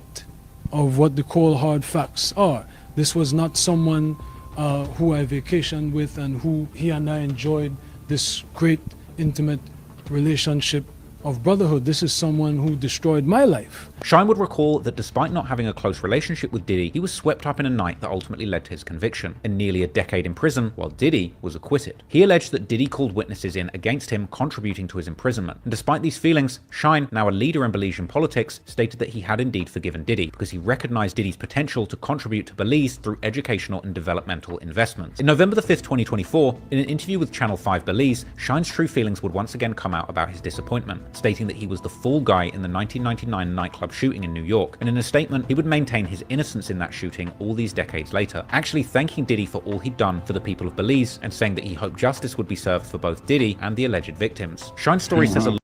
Yeah, Shine saying justice. You know what justice mean? That mean Diddy gonna have his ass behind some concrete. So yeah, he already know what it is. Yeah, Dub JJ in the building says Shine from Belize. Absolutely. Yeah, man. Salute to everybody in the building. If y'all didn't hit that like button, hit that like button for your boy. I appreciate it. If you can, donate to the channel, fam. Drop us a tip. You know what I'm saying? $1, $2, whatever do. I appreciate each and every one of y'all, man. You know what it is. Let's get back to the content. A lot about the misguided loyalty that those close to Diddy gave to him. But if you read between the lines of Shine's graceful statements, you begin to see that duplicitous side of Diddy shining through. This is a man who throws stones and hides his hand, and will happily let those closest and most loyal to him have their lives destroyed to preserve Diddy's image and freedom. Right. And with Diddy getting off scot-free in this case, 0 lessons were learned. And as we get into the 2000s, we'll see Diddy in and out of court more than ever, as this untouchable Teflon Titan only got more bold and belligerent in his selfish and destructive behavior. Yeah, Diddy was a monster, fool. Still is. In 2001, Diddy was sued by his former driver, Wardell Fenderson, for $3 million. Fenderson alleged that Diddy had offered him $50,000 to lie to the police about a gun that was found in Diddy's car following that 1999 nightclub shooting incident that involved Diddy, his then girlfriend Jennifer Lopez, and the rapper Shine. Fenderson claimed that after the shooting, Diddy actually pressured him to falsely testify about the presence of a gun in the vehicle. And as a result, Fenderson stated that he suffered emotional distress and physical injuries from the incident. The lawsuit was settled out of court for an undisclosed amount, and this represented something of a loose end for Diddy following that Shine case. But once again, Diddy was able to pull out his checkbook and make the problem go away. And sadly, Diddy's dishonorable habits would only continue throughout the decade. On March 26, 2001, Michigan TV host Roger Mills filed a lawsuit against Diddy, accusing him of an assault that allegedly took place following a 1999 interview. Mills claimed that during an interview with WCHB TV in Detroit, he questioned Diddy about his rumored connection to the murder of the Notorious B.I.G., a topic that apparently sparked anger. The Notorious B.I.G., born Christopher Wallace, was killed in a drive-by shooting in Los Angeles in 1997, just months after a similar incident that took the life of Tupac Shakur. According to Mills, Diddy's representative requested the tape of the interview, but when Mills refused to hand it over, Diddy's entourage allegedly attacked the host and forcibly took the tape. Diddy's team vehemently denied the claims, with the spokeswoman accusing Mills of attempting to extort the rapper. In a 2004 civil trial, a jury ultimately sided with Diddy, ruling in his favor and dismissing the allegations. In this case, it wasn't a payment that helped him avoid liability, but likely his access to a high-ticket legal team was still enabling Diddy to convert his questionable riches into bulletproof legal defenses that would allow him to avoid responsibility for anything that went down. But ironically, and that's what we got. That's what we dealing with now, boy. He got a bulletproof legal team. But this is the problem. You got a bulletproof legal team, and a bulletproof legal team is cool for something that didn't happen 2 years ago. But they got shit from all the way back in 2008, and it is 2025. So basically, they went from 8 all the way to 24. It's going to be hard for that legal team to fight all of them allegations, fam. It's a lot of allegations, including the one you see on the screen right here. The beautiful Kim Porter. You know what I'm saying? Nobody's putting her demise on Puff, but you know, she had things that she suffered through with Puff as well. And if they bring up Al B. Sure gonna slide it in there. Pause. No Diddy. Period. But yeah, I'm pretty sure Al B. Sure gonna say something about Kim Porter as well.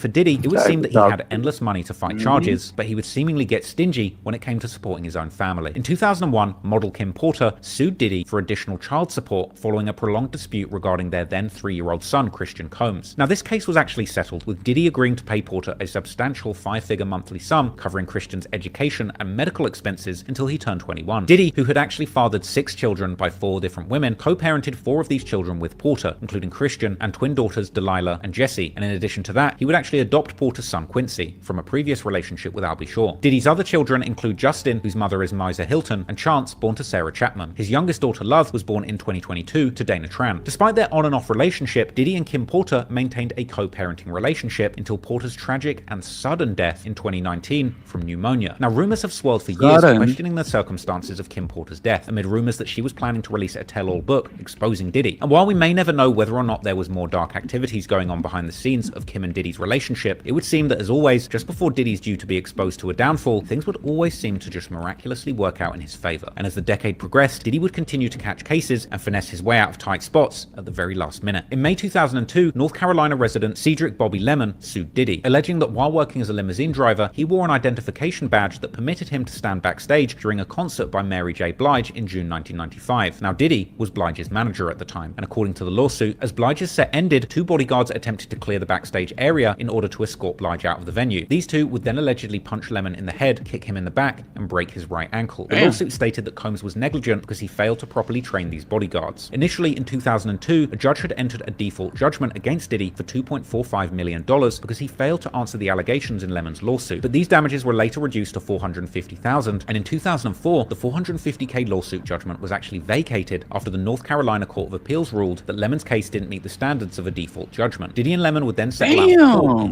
So, y'all just hear that? That Boy, man winning, boy. He winning, and this is what happens, fam.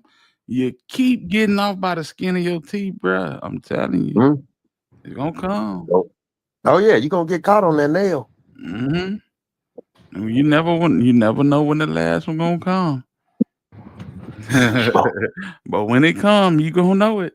In 2006 for an undisclosed amount. Now, it's important to note that Lemon had earlier brought the first action in July 1996 against several defendants, including the 2 bodyguards and their employer, Steve Lucas Management. That action resulted in judgment against Steve Lucas Management, but Lemon had also brought a second action in May 1999 against Mary J. Blige, which had then been settled out of court. Since the case was settled out of court, we might never know exactly what happened definitively, but by this point, it's not hard to imagine Diddy making use of his hired goons to inflict serious bodily harm on somebody who doesn't do exactly what he wants. And it would appear that Diddy was still just as ruthless in the boardroom as he was in backstage confrontations. In 2003, former Bad Boy Entertainment executive Kirk Burrows filed a $25 million lawsuit against Diddy and attorney Kenneth Meiselas, with Bad Boy Entertainment also named as defendant for using intimidation tactics back in 1996. Burrows claimed That's Kurt Burrows. Allegedly threatened him with a baseball bat, forcing him to sign over his rights to company stock, making him the victim of an extortion and racketeering scheme carried out by Diddy. Burrows, who had been fired from Bad Boy Entertainment in 1997, claimed that in 1993 he was promised a 25% ownership stake in Bad Boy, which he would later be forced to relinquish in 1996 under threats of violence, something that he would actually explain in detail in an interview with the Art of Dialogue channel. I had 25% of the company.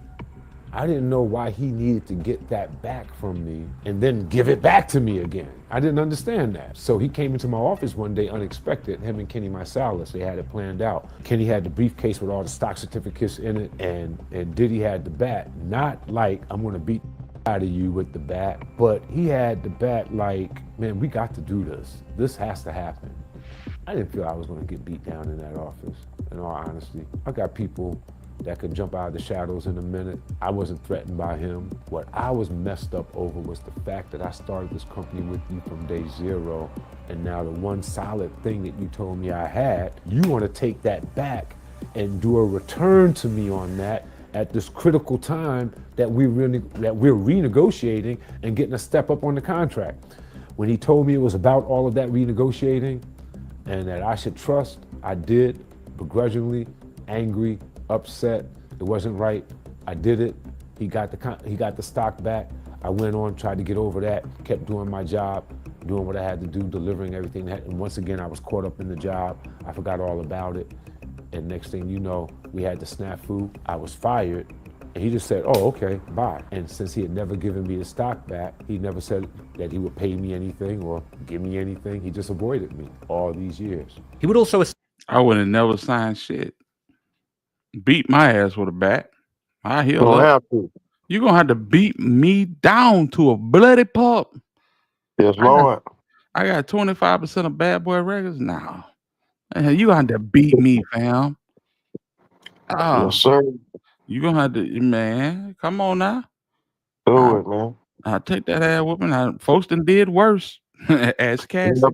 Assert that Combs periodically promised to restore his interest in Bad Boy, but in 2001 made it clear that this promise would not be fulfilled. Additionally, Burroughs would claim that Diddy and Mysalis interfered with his management contracts and blackballed him from the music industry. Burroughs would bring 4 claims under the Federal Racketeer Influenced and Corrupt Organizations Act, or RICO charges, as well as state law claims. However, the court would find that the RICO claims were barred by the statute of limitations and that his allegations failed to meet the legal standards for a RICO violation. After years of litigation, the court would dismiss all of Burroughs' federal claims with prejudice, while his state law claims would be dismissed without prejudice on March 12, 2004. And at this point, things were getting strange, and it seemed that no matter how violent or ruthless Diddy was being perceived as in the public eye, he simply couldn't stop and wouldn't stop. In the next lawsuit, Damian Vasquez alleged that in February 2002, after being told that he could no longer work in the Bad Boy Entertainment main offices, he was given an envelope containing music industry contact sheets by a Bad Boy HR employee where he was advised to send his resume. A month later, following a car accident he was involved in, the envelope was stored in his parents' garage, which he rediscovered in late 2003. Upon reviewing the contents, he realized that the contact sheets included personal information about Diddy. Recognizing this, he reached out to Diddy to arrange their return. Shortly afterward, Vasquez was summoned to meet with Bad Boy HR, where he was questioned about the contact sheets, but not accused of any wrongdoing. Despite working for Bad Boy, he had not been paid his wages and ultimately decided not to return to work after the 2003 holidays. According to the lawsuit, in early 2004, Vasquez learned that Diddy was missing a Grammy Award that he had won the same year, and he would email Diddy with apparent information that he believed might help him find it. But instead, he was allegedly called to a police precinct under the pretense of a job interview. Once there, he was interrogated by NYPD detective Gloria Frazier, who is also mentioned as a defendant in the suit, among others, regarding this missing Grammy. He would apparently be coerced to confess after being threatened with incarceration. And despite being a diabetic, Vasquez's health needs were neglected, leading him to collapse and be hospitalized. After his release from hospital, Vasquez was brought back to the precinct and repeatedly questioned about the Grammy by Frazier and 3 more officers. But after this interrogation failed, he would then be charged with minor crimes that had no connection to the missing award, and he would allege that he was held without being properly informed of his rights and later arraigned on charges of aggravated harassment, petty larceny, and possession of stolen property in concert with Diddy and Bad Boy employees. But all charges were dropped on April 7th, 2005. But this situation was particularly disturbing, as it seemingly hinted towards some kind of collusion between Diddy and New York City law enforcement. With the possibility of the authorities being in Diddy's pocket, this would make him an incredibly dangerous enemy. But that didn't stop people continuing to take him to task and putting him in the courtroom to try and make him right his wrongs. In 2005, Bridgeport Music Incorporated and Westbound Records Incorporated would file a lawsuit against the estate of Christopher Wallace, or the Notorious B.I.G., as well as Diddy and Bad Boy Records, claiming that the title track of the album Ready to Die contained an unlicensed sample from the Ohio Players song Singing in the Morning. The lawsuit alleged that Bad Boy Records and its affiliates released Ready to Die without securing proper clearance for the Ohio Players track, leading to copyright infringement. The case centered around claims that Ready to Die contained the unauthorized sample, which was substituted into the track after a denied request to sample Jimi Hendrix's Power to Love. Despite knowing that this sample hadn't been cleared, Bad Boy proceeded with the album's release anyway. Bridgeport Music, a Michigan music publishing company which held the copyright to the composition, and Westbound Records, which held the rights to the sound recording, pursued damages for this infringement. And in this case, the jury would actually find Diddy and Bad Boy Records, as well as the other defendants, liable for copyright infringement. And they awarded $733,878 in compensatory damages, which was split between Bridgeport Music and Westbound Records. Bridgeport Music opted for statutory damages and received the maximum award of $150,000 under the Copyright Act. Additionally, Westbound Records was awarded $3.5 million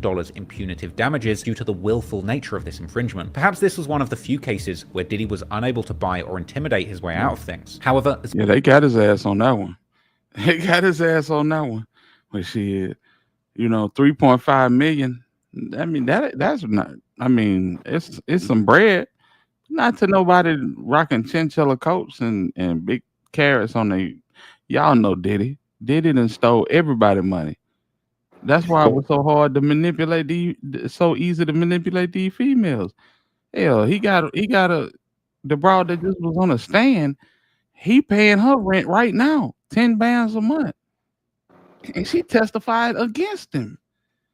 So that's pocket change. You look at it in the grand scheme of things, all this stuff is pocket change. He paying the girl rent out his front pocket.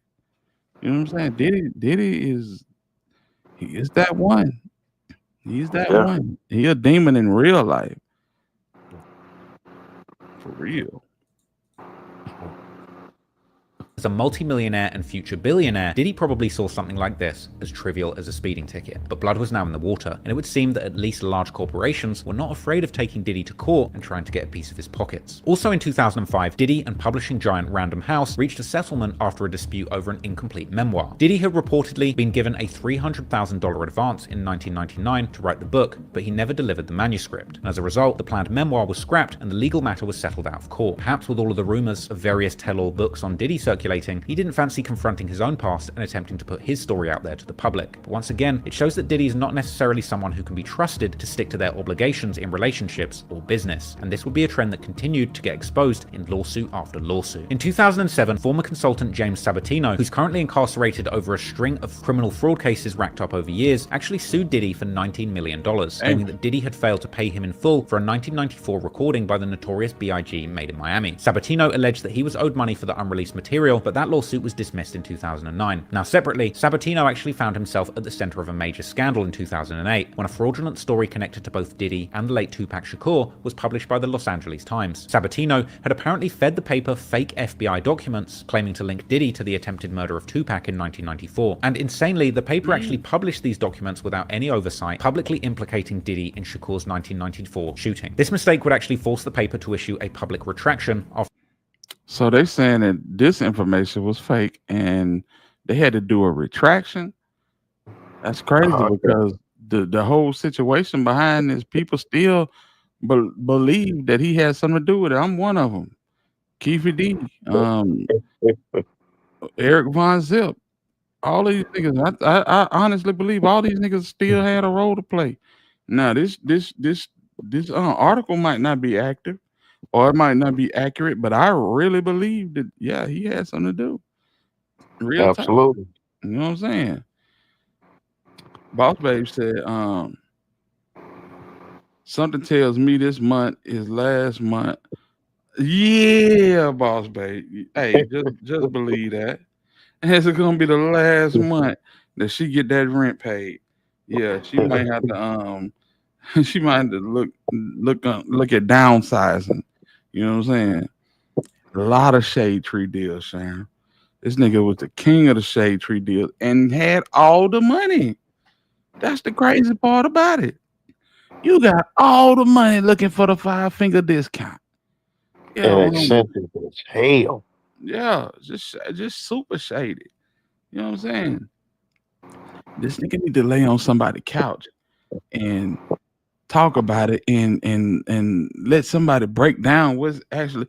I really want to know what the hell is in this nigga head, fool. For real. On my mama, I want to know what's in this nigga head, bro, because it's not jiving with me. It's not driving with me. Whatever he on is different from everybody else. Everybody else. This nigga got some issues, bro. For real. You know what I'm saying? And it really need to be analyzed, psychoanalyzed, if you ask me. But let's keep going. After these claims were proven to be fabricated. However, as time's gone on, more and more people have seemingly analyzed the alleged connection between Diddy and the tragic fate of Tupac Shakur. Since the arrest of one of the alleged killers of Tupac, Keefe D, it's looking more and more likely that Diddy might actually end up finally being implicated in this murder officially. But in the meantime, Diddy would continue on for decades with his debaucherous behavior. In 2007, Gerard Reignitzer sued Diddy, alleging that Diddy had assaulted him outside of a Hollywood nightclub. Reignitzer claimed that the altercation occurred after he approached Diddy, who was speaking to his girlfriend. And according to the lawsuit, Diddy actually punched the man in the face, causing him to fly backwards several feet and allegedly pushed the girlfriend as well. Diddy's lawyer actually dismissed these claims as fabricated, calling it another example of an opportunist trying to exploit Diddy's celebrity status. The lawsuit was settled in 2008, once again for an undisclosed amount, but once again, it's chilling to see Diddy try and brand his accusers as opportunists when he's seemingly the biggest opportunist out here, taking every opportunity to assault, rob, and steal from anyone who enters his orbit. And with the tape of him actually assaulting his ex-girlfriend Cassie that circulated decades later, it's certainly not a stretch for me to imagine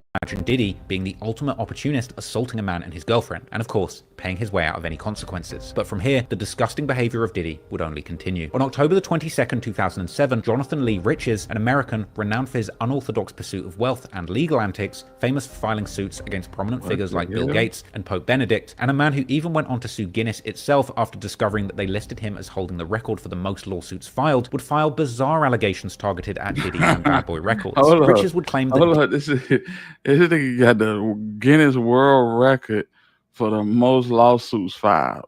And then because they got him in the Guinness book for filing the world's most lawsuits, he turned around and sued Guinness Book of World Records. You can't make this shit up. What the hell? Go, man. This is crazy.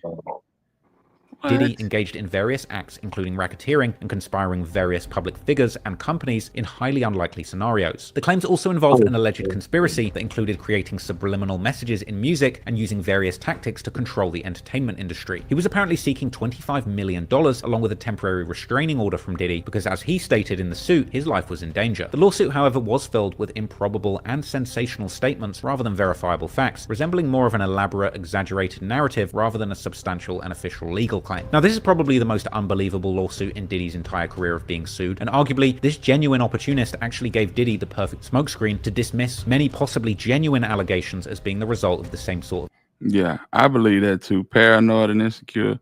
Yeah, insecure most definitely. Most definitely. Embellishments. But as we get into the 2010s, we would see Diddy continue to be sued, admittedly with less frequency, as the diddler seemingly made an effort to try and control his public image and avoid controversy with limited results. Not the diddler. The diddler. In 2010, former Bad Boy Records executive Francesca Sparrow filed a $12 million lawsuit against Diddy, alleging age discrimination and wrongful termination. Sparrow, who had worked with Diddy for years, claimed that she was fired because of her age and disability following a 2008 hip surgery. At the time of the lawsuit, Sparrow was 51 years old and argued that their professional relationship had deteriorated due to her age and health issues. Diddy's legal team denied the accusations, but the lawsuit was once again ultimately settled in 2011 for an undisclosed amount. Now, Diddy doesn't strike me as somebody who looks out for those around him, and the harsh reality appears to be that this is a man who uses people up and discards them as soon as they're no longer useful. And it seems that for Diddy, the world revolves around him, and he extends very little empathy to those working with or close to him. But ironically, despite this deranged creep chasing that celebrity lifestyle, this short-tempered man-child still can't seem to process his emotions when the predictable aspects of his celebrity life played out in front of him. In 2011, paparazzo Gustavo Garces filed a lawsuit against Diddy, claiming that Diddy's bodyguards assaulted him on New Year's Eve whilst he was trying to take a photo of the rapper outside the Dream Hotel in Miami. Garces alleged that the bodyguards used excessive force during the incident. This lawsuit was settled in 2017, with Garces agreeing to receive $35,000 in exchange for releasing Diddy and his bodyguards and their insurance company from further liability. By this point, we're building up a profile of Diddy as a pretty pathetic and short-tempered individual who can't even bear his photo being taken without ordering an assault. The fact that this man was still able to function and navigate society unchecked at this point, and for such short-tempered... That's that freak off photo. That's the freak off photo. Look at the shirt. Look at the pants. In the freak offs, they had red lights all over the room. They had, come on now, they had fluorescent red bulb lights all over the room. A lot of baby oil. That shirt looked like it got a lot of baby oil on it. This is the freak off picture. Yeah, that's crazy as hell, man. It is a bad boy. Say well, what it do, big homie? But individual who can't even bear his photo being taken without ordering an assault. The fact that this man was still able to function and navigate society unchecked at this point and for so long is truly baffling. And it really makes you wonder, like, really, are the people around Diddy as bad as him? Because yeah, they bad as him. Hold on, y'all seen that? Hold on, we gotta go back. We gotta go back, y'all. We gotta go back. Hold on. It's truly baffling. And it really makes you wonder, like... Oh, you got Jay-Z and you got Russell Simmons. This gotta be an old picture because Russell Simmons ain't been in the United States in over 10 years. This man is what y'all drop it in the chat. Where Russell Simmons at? Bali or somewhere? Man, listen. Yes. birds of a feather. I don't know if that's Andre Harrell over there, and I don't know who that is next to Russell Simmons, but Russell Simmons look like he looking at a little 12-year-old. Just be honest. You know how they get down. You know how they rock. Like, really, are the people around Diddy as bad as him? Because there's clearly a vacuum of morals in his inner circle. And I think it's important to point out that the Clive Davis, Andre Harrell, that was Steve Stout, Uncle Steve. It's looking crazy. Vote or die. These goons assaulting people on Diddy. Look at these guys. What we got? You got Jay-Z. You got Leonard Fournette. You got Meek Mill. I don't know who that is on the end in the black. You got Christian Combs. I know who that is behind Christian, but I don't know who that is behind Christian. And I don't know who that is in the olive suit behind Puff. But yeah, you got a lot of weird people. I think this was the Rock Nation gala. Yeah. Diddy's behalf are just as bad as him and should be held equally responsible. For every assault that Diddy committed, there's an army of goons, bodyguards, handlers, and employees just as willing to help him commit crimes and cover it up. Christina Corum. Yeah, Christina Corum, I think she might be called by the prosecution as an expert witness, star witness. Kareem Biggs Burke, you absolutely right, bro. Let's go. Shout out to Steve. Now, it's my hope that eventually these people around him will also be held to account for their heinous crimes too. However, the likelihood of that happening is still pretty in question. In 2017, Diddy was sued by his former personal chef, Cindy Rueda, for $15 million. Rueda accused Diddy of sexual harassment, claiming that she had walked in on him having sex while serving him breakfast, and that he, along with another boss, made inappropriate comments about her. She also alleged that Diddy exposed himself to her and forced her to work long hours without proper breaks or compensation for overtime and travel. Rueda further claimed that she was fired after raising these concerns, and the lawsuit was once again settled in 2019 for an undisclosed amount. Now, I personally find these sorts of accusations to be incredibly chilling. And it's clear at this point that Diddy had no respect for women or people's personal boundaries. But at this point, with multiple decades of success under his belt, over a dozen lawsuits or legal cases, there's very few examples of him actually facing reasonable consequences for things that he's allegedly done. I would say that Diddy likely saw himself as like a god. Someone He did see himself like that. And Boss Babe, I totally agree. Yep. They calling Diddy a freak. Now he's on another level. Red room, gallons of babe oil. Everybody greased up.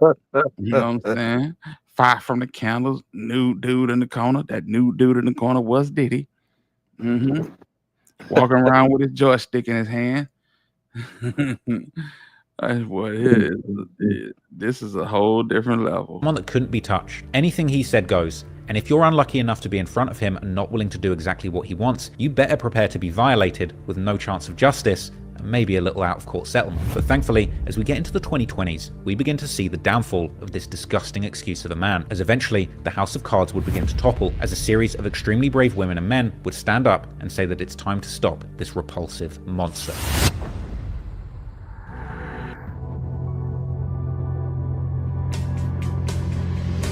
In 2022, Diddy was sued by Raven Wales Walden, a former nanny who alleged wrongful termination after disclosing her pregnancy in 2020. Wales Walden, who claimed to be a niece of Diddy's late ex-partner Kim Porter, said that she was fired due to pregnancy discrimination. In response, Diddy denied both the claim that Wales Walden was Porter's niece and that any discrimination took place. A spokesperson for Diddy called the lawsuit a meritless shakedown to extort money from Mr. Combs. The case was dropped by the former nanny in April 2024, and this case itself wasn't really a significant step towards the downfall of Diddy, but it once again shows that this is a man who has zero regard for others, their situation, or his legal obligations to look out for them. Once again, Diddy seems like the kind of guy that if he finds you to no longer be of use to serve him, he will discard you like a piece of trash. But thankfully, soon as the dominoes begun to topple, Diddy would go head to head with a partner in one of his most lucrative business ventures, with the ultimate result being an incredible L that saw Diddy lose everything that he had worked for years.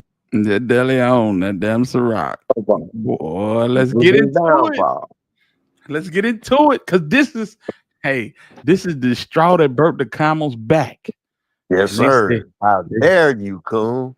They said, this is the straw that break the camel's back.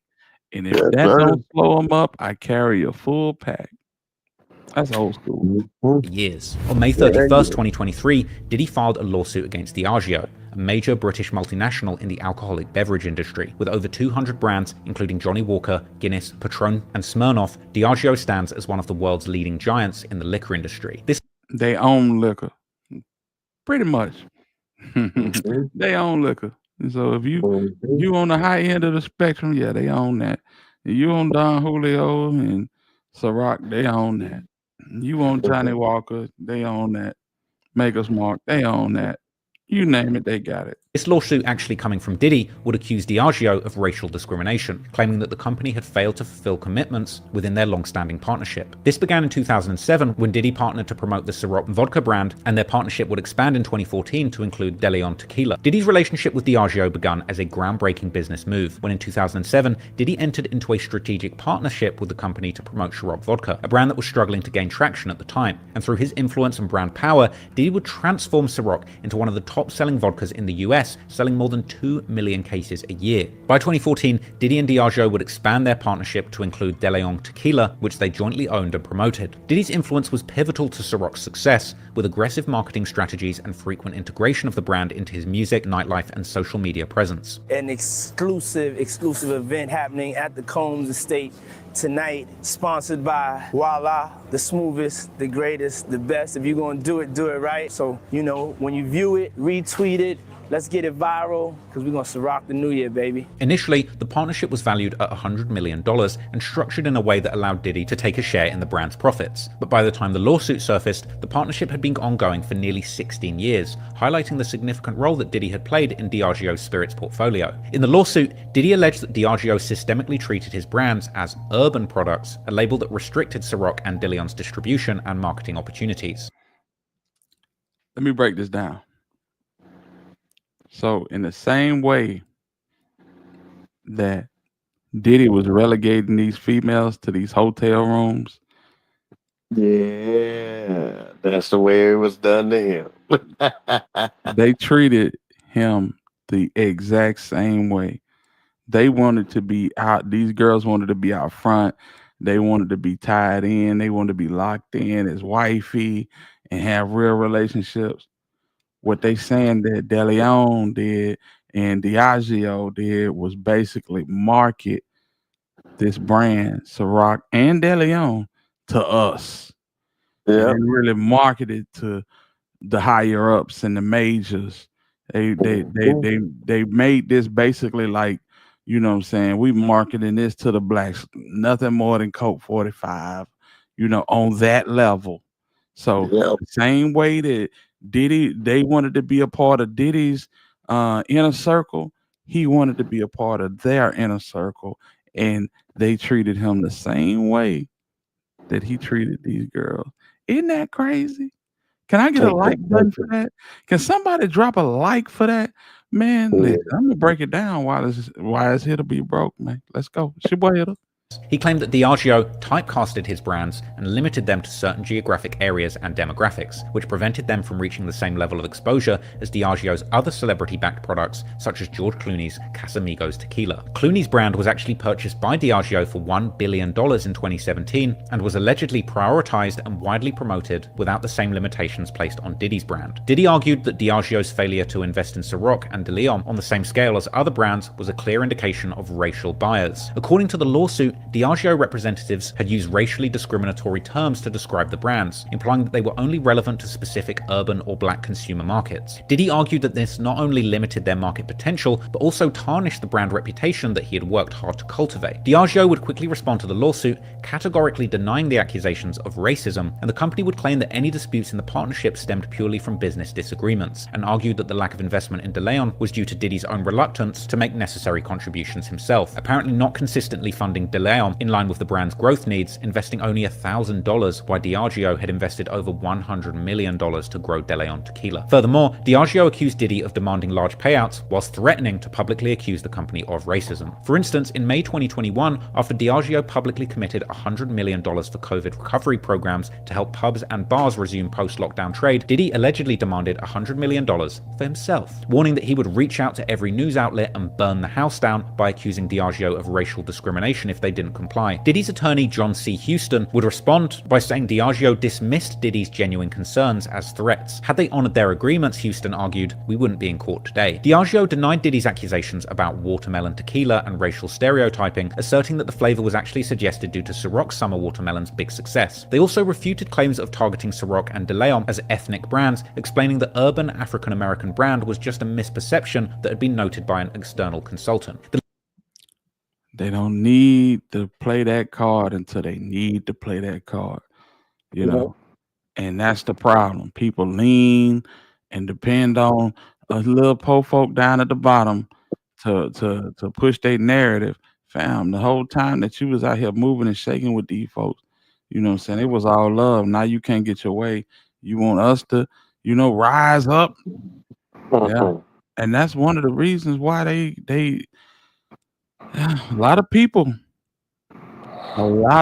feel like that they set a chain of events in motion to embarrass this guy.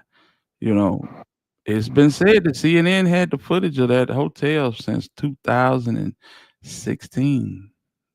Just think about that. The legal dispute would escalate when in July 2023, a New York Supreme Court judge ordered the unsealing of redacted details from Diddy's lawsuit. These documents revealed a 2021 agreement between Combs and Diageo in which the company reportedly agreed to treat De Leon at least as favorably as their other brands. This agreement, according to Diddy, was evidence that Diageo had acknowledged past failures in not supporting De Leon, but had not made good on their promises. The unsealed documents also included internal communications that Diddy claimed were indicative of racial bias, though the specific language used in these communications was not publicly released. The documents intensified the media's focus on the case and added a layer of scrutiny regarding Diageo's handling of celebrity partnerships, especially those with minority figures. After months of legal back and forths, Diddy and Diageo would reach a settlement in January 2024, and as part of the agreement, Diddy basically withdrew his lawsuit and severed ties with Diageo, ending a 16-year partnership that had transformed both Ciroc and De Leon into major names in the spirit industry. But according to the settlement terms, Diageo had acquired full ownership of both Ciroc vodka and De Leon tequila, with no further public comments from either party on the financial details or specific conditions of the agreement. Just as the dust from the Diageo lawsuit would settle, Diddy's reputation would face a critical hit when in November, a new lawsuit emerged that would turn his whole world upside down. The public fallout from the Diageo lawsuit was barely settling when on November the 16th, 2023, Diddy faced another explosive scandal, this time from his former girlfriend, singer Cassie Ventura. Cassie filed a federal lawsuit in New York alleging years of severe abuse throughout their on and off relationship, which began in 2006 when she was just 19 and when Diddy was 37. Cassie's lawsuit, filed under New York's Adult Survivors Act, brought forth shocking accusations that shook the music and entertainment industries. Cassie alleged that shortly after signing with Bad Boy Records, Diddy exerted complete control over her life, creating an environment where she felt trapped and isolated. So when he was doing that, I heard he also had a young lady that was with him named Cassie that had a record out. And I started hearing this record that was haunting me in the clubs. And it was Cassie's record. And I would hear it everywhere I was at.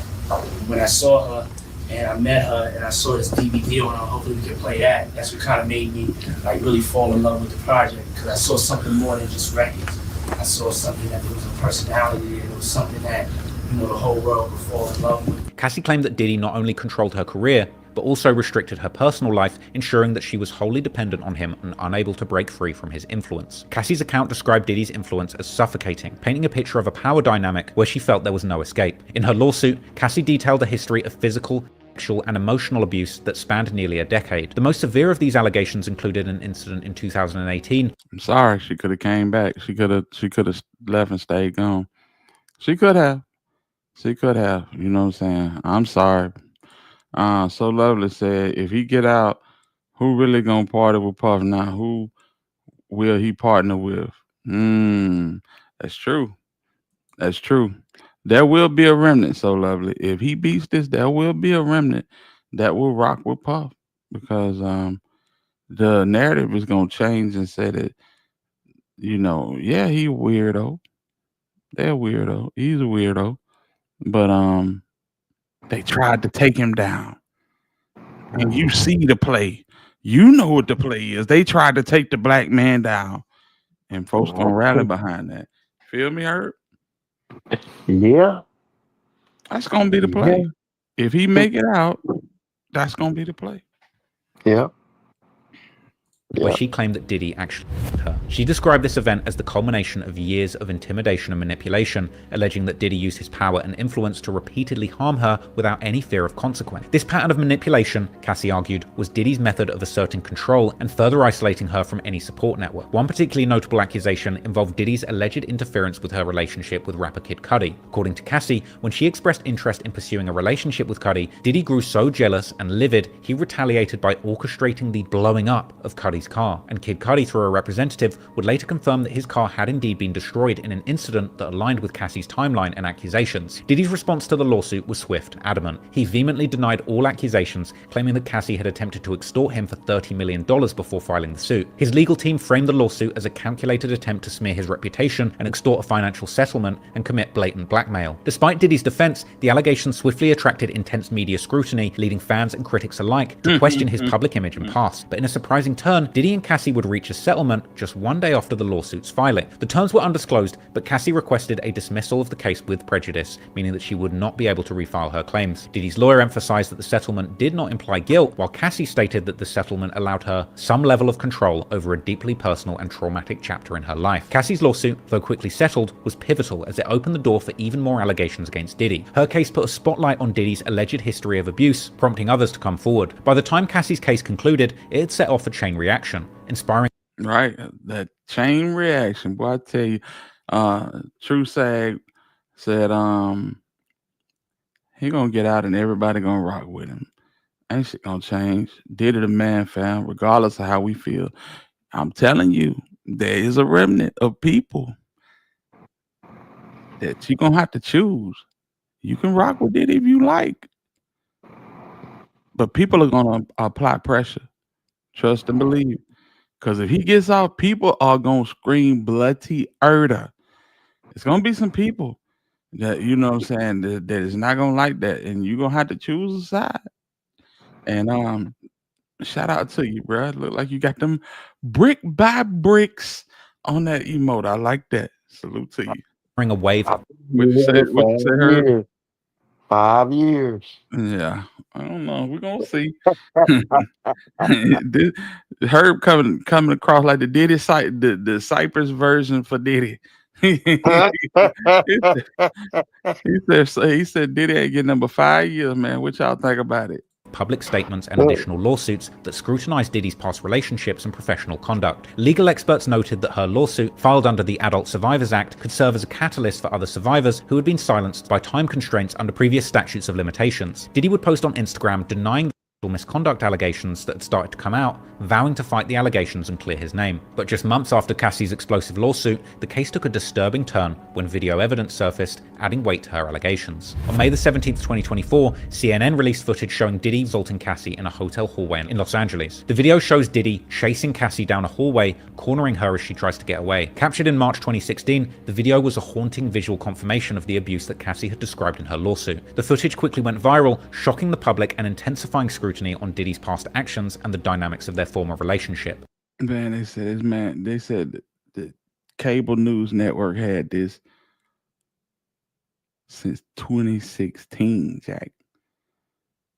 This is the type of thing that corporations do when they have beef with other people in different corporations. Same thing Diddy was doing. He learned it from somebody. Yeah, let's get this dirt. And when we need it, we will drop it. Same thing. Same thing, y'all. This brutal scene mirrored the allegations that Cassie made in her November lawsuit, where she described a similar assault that left her with a black eye. The release of the video footage brought an unsettling, real-life dimension to her accusations, shifting the narrative away from hearsay to the stark reality that we all saw in that video. Just 2 days after the footage went public, Cassie took to Instagram to address the video, and in a heartfelt post, she described the enduring impact of domestic violence on her life, stating that the abuse had broken her and left her in a permanent state of recovery. Celebrities took to Twitter in shock after viewing the graphic footage, with many expressing outrage and calling out Diddy for the brutality that he displayed in this assault on Cassie. This was the final nail in the coffin for Diddy's reputation, and there's no way that anybody could ever believe a word that comes out of his mouth after this. Just think of the contrast between his lie of a lie, the manufactured and projected image that he puts out, compared to how he was truly behaving. Just says it all. When I saw that video, it made me believe nearly every accusation against him for the last 33 years. Diddy would issue a statement actually What's going on, Miss Diane? I'm glad you made it home from work. Yeah, kick back, chill, unwind. We've been going about 4.5 hours. So yeah, enjoy the show. Hit that like button though. Appreciate you. Yes, indeed. Addressing this incident. In a video he posted to Instagram, he expressed regret over his actions, acknowledging that his behavior had been unacceptable. My behavior on that video is inexcusable. I take full responsibility for my actions in that video. I'm disgusted, but I'm committed to be a better man each and every day. I'm not asking for forgiveness. I'm truly sorry. However, his apology received mixed reactions. While some saw it as an attempt to take accountability, most criticized the timing, arguing that his apology only came after undeniable evidence had been released. Critics, including Cassie's lawyers, questioned whether the apology was sincere or merely damage control in response to the backlash that he had faced. The apology video, while brief, was widely circulated and added further fuel to the controversy surrounding Diddy's legacy and behavior. The release of this footage marked a significant moment in Cassie's case, shifting public perception in a way that very few allegations alone could have achieved. The video evidence served as a powerful testament to the abuse that Cassie had described, bringing her words to life, reinforcing the severity and accuracy of her claims. For Diddy, the footage was a critical blow to his reputation. Once known as a titan in the music industry, his image was now marred by the undeniable evidence of physical abuse, and the video added another layer of credibility to Cassie's allegations, making it much harder for Diddy to simply dismiss her claims as part of a smear campaign or extortion attempt, as he had previously suggested. You know, it's crazy, y'all. If we go back to that time, that moment in time, you can always tell. You can tell in that moment in time that Diddy was probably one of the most hated in America after that video drop. You could not get support for Diddy nowhere. I know we was over here on this channel, you know what I'm saying, running him down through there. But as time go on, hey, I'm not saying he finna beat all these charges and come home, but as time go on, y'all see the sentiment is slowly coming back to where it once was. Now there's a lot of people pressing the line and you know what I'm saying, and I watch it right here on YouTube. People broadcast every day from that trial, and they will, you know what I'm saying? They broadcast with a slant. You know where they stand. They hate Diddy, and the people on the stand are angels. And if they lied, then they lied by mistake because it was 2011 when whatever happened. You know what I'm saying? People, you gonna have them people, but it's a lot more people that's coming back and like, you know what? Yeah, he's a sick freak, a demonic freak. But a lot of this stuff looks like, you know what I'm saying? A lot of people put a play together to run it to get the ups on, bro, and get him up out of here. You know what I'm 5 saying? years. Yeah. So I don't care if he did it, but however, I hope he beat this case. I'm telling you, it's a lot of people feeling that way. Diddy did it. He said he didn't do it. We saw him do it. The footage continued to circulate on social media and news outlets, leaving an indelible impact on public opinion and intensifying calls for accountability. As the legal proceedings moved forward, the footage would stand. Let's not forget that Cassie went back and slept with Diddy while being in this relationship with this Kevin Fine or whatever this fine dude that she married to right now. You know what I'm saying? That she was brainwashed, I guess. I'm telling you, it's a lot going on. It's a lot of plays being ran. You know what I'm saying? Sluggos and slant routes and stunts and bubble screens. There's a lot of shit going on.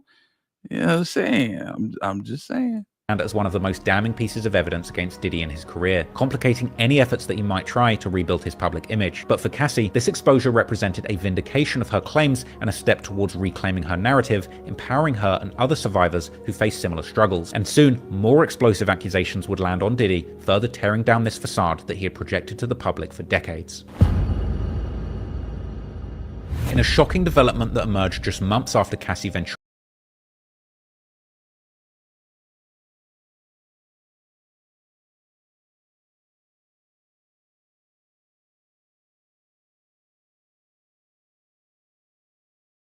Let me get it together. Birds of a feather, y'all. Let me say this.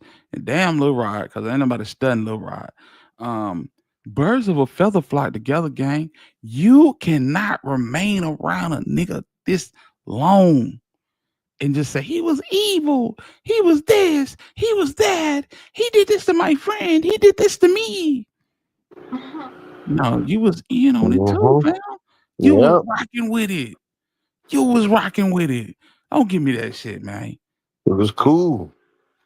Yeah, you agreed to a lot of it. You didn't like some of it, but you agreed to a lot of it.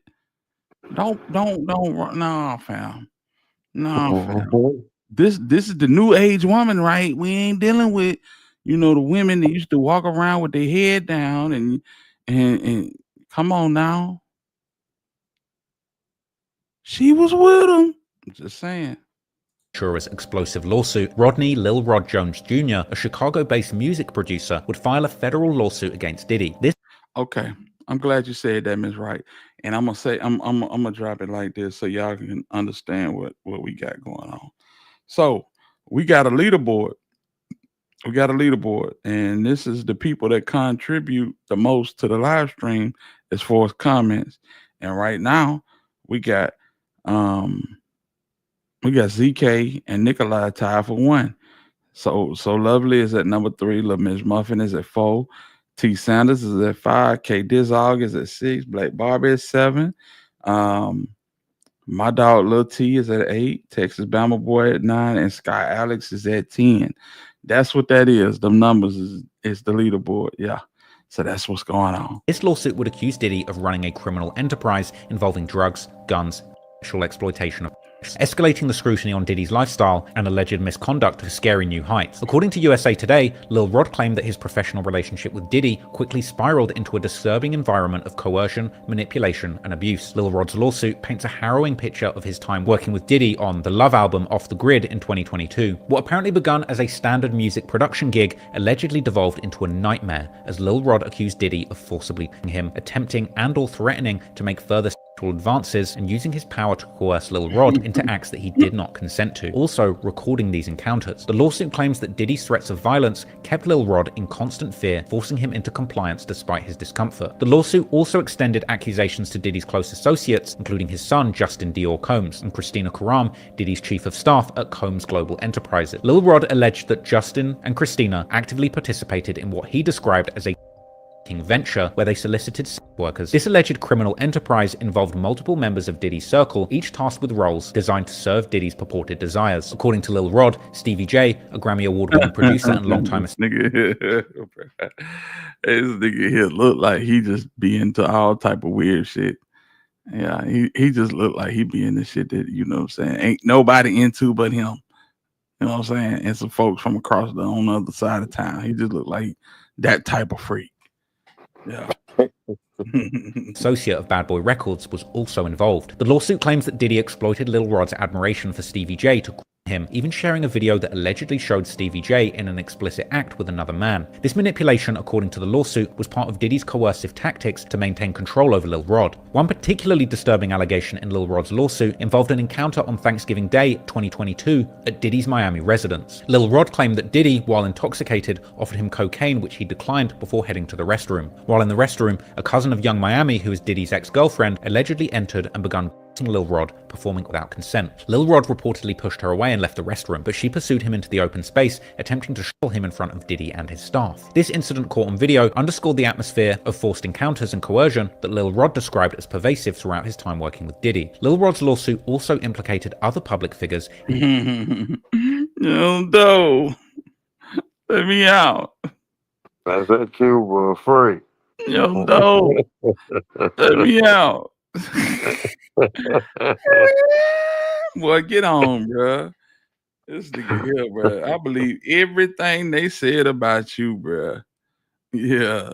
Oh, Old Trey ass nigga trying to hop out the car. Yeah, we got you. I believe Yes, sir. everything they say about you. Including actor Cuba Gooding Jr., who allegedly gripped him during a yacht party hosted by Diddy. Photos surfaced showing Diddy and Gooding together shortly before the alleged assault, further fueling speculation about the conduct at these high-profile gatherings, with another picture being presented in the lawsuit purporting to have been taken during the alleged assault. Beyond the assault allegations, Lil Rod also named industry executives as defendants in the lawsuit, such as Universal Music Group CEO Lucian Grange, and Ethiopia Habtemariam, the former CEO of Motown Records, which is the parent company of Diddy's Love Records. These accusations would suggest a broader network of complicity within the entertainment industry, bringing into question the accountability of executives who were indirectly connected with the alleged action. Lil Rod would claim that he lived at Diddy's home for nearly a year while working on the Love album, a period marked by continuous intimidation and manipulation. He would allege that he's often subjected to threats of violence if he refused to comply with Diddy's demands. In the lawsuit, Lil Rod states that he feared for his life after a violent altercation at the studio involving Diddy, his son Justin Combs, and an unidentified African-American male referred to as only G. This altercation would ultimately lead to G being shot. The lawsuit claims that Diddy then gave explicit instructions to tell the police that he had no involvement in the shooting, and pressured Lil Rod to lie to the authorities by stating that G had been shot in a drive-by while standing outside the studio. Afterwards, Lil Rod would reportedly become a target of this nigga's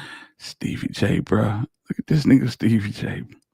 Oh my God, chat. Listen, I think Lil Rod stuff got thrown out because he got one of them clout chasing lawyers like Tony Busby. I forgot the black dude that was doing Lil Rod case, but they was like, you know what, this shit getting thrown out, and sir, you come back and forth in front of this court one more time, we're gonna take away your ability to practice law in this state. Yeah, that's how they came against Lil Rod. So I don't think he gonna take the stand. Of both Stevie J and Love Records A&R DeForest Taylor, who according to the lawsuit sent him threatening messages after Lil Rod publicly requested that Diddy compensate him fairly for his work. This intimidation came in response to Lil Rod's decision to go public with his grievances, calling on Diddy to do the right thing and pay him. Moreover, in the lawsuit, Lil Rod claims that he was forced to watch as Diddy displayed his guns and bragged about getting away with shooting people. This actually led to Diddy apparently admitting that he was responsible for the shooting in the nightclub that got Shine 10 years in prison, as we covered earlier in this video. Diddy allegedly used these stories to further intimidate Lil Rod, reinforcing a sense of power that left him feeling trapped. The lawsuit went into extensive detail about the roles of other members of Diddy's circle in maintaining this alleged criminal enterprise. Stevie J, allegedly responsible for recruiting sex workers and participating in freak-offs. Justin Combs, allegedly soliciting while also participating in Diddy's gatherings. Brendan Paul, accused of serving as Diddy's mule and handling drugs and firearms. Frankie Santella allegedly assisted Brendan by carrying cash for gun and drug transactions. Moy Bourne allegedly hired sex workers and attended freak-offs with Diddy. Christina Coram, likened to the role of Ghislaine Maxwell in the operation, facilitating arrangements and acting as the central coordinator. Jose Christina Coram is the key.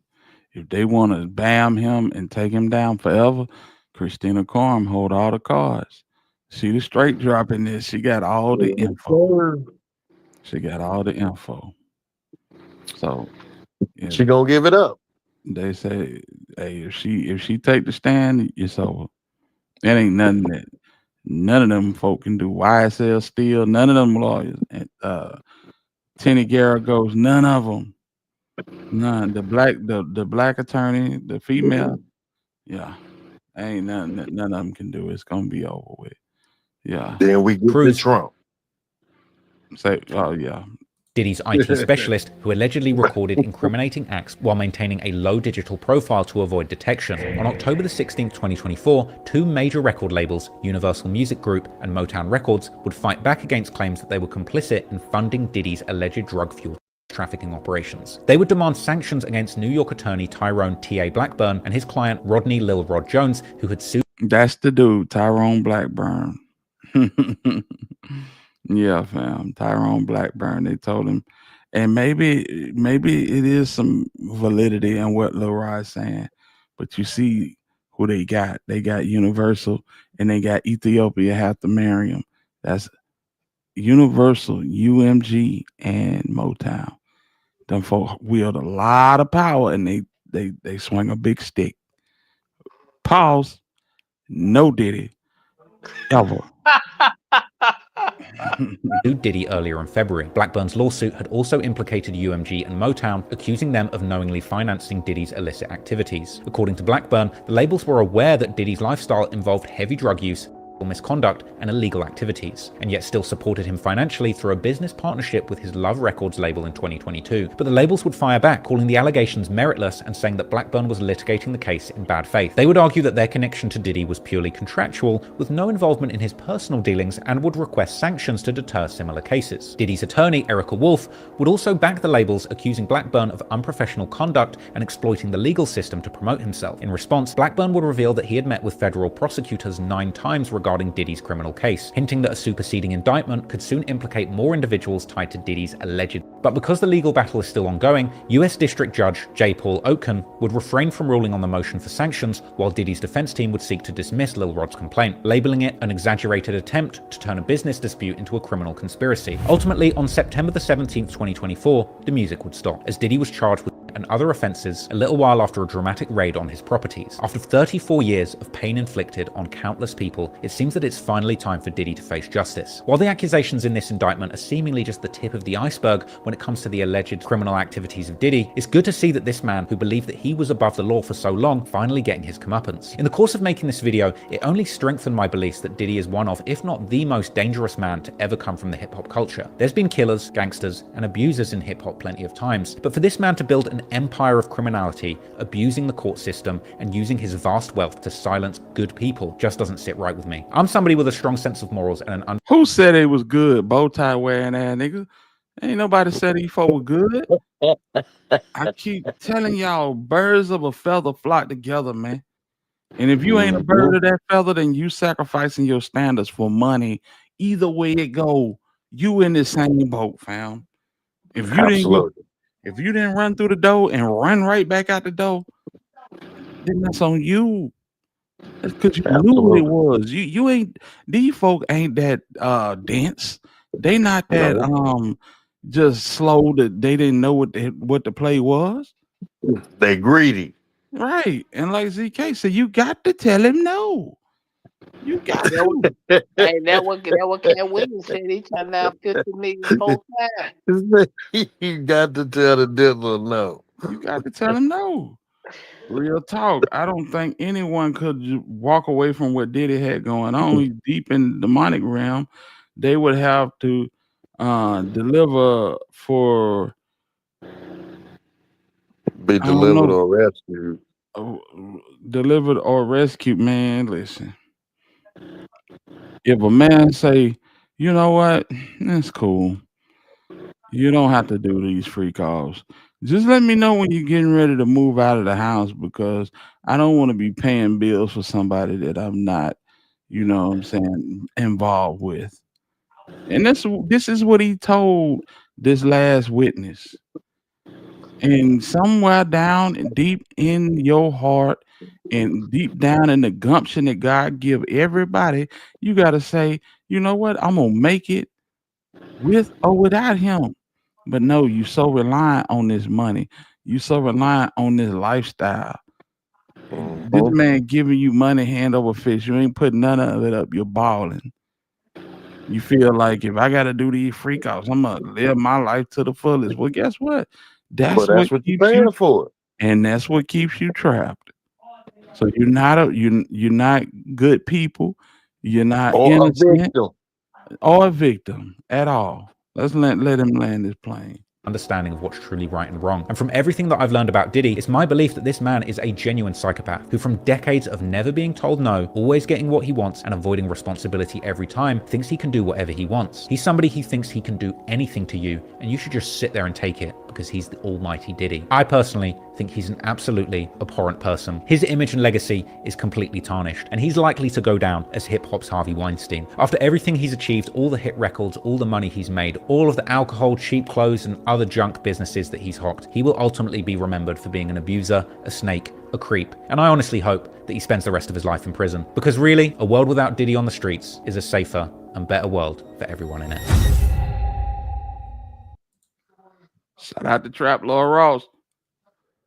He don't know, but he doing a good job. You know what I'm saying? I gotta stop him though. He said cheap clothes. Hey man, everybody in the world was wearing Sean John, man. Yeah, for real. Everybody wearing that shit, man. I had some of that shit. You know, so it's I just had like it all. Yeah, for real. It says it's jump off hour. We going into 5 hours. Yeah, I'm telling you. I want one of y'all to come up out this chat and work this board for 5 hours straight. You know what I'm saying?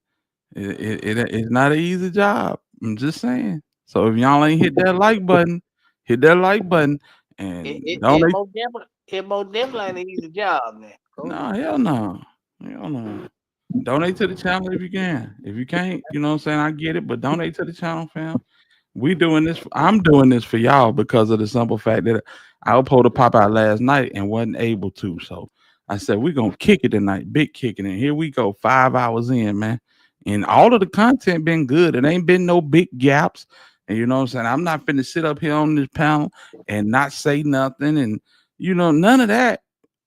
We entertaining and informing. So salute to y'all for rocking with us and salute to the panel. Yeah, real talk.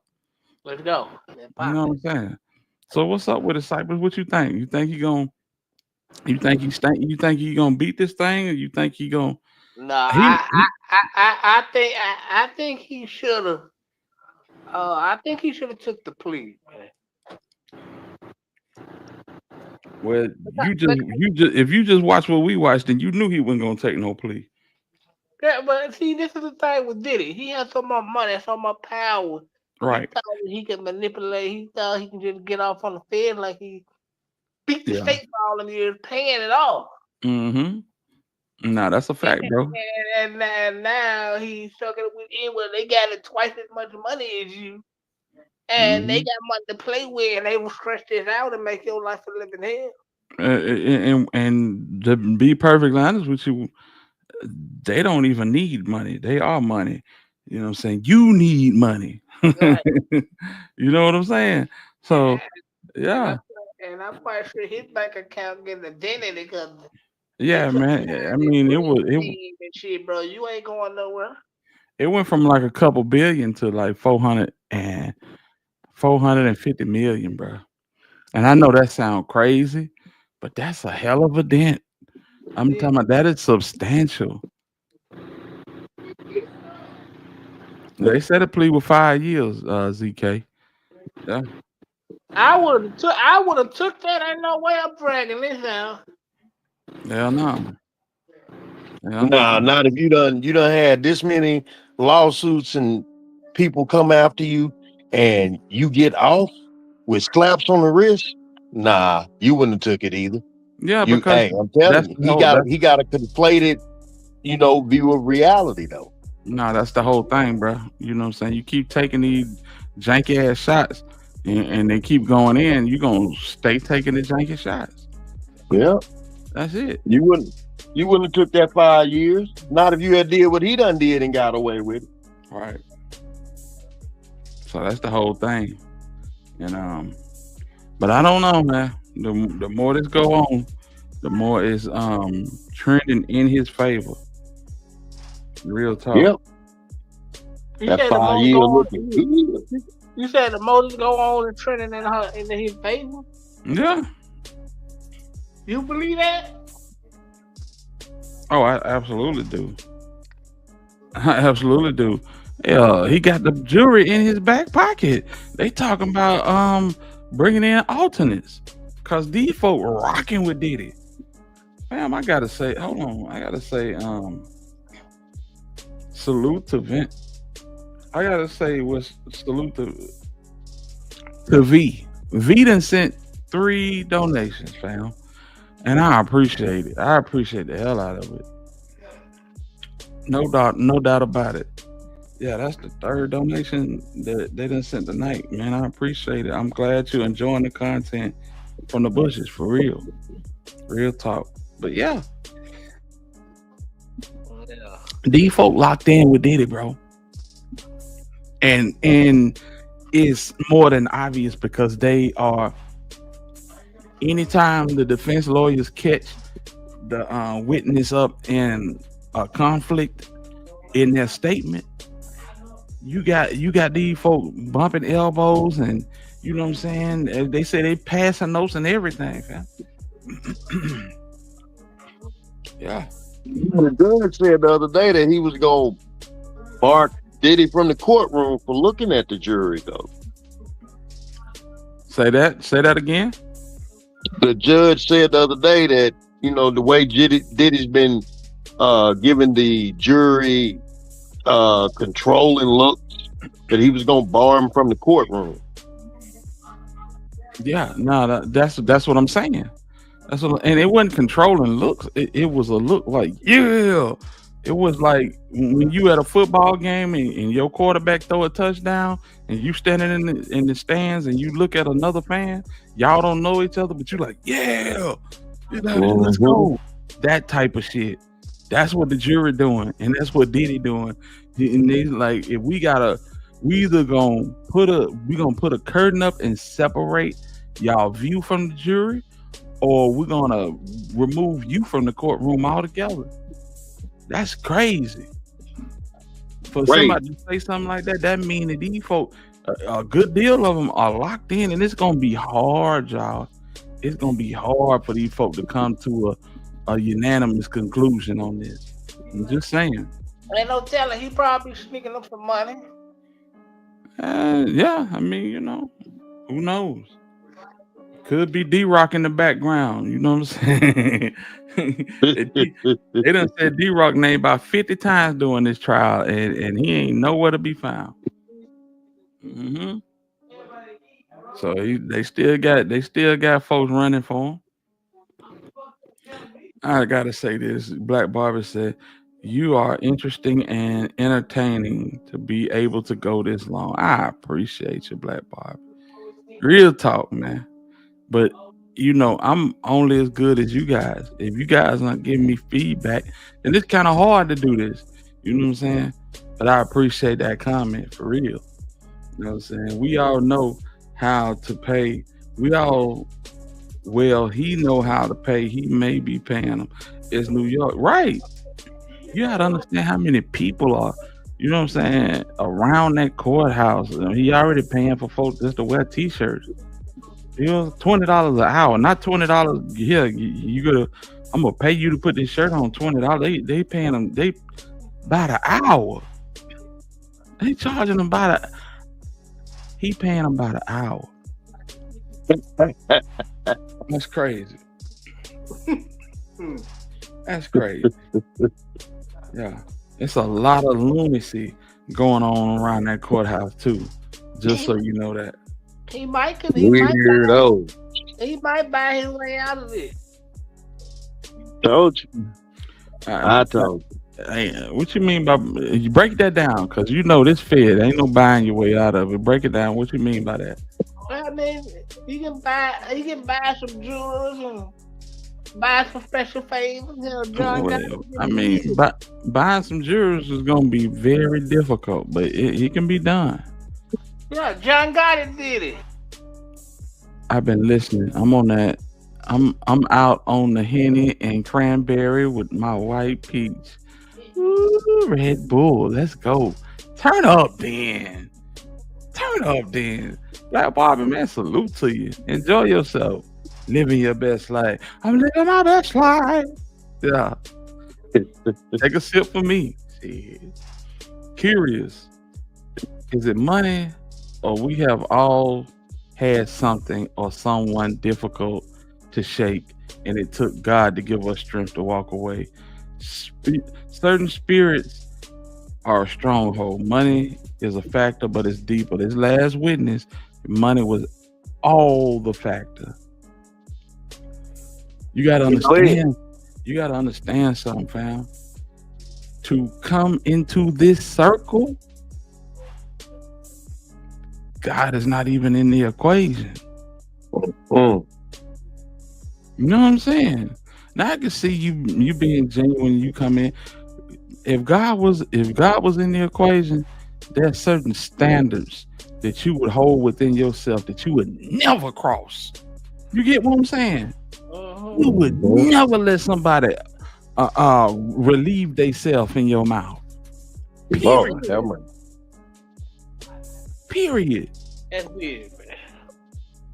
What up, though? True Result said, come check you out, man.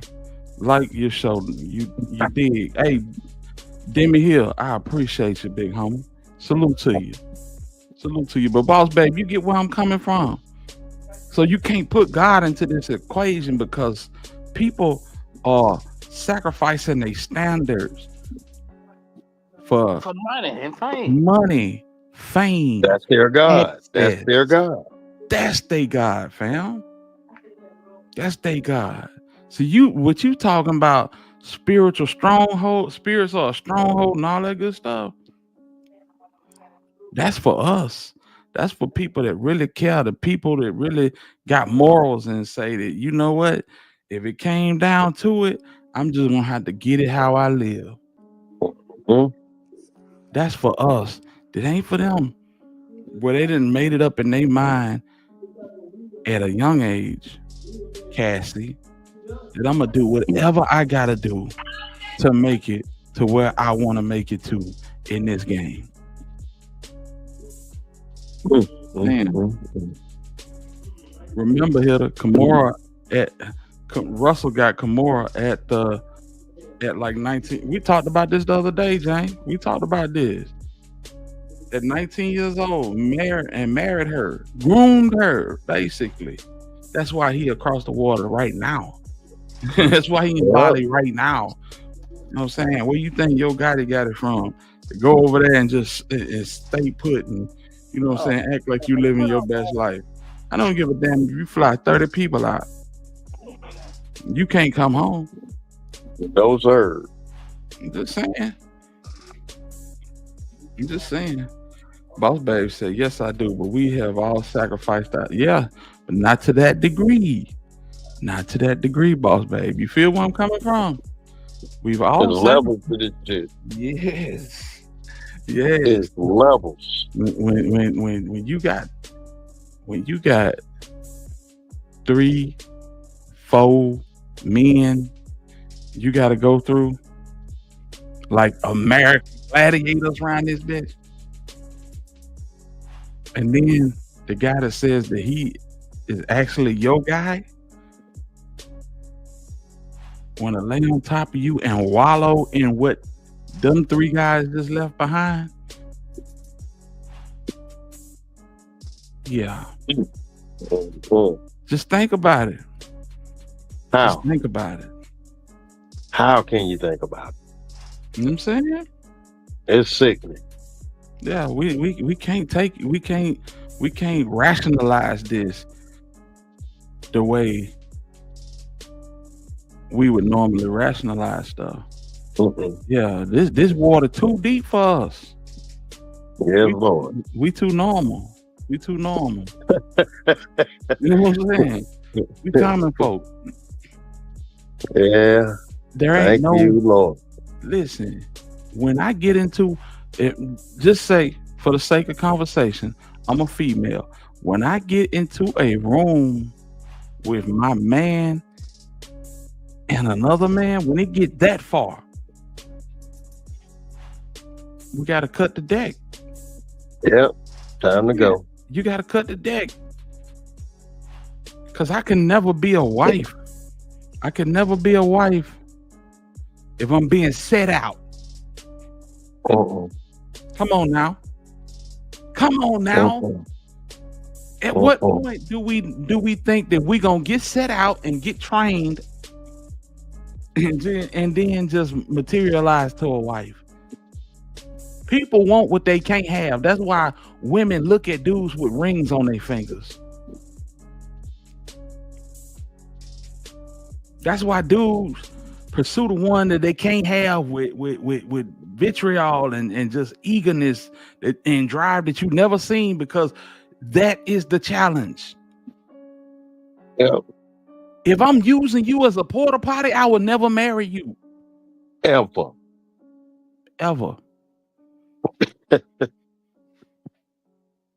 It's got to make sense. Better. You know what I'm saying? These folks still ain't, you know, they done came through the storm and everything, and they still ain't brought God into the equation. We the one bringing God into the equation, boss babe. You feel where I'm coming from? Cassie was quintessentially the bottom bitch. That's it. You know, she was the bottom bitch. No, she wasn't. Kim Porter was. Well, you know, Kim's gone.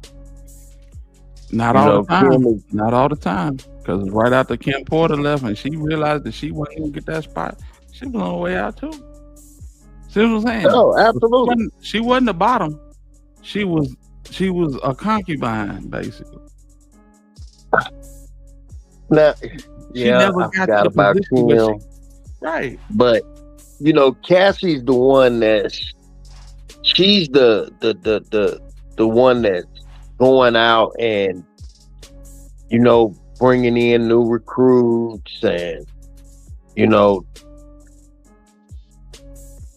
she was for his personal endeavors. Kim was she had done been through that, I'm assuming, and that's what pushed her away from it. You know what I mean? To where they didn't have I don't think they had that type of relationship towards the end. Hold up. You put Kim and you put Cassie pictures beside each other, and you tell me who going and who ain't. Oh, absolutely. Right. You know, I'm just saying, you know, I'm talking about like as far as the freak offs is concerned. That's exactly what I'm talking about. You think Kim Porter getting down like that? Kim Porter was not going, bro. And that's why she held that spot. That's why when she left here, whether he took her out or what, he said that was his soulmate. That would never been said of Cassie. Cassie was pissed when she read it. Oh, never. Yeah. Never. You know what I'm saying? Cypress, where you at, bro? I'm here. I'm back. I had to go. Businessman on YouTube. Man. Who's that? Who was that? The Alabama Hill? That's me. Oh, okay, yeah, the businessman on YouTube. What you got to add to this, bro? Hey man, Diddy just did like, come on, man. Cassie should know she ain't gonna never be the soul, man. Hell, if the Kim was so much a soul, man, he married her. Yeah, it wasn't going there, man. Bottom line, these folks had real live issues, and they had ulterior motives. We can't forget that Cassie was with her producer at the time that she met Diddy, and she left Diddy. She left her producer for Diddy, not for Diddy to produce either. She was in a real relationship with her producer. You know what I'm saying? So it's like, man, you can push a lot of things off, but don't push that, you know what I'm saying, innocent. Nah, I can't take that one. I can't take that one. You know what I'm saying? Yeah. Let me stir it up while I'm here. I'm here. I might well go stir it up. Go ahead. Okay. If the fans feel like their case getting weak and falling apart, man, will they bring Kirk Burrows to the stand? Shit. It's a possibility. But Kirk Burrows can't do nothing. But but his story is not as shocking. You know, only thing Kirk Burrows could say is the man came in and made me sign over my portion of the label with a bat in his hand. You know what I'm saying? And he says he didn't believe that he was gonna get attacked. But they told him to sign it over, and you know what I'm saying, they're gonna sign it right back. And they never did. He fired him, and that was it. Good deal. Yeah, and so Kirk Burrows couldn't do much more damage than none of these other people doing, in my eyes. Okay. You see what I'm saying? Oh, it's a lot of the fine heartbeat, man. Right. Watching too much Big Red, man. It's a lot of circumstantial evidence of too much hearsay. That's why they don't got Uncle Gene up there, because all of that shit is alleged. All of it. Come on, fam. This shit is This shit is for clicks and views. Because if everything that he said held any type of weight, he'll be sitting right there in that courtroom. Come on, man. Everybody like, I believe Gene. The feds don't.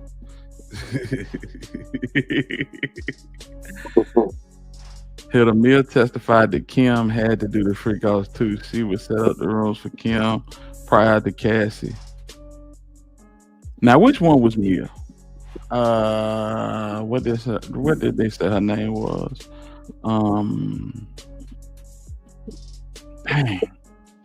Dang. But they didn't like the fact that the Mia lady's name got leaked out. So they said who? So Kim did do this stuff. That's why she was fucked up in the head, bro. That's why she was going through all of that depression and all of that stuff, man. I don't think she went through as much as these chicks. I could be wrong, but I don't think she went through as much as these chicks. I mean, letting herself go through it, period, though, bro. I mean, this is these people essentially choosing to live a luxurious lifestyle, no matter the cost.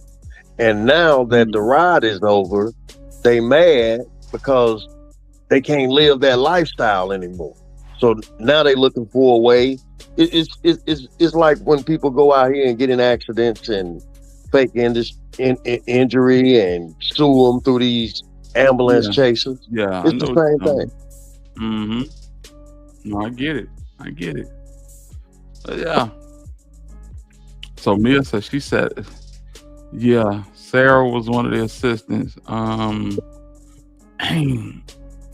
Cause they got in trouble for saying her name, but I did have it. It's a funny. The last name is kind of, yeah.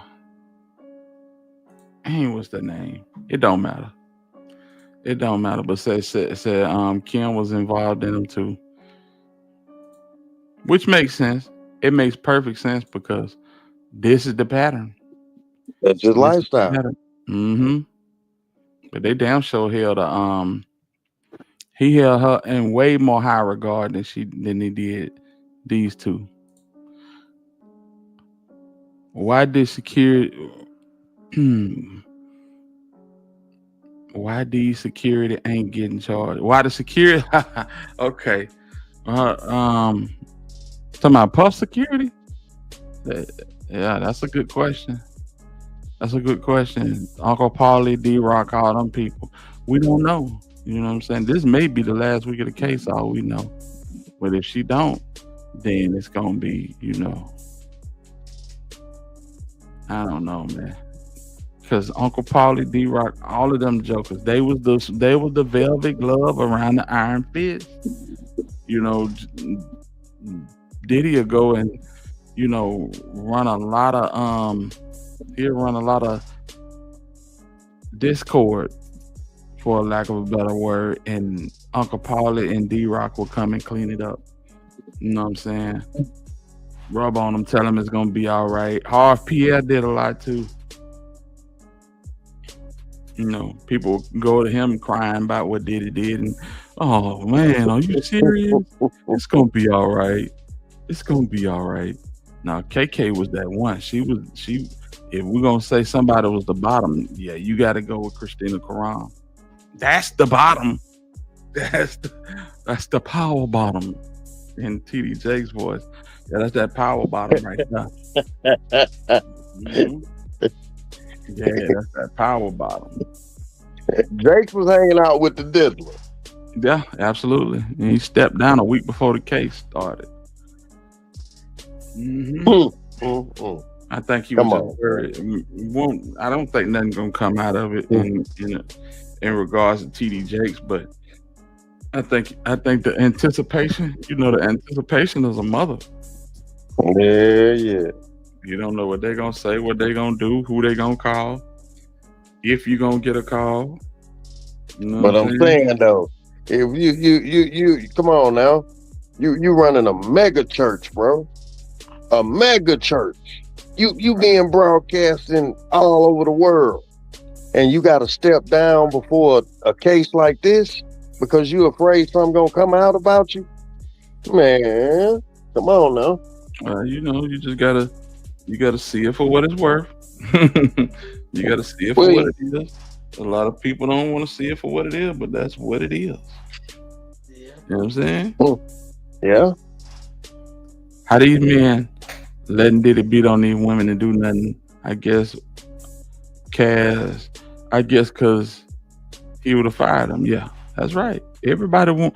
And listen, everybody want that 3 to 5 pound worth of gold around their neck. They like, you know what I'm saying, gated communities and nice houses with, you know, all the amenities. Everybody eating, everybody doing good. So yeah.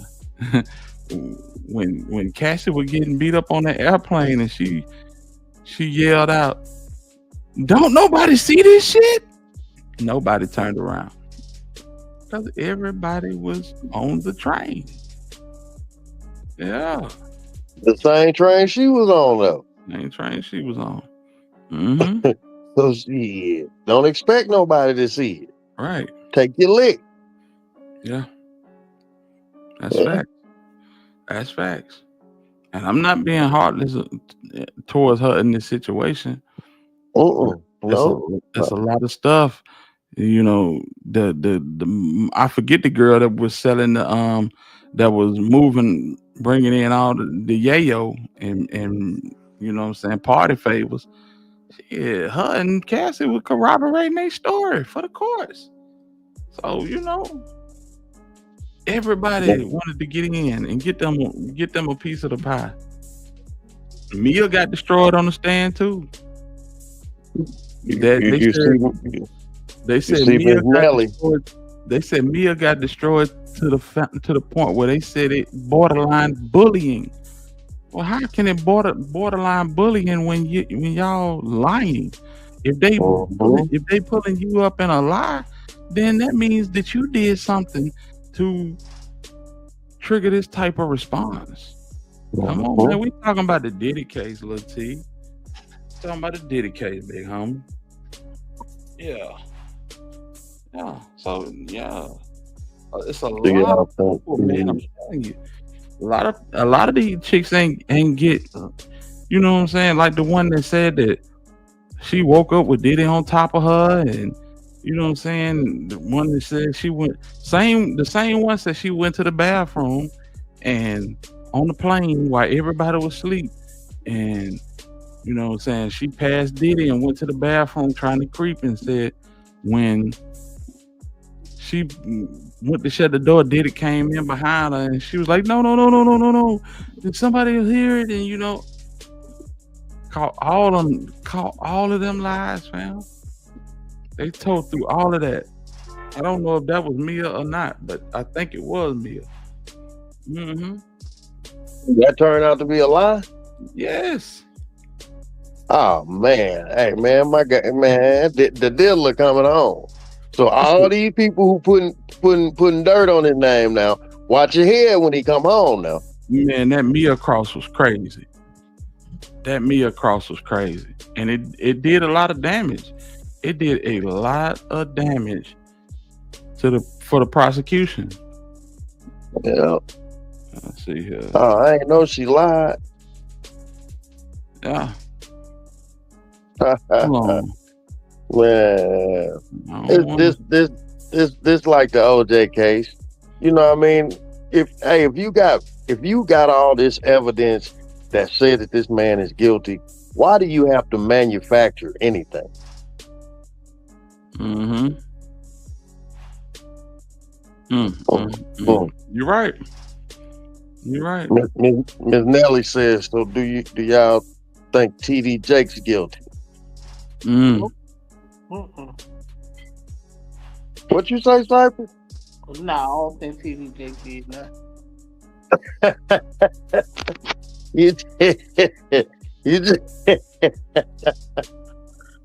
Cypher, you just say anything, man.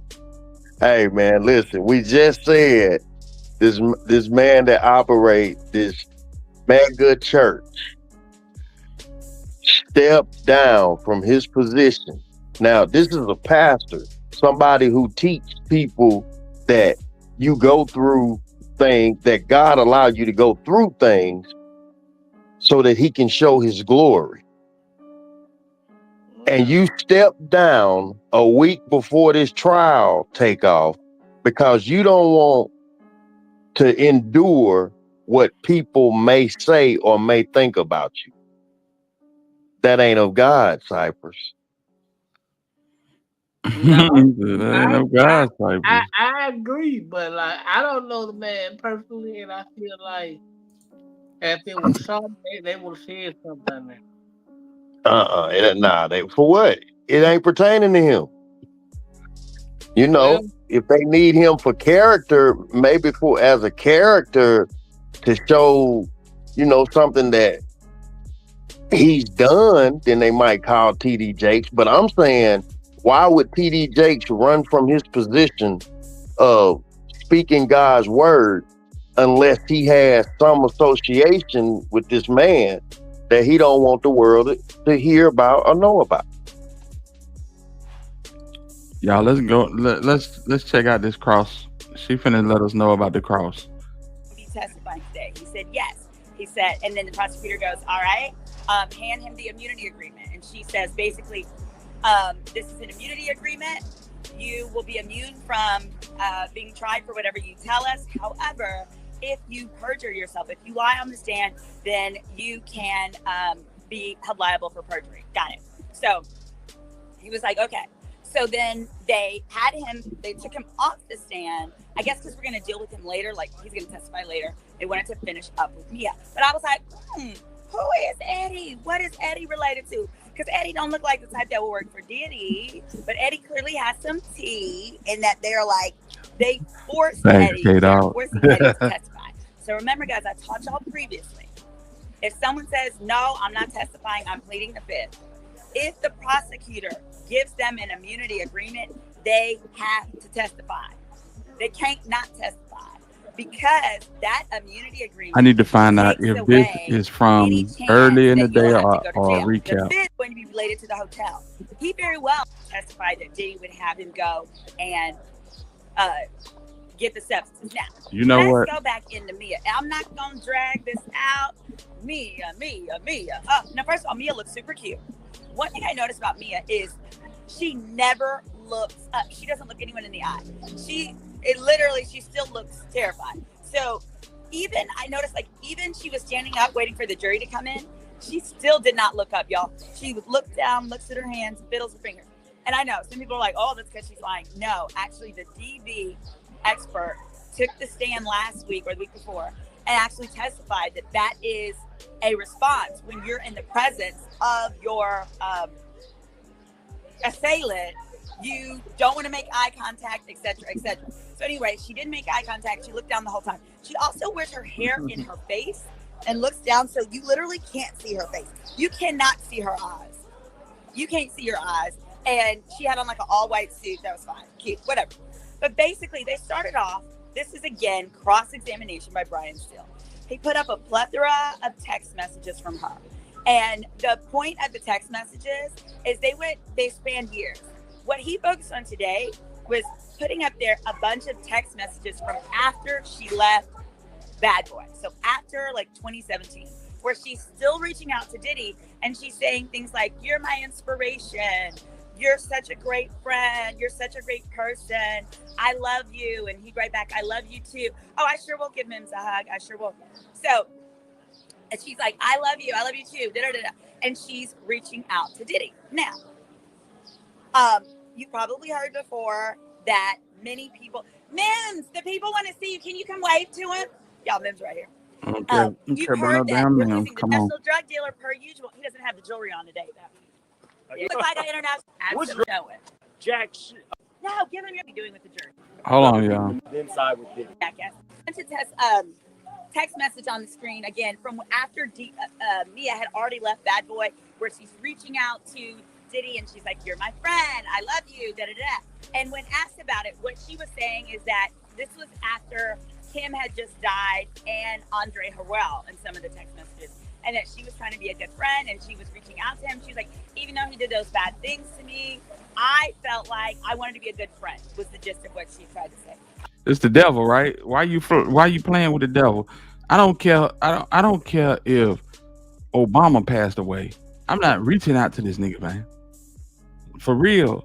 If he the devil and I got away, why am I still texting back? But let's go. Okay, whatever. Keep going, keep going. So then there's more of the photos. It got really annoying. It was just, I mean, more of the text messages. It was all about the text messages. Then Brian tried to get in 25 new exhibits. Everybody, including the judge, was like, okay, enough is enough. This is getting redundant. He wanted to put in these social media posts. Hold on, y'all. Oh, my goodness. They are watering plants. So I'm going to move because I know it sounds like I'm peeing on myself at the moment, and I promise you I'm not. So they kept saying, there was a variety of different things, and he kept trying to get in these different like social media posts, and he said he wanted to show that she in fact had time to be with her friends and family, because she said she worked so hard, she never got a chance to really spend time with her family. And then he asked a line of questioning that was like, oh, well, you spend time with your friends and family, how come you didn't tell them about Diddy then? And it's kind of like, I'm not about to tell you that I've been SA'd at my sister's baby shower. That would actually be selfish and weird. Yeah, I'm gonna go back to the courtroom. Marcus, don't worry about me. I'm gonna go back to the courtroom. But listen, so they went back and forth on that. And then what Brian Still also did, now again, these were all really, really good questions on cross. What he also did was he said, why are you reaching out if he ruined your life? That's when she talked about Kim and Andre Harrell passing away, and then she wanted to check on him. Then there's a fat Mexican juror. She's a chick. And at one point when they got ready to go to break, she bust out laughing. I don't know what she was laughing at. I think she's the one that works at a deli. She looks like she likes sandwiches, and so do I. Like she can get in trouble, you know what I'm saying? She has a fat Mexican juror, female. That's crazy. In addition, they had a good line of questioning. So in some of the text messages that Nia wrote to Diddy, she would tell Diddy about, hey, remember this such and such time or this time? I think I have photos of it. If you need them, I can try and pull them together. Or I have, at one point she made him like a scrapbook for his birthday years ago.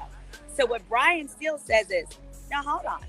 You got all these, these notes on different things regarding Diddy. Do you have any notes documenting that you were SA? No.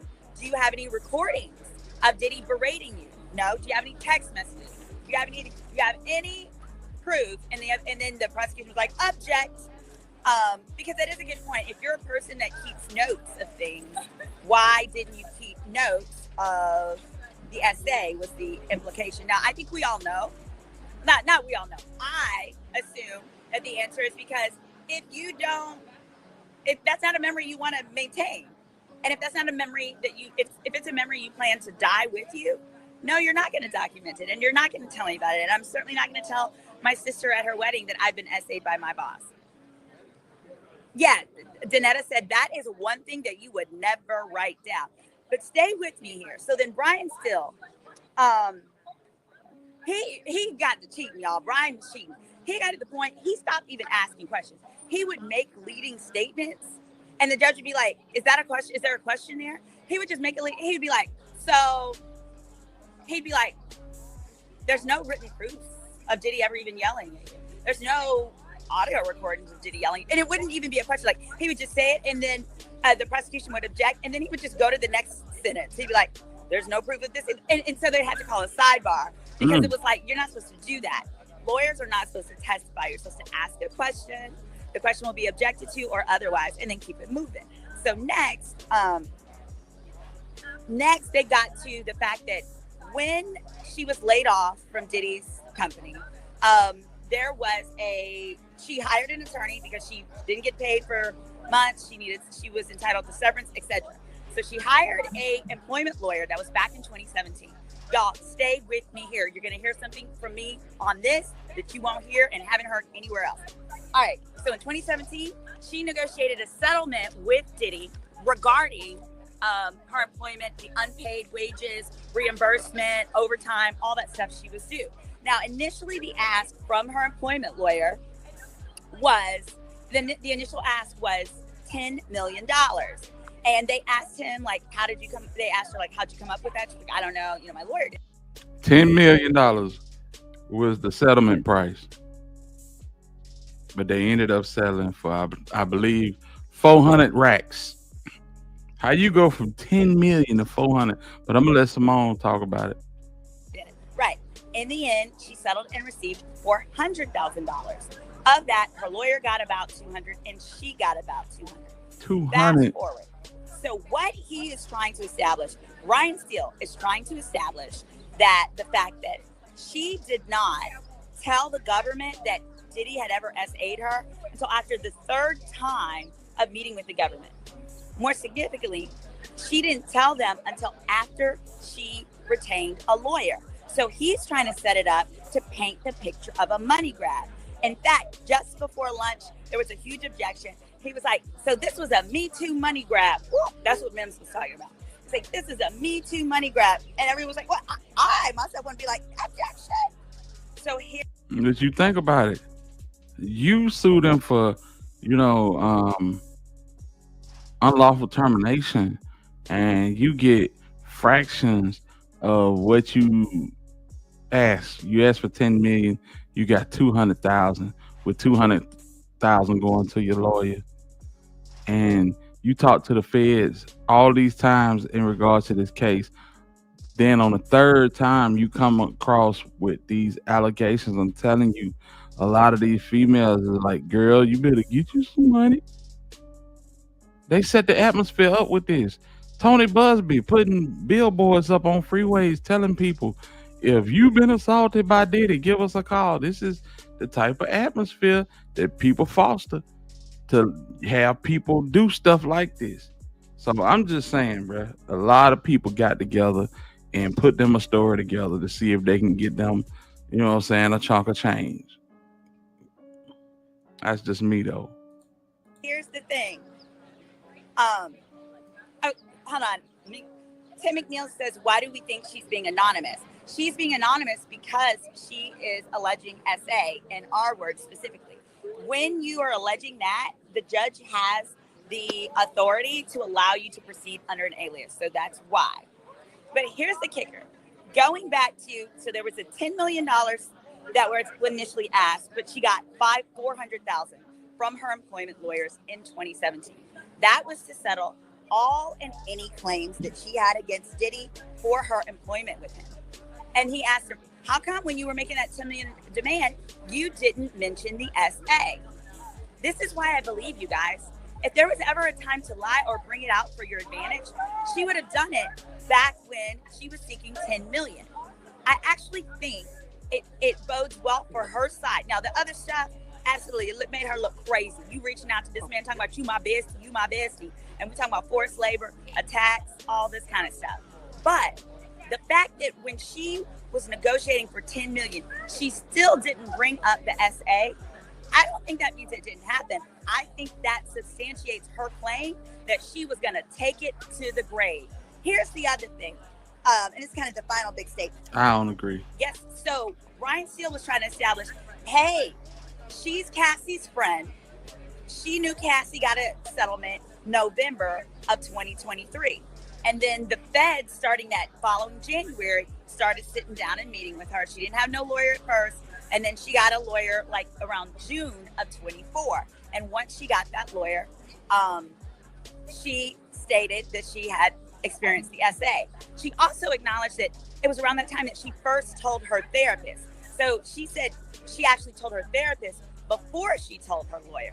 So then Brian still tried to say, well, can we get those records? And the prosecution writer said, objection. They didn't even have to say object.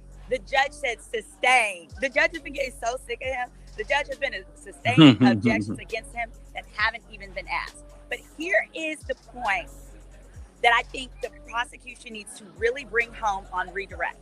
If this was a Me Too money grab, then she would have been up there asking for millions, just like Cassie. That's her homegirl. Cassie got 20 million. She would have been up there asking for money too, but she hasn't asked for a dime.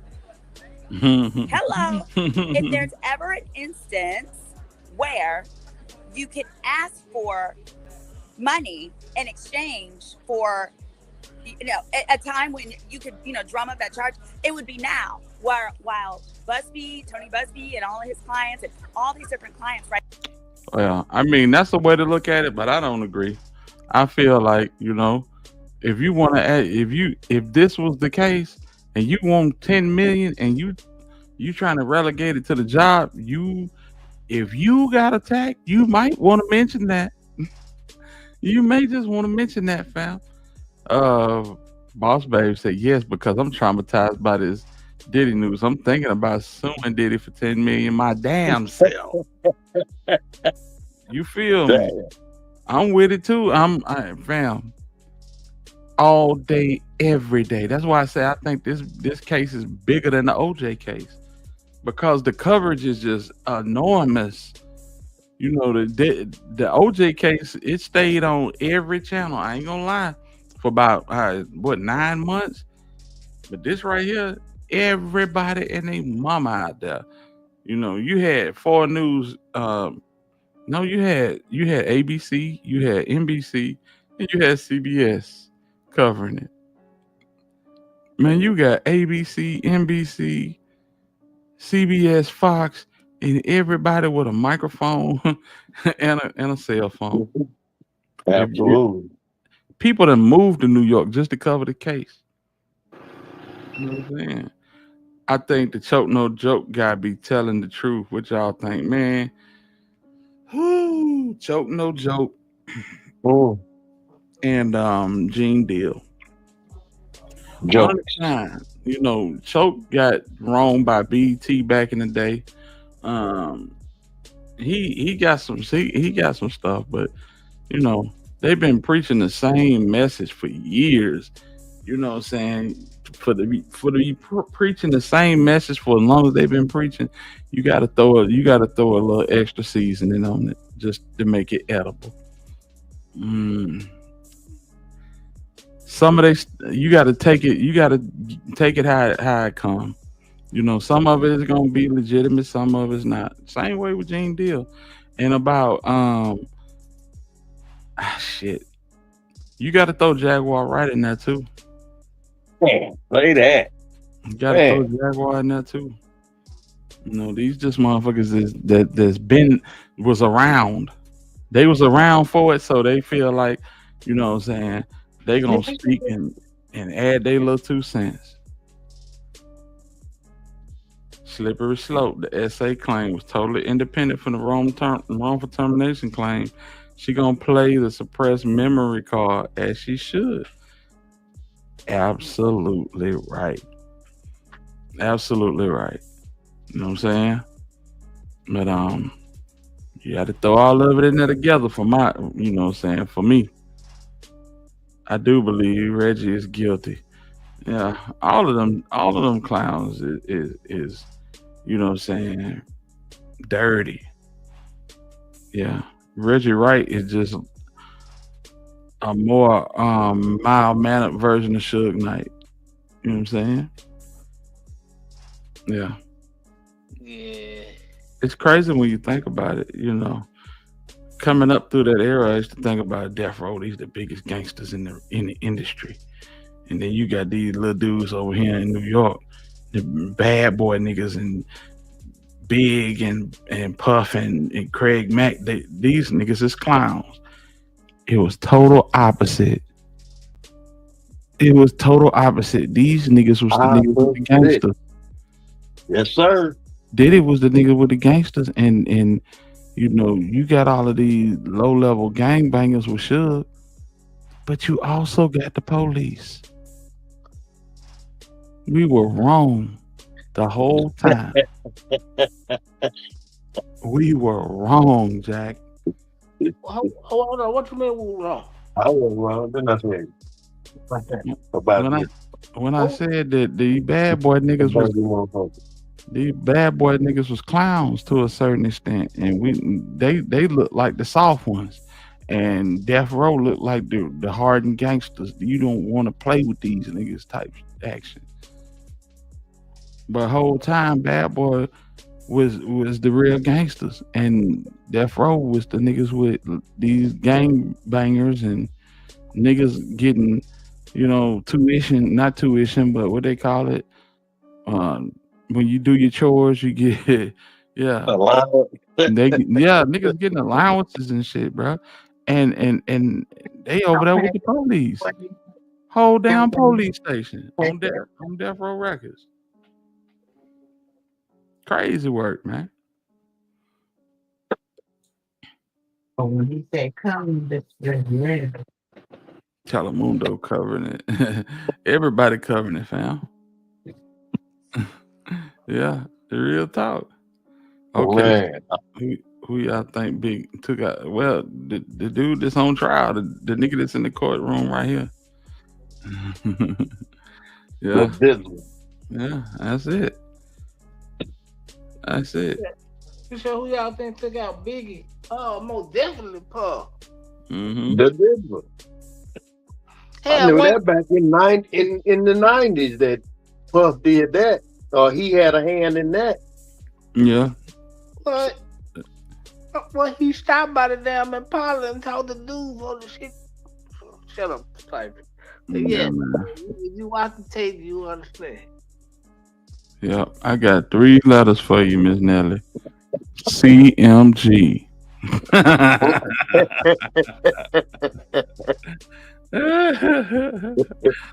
Yeah, them niggas. That's who took them out. Shit. We can't get them on DOF. We gonna get them on something. Damn these niggas. Damn. For real. All right, Simone, land the plane. Right, are piling on to Diddy. But she didn't do that. No, she didn't ask for 10 million related to this. Her lawyer for her employment law lawsuit started with a demand. It was never a lawsuit. They settled it out of court. So that's important. She didn't know. So she didn't ask for 10 million. Her lawyer started the negotiations there. That's what you do. You have a mediation. You start at some crazy number and you come down to something. So it was never her number. It was, but she got 400,000. She to this day has not asked Diddy for a dime, not threatened to sue, not even made a demand. I think that speaks to the fact that this wasn't a money grab this time around. Hit that subscribe, guys. Hit that subscribe. I need some more subscribers. Were you aware that the Mia video shown in court today was also leaked to the public in real time on another YouTube channel? Yeah, I believe that TMZ was probably behind that. That's the type of stuff that they've allegedly been doing. So that doesn't surprise me that was leaked. It says, what are they trying to insinuate about her lawyer? They're trying to insinuate that her lawyer put her up to claiming SA as part of a money grab. But if you're claiming the lawyer put her up to a money grab by claiming SA, but she's never asked for any money, she has no pending civil suit, none of the above, then there you go. Yeah, I think this lady wants to move on. If it was about money or something and to get back at him, blah, blah, blah, blah, blah. And okay, I'm correct. I'm incorrect. So someone said it may not have been TMZ.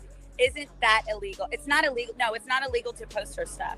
If you're not parted, it would only be impermissible if it was someone from the lawsuit that did it. So if it was one of Diddy's attorneys or the prosecution, then yes.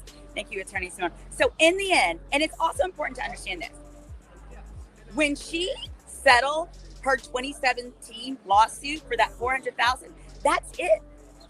She could not come back and be like, well, but on the job you SA'd me. Now, that's incorrect. Come on.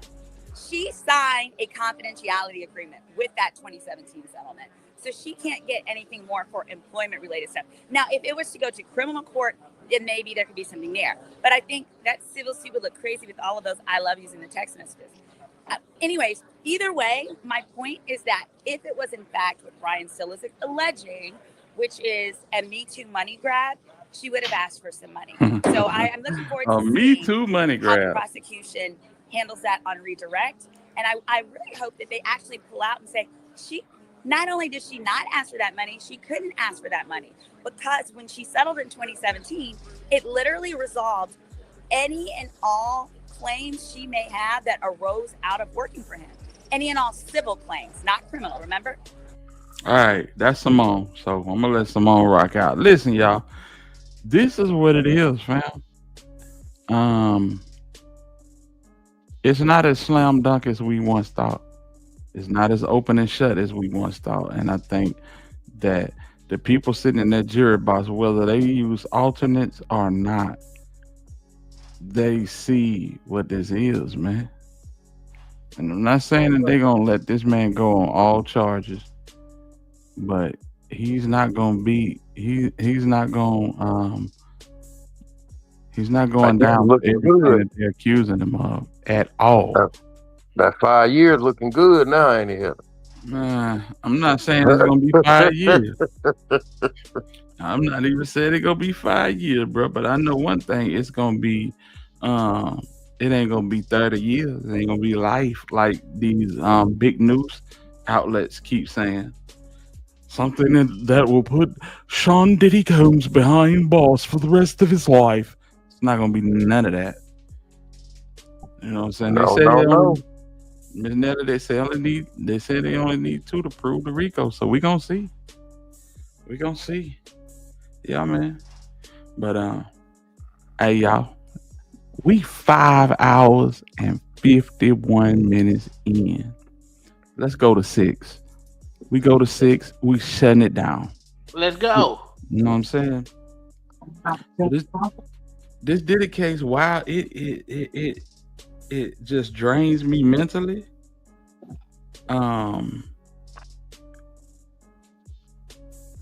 It's like a train wreck. It's like a dumpster fire. You can't turn away. You can't turn away. I mean, it's so much going on, so many moving pieces, so many people that come in looking like angels at the very beginning, but then end up, you know what I'm saying, being exposed in one way or the other. And so, you know, when this thing goes back for deliberation after the closing statements, fam, I'm telling y'all, this is gonna be one to see. Everybody gonna be on the internet waiting on this decision, cause y'all know we can't watch it in real time like we did straight drop. So we just gonna have to listen and, you know what I'm saying, watch Twitter and shit like that, which really sucks. That's why you really don't want your favorite or your favorite enemy or your favorite op entertainer to be on Fed. Because if they get a Fed case, you won't see it. We won't see Dirt case. You know what I'm saying? So we had to look for updates in Twitter and people, you know what I'm saying, outside the courthouse just like this. This is the standard for federal trials. That's why it's so weird to me that somebody could do what they did a few weeks ago. Y'all know what I'm talking about.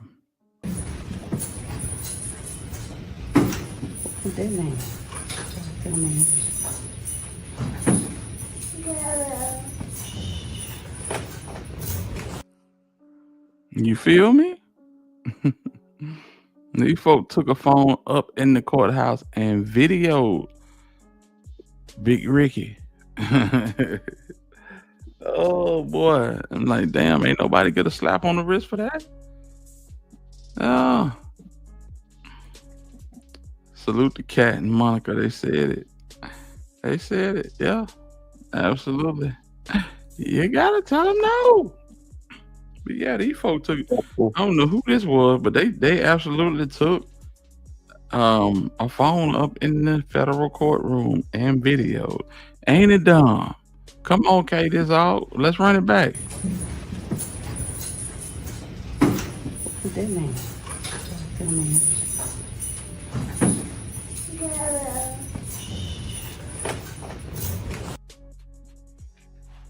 Well, that's crazy as hell. They lucky.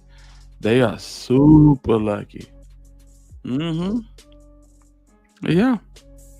Fellas, what y'all got, man? Y'all ain't Cypress on mute.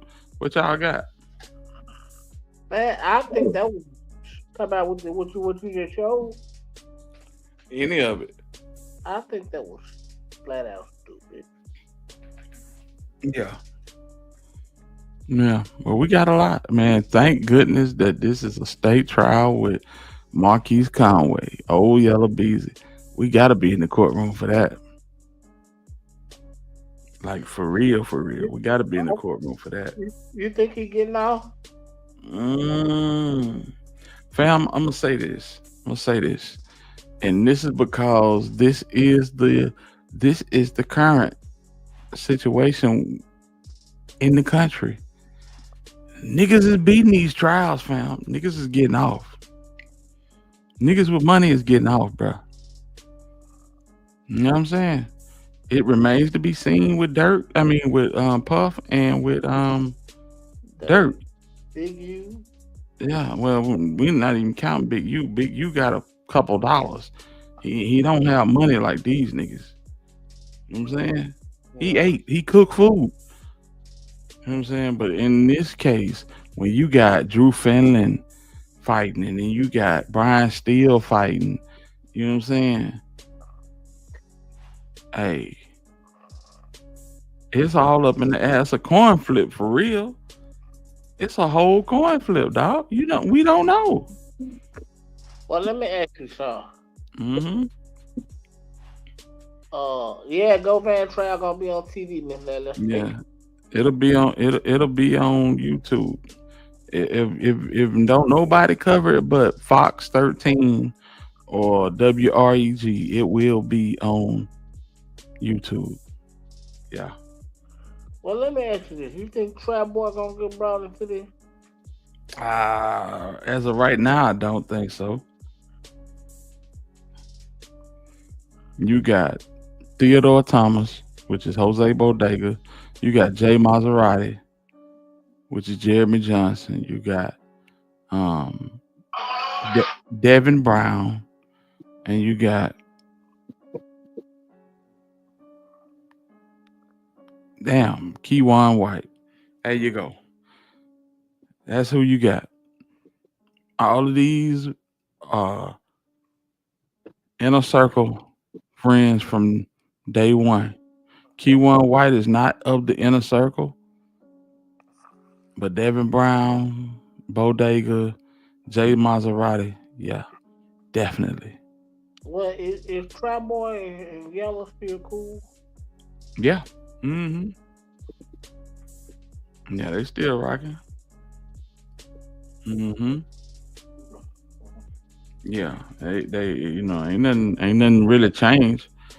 But I don't think bro is going down for nothing that Beezy did. But I could be wrong. But this is the situation that they've already made for themselves. These niggas rap for prior to the 3 years before Mo3 passed away about putting bags on niggas' head, bro. That's all they rapped about. You know what I'm saying? And then you actually do it. And then people say, well, they don't have no evidence. All they got is Yellow Beezy withdrawing $40,000 a couple of days after it happened. Well, I mean, they gotta have more than that to bring the indictment down. You know what I'm saying? Well, they had somebody say, yeah, that nigga paid us the $40,000. He gonna whoop the whoop, and this he did this, and whoop whoop. Mm-hmm. It's gonna come out. It's definitely gonna come out. I wonder do Yellow think he can beat this? Say it again. I wonder do Yellow really think he can beat this? Yeah, you think he can beat it? Hell, his mother, his grandma retired from the clerk's office after Lord knows how long. So you already know what that is.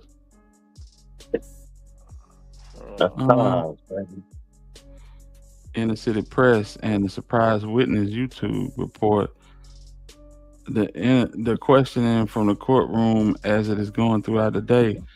Yeah. I check in with Inner City News a lot.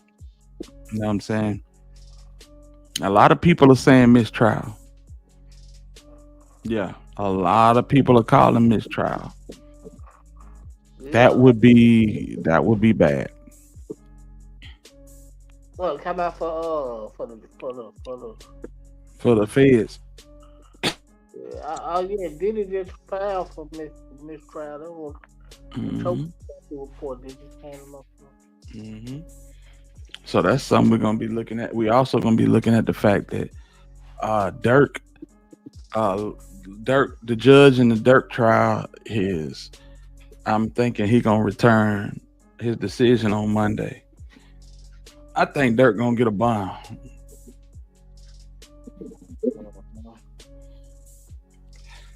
Think Dirk gonna get a bond, y'all. Yep. But if he don't, he think he out of there. If he don't, if he don't, he's just gonna have to sit there until it's time. But y'all, that's my time. We are 6 hours in, fam. This has been a good one.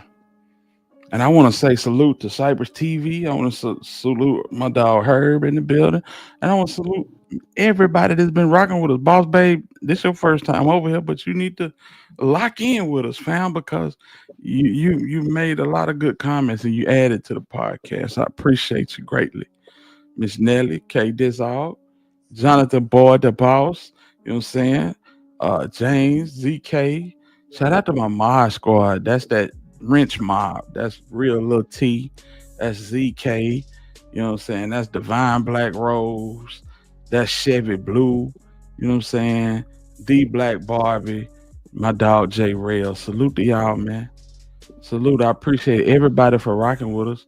Everybody for hitting that like button. And you know I gotta salute everybody that gave tonight by Capricorn. I appreciate you for the super sticker. Yo Long Little Dog. I appreciate you for the super sticker and the cash app. T Crawford, I appreciate you for the super chat. Sherm, I appreciate you, Frat. You already know what it is. Kimberly, I appreciate the super sticker. Glenn Gray, new over to the channel. I appreciate the super sticker, fam. And before we go, I gotta say, V, I'm gonna call V. V, thank you for the 2 donations. Lebo 205, thank you for the 2 donations. V, thank you for the 3rd donation. Ballaraj, thank you for the donation. Yo, Long Live Dolph, thank you for the cash out, fam. It's been a good night and good content. And I believe if you are cleaning up the house or whatever you're doing, you run this back, it's going to have good replay value to it. You know what I'm saying? And that's what I pride myself on. Salute to everybody in the building. Here to how much will you charge me for a nice layout for the Velvet Room? Hit me on the back end. You already know what it is. Black Bobby said, you did this, Hitter. Hey, I appreciate you. Much love to you. Thank you for your support. Always supporting, always pulling up, always showing up and showing out. I appreciate you, Bobby. You and the rest of the mods, y'all know we got some good people over here. Yes, you know we do. That's real. JB, holler at me, man. Anytime I'm beating down Steven on the platform, it's a lovely day, everybody. Listen to that shit. Don't have Steven come back up here. Boss Babe said she been listening for a year. Man, salute to you. Salute to you, family. I appreciate that. Come on out them bushes. Y'all feel comfortable enough? Come on out them bushes. We don't ridicule nobody. We don't talk down on nobody. We appreciate everybody adding to the conversation. And I'm going to say this and I'm going to put this on video. Cypress, I love you, bro. Love, bro. And listen, I know we laugh and we joke with Cypress from time to time. We will not have any slandering of my dog on the channel. We can laugh and joke and poke and prod, but we're not going to take it overboard. We're not going to take it overboard. This is a safe space. We can voice our opinions and we can agree to disagree, but we're not going to push that line and take it overboard. It's my dog. You know what I'm saying? So that's what it is, man. I just had to say that. So salute to y'all, man. Y'all know we love Cypress. Cypress gonna give his opinion. He's CMG to the bone gristle. And if he said anything other than what he says on the daily, we would not take him serious. Well, yo, anytime I beat Steven down on the platform, it's a good night. I feel good, ladies and gentlemen. Listen at you. Herb, I appreciate you, Brody. Yeah, fam, we appreciate you. Yeah, man. Man. I appreciate them too. Come back again, man. I'd be glad to come back again, get a front seat, and be landing smackdown on Steven. Boy, you crazy. Yeah, fam. Hey, but y'all drop down. We're gonna shut it down, fam. All right, good night, y'all. Let's dim it out. Let's deal it out. Salute, Herb. Yeah, man. And just know this, y'all. Hey, man, this is how we do it. Show love. That's the Hit Squad way. Salute the True Results once again. I appreciate the shout out. I appreciate you letting me run the content, Brody. You know what I'm saying? I hope you made it to where you're going safe and sound. And peace and blessings on everybody under the sound of my weak voice. You feel me? I appreciate y'all. Much love. And until the next time we decide to spin, I'm in the wind. Salute to the hitters, man. Hit that like button on the way out the door, man. Number love. That way.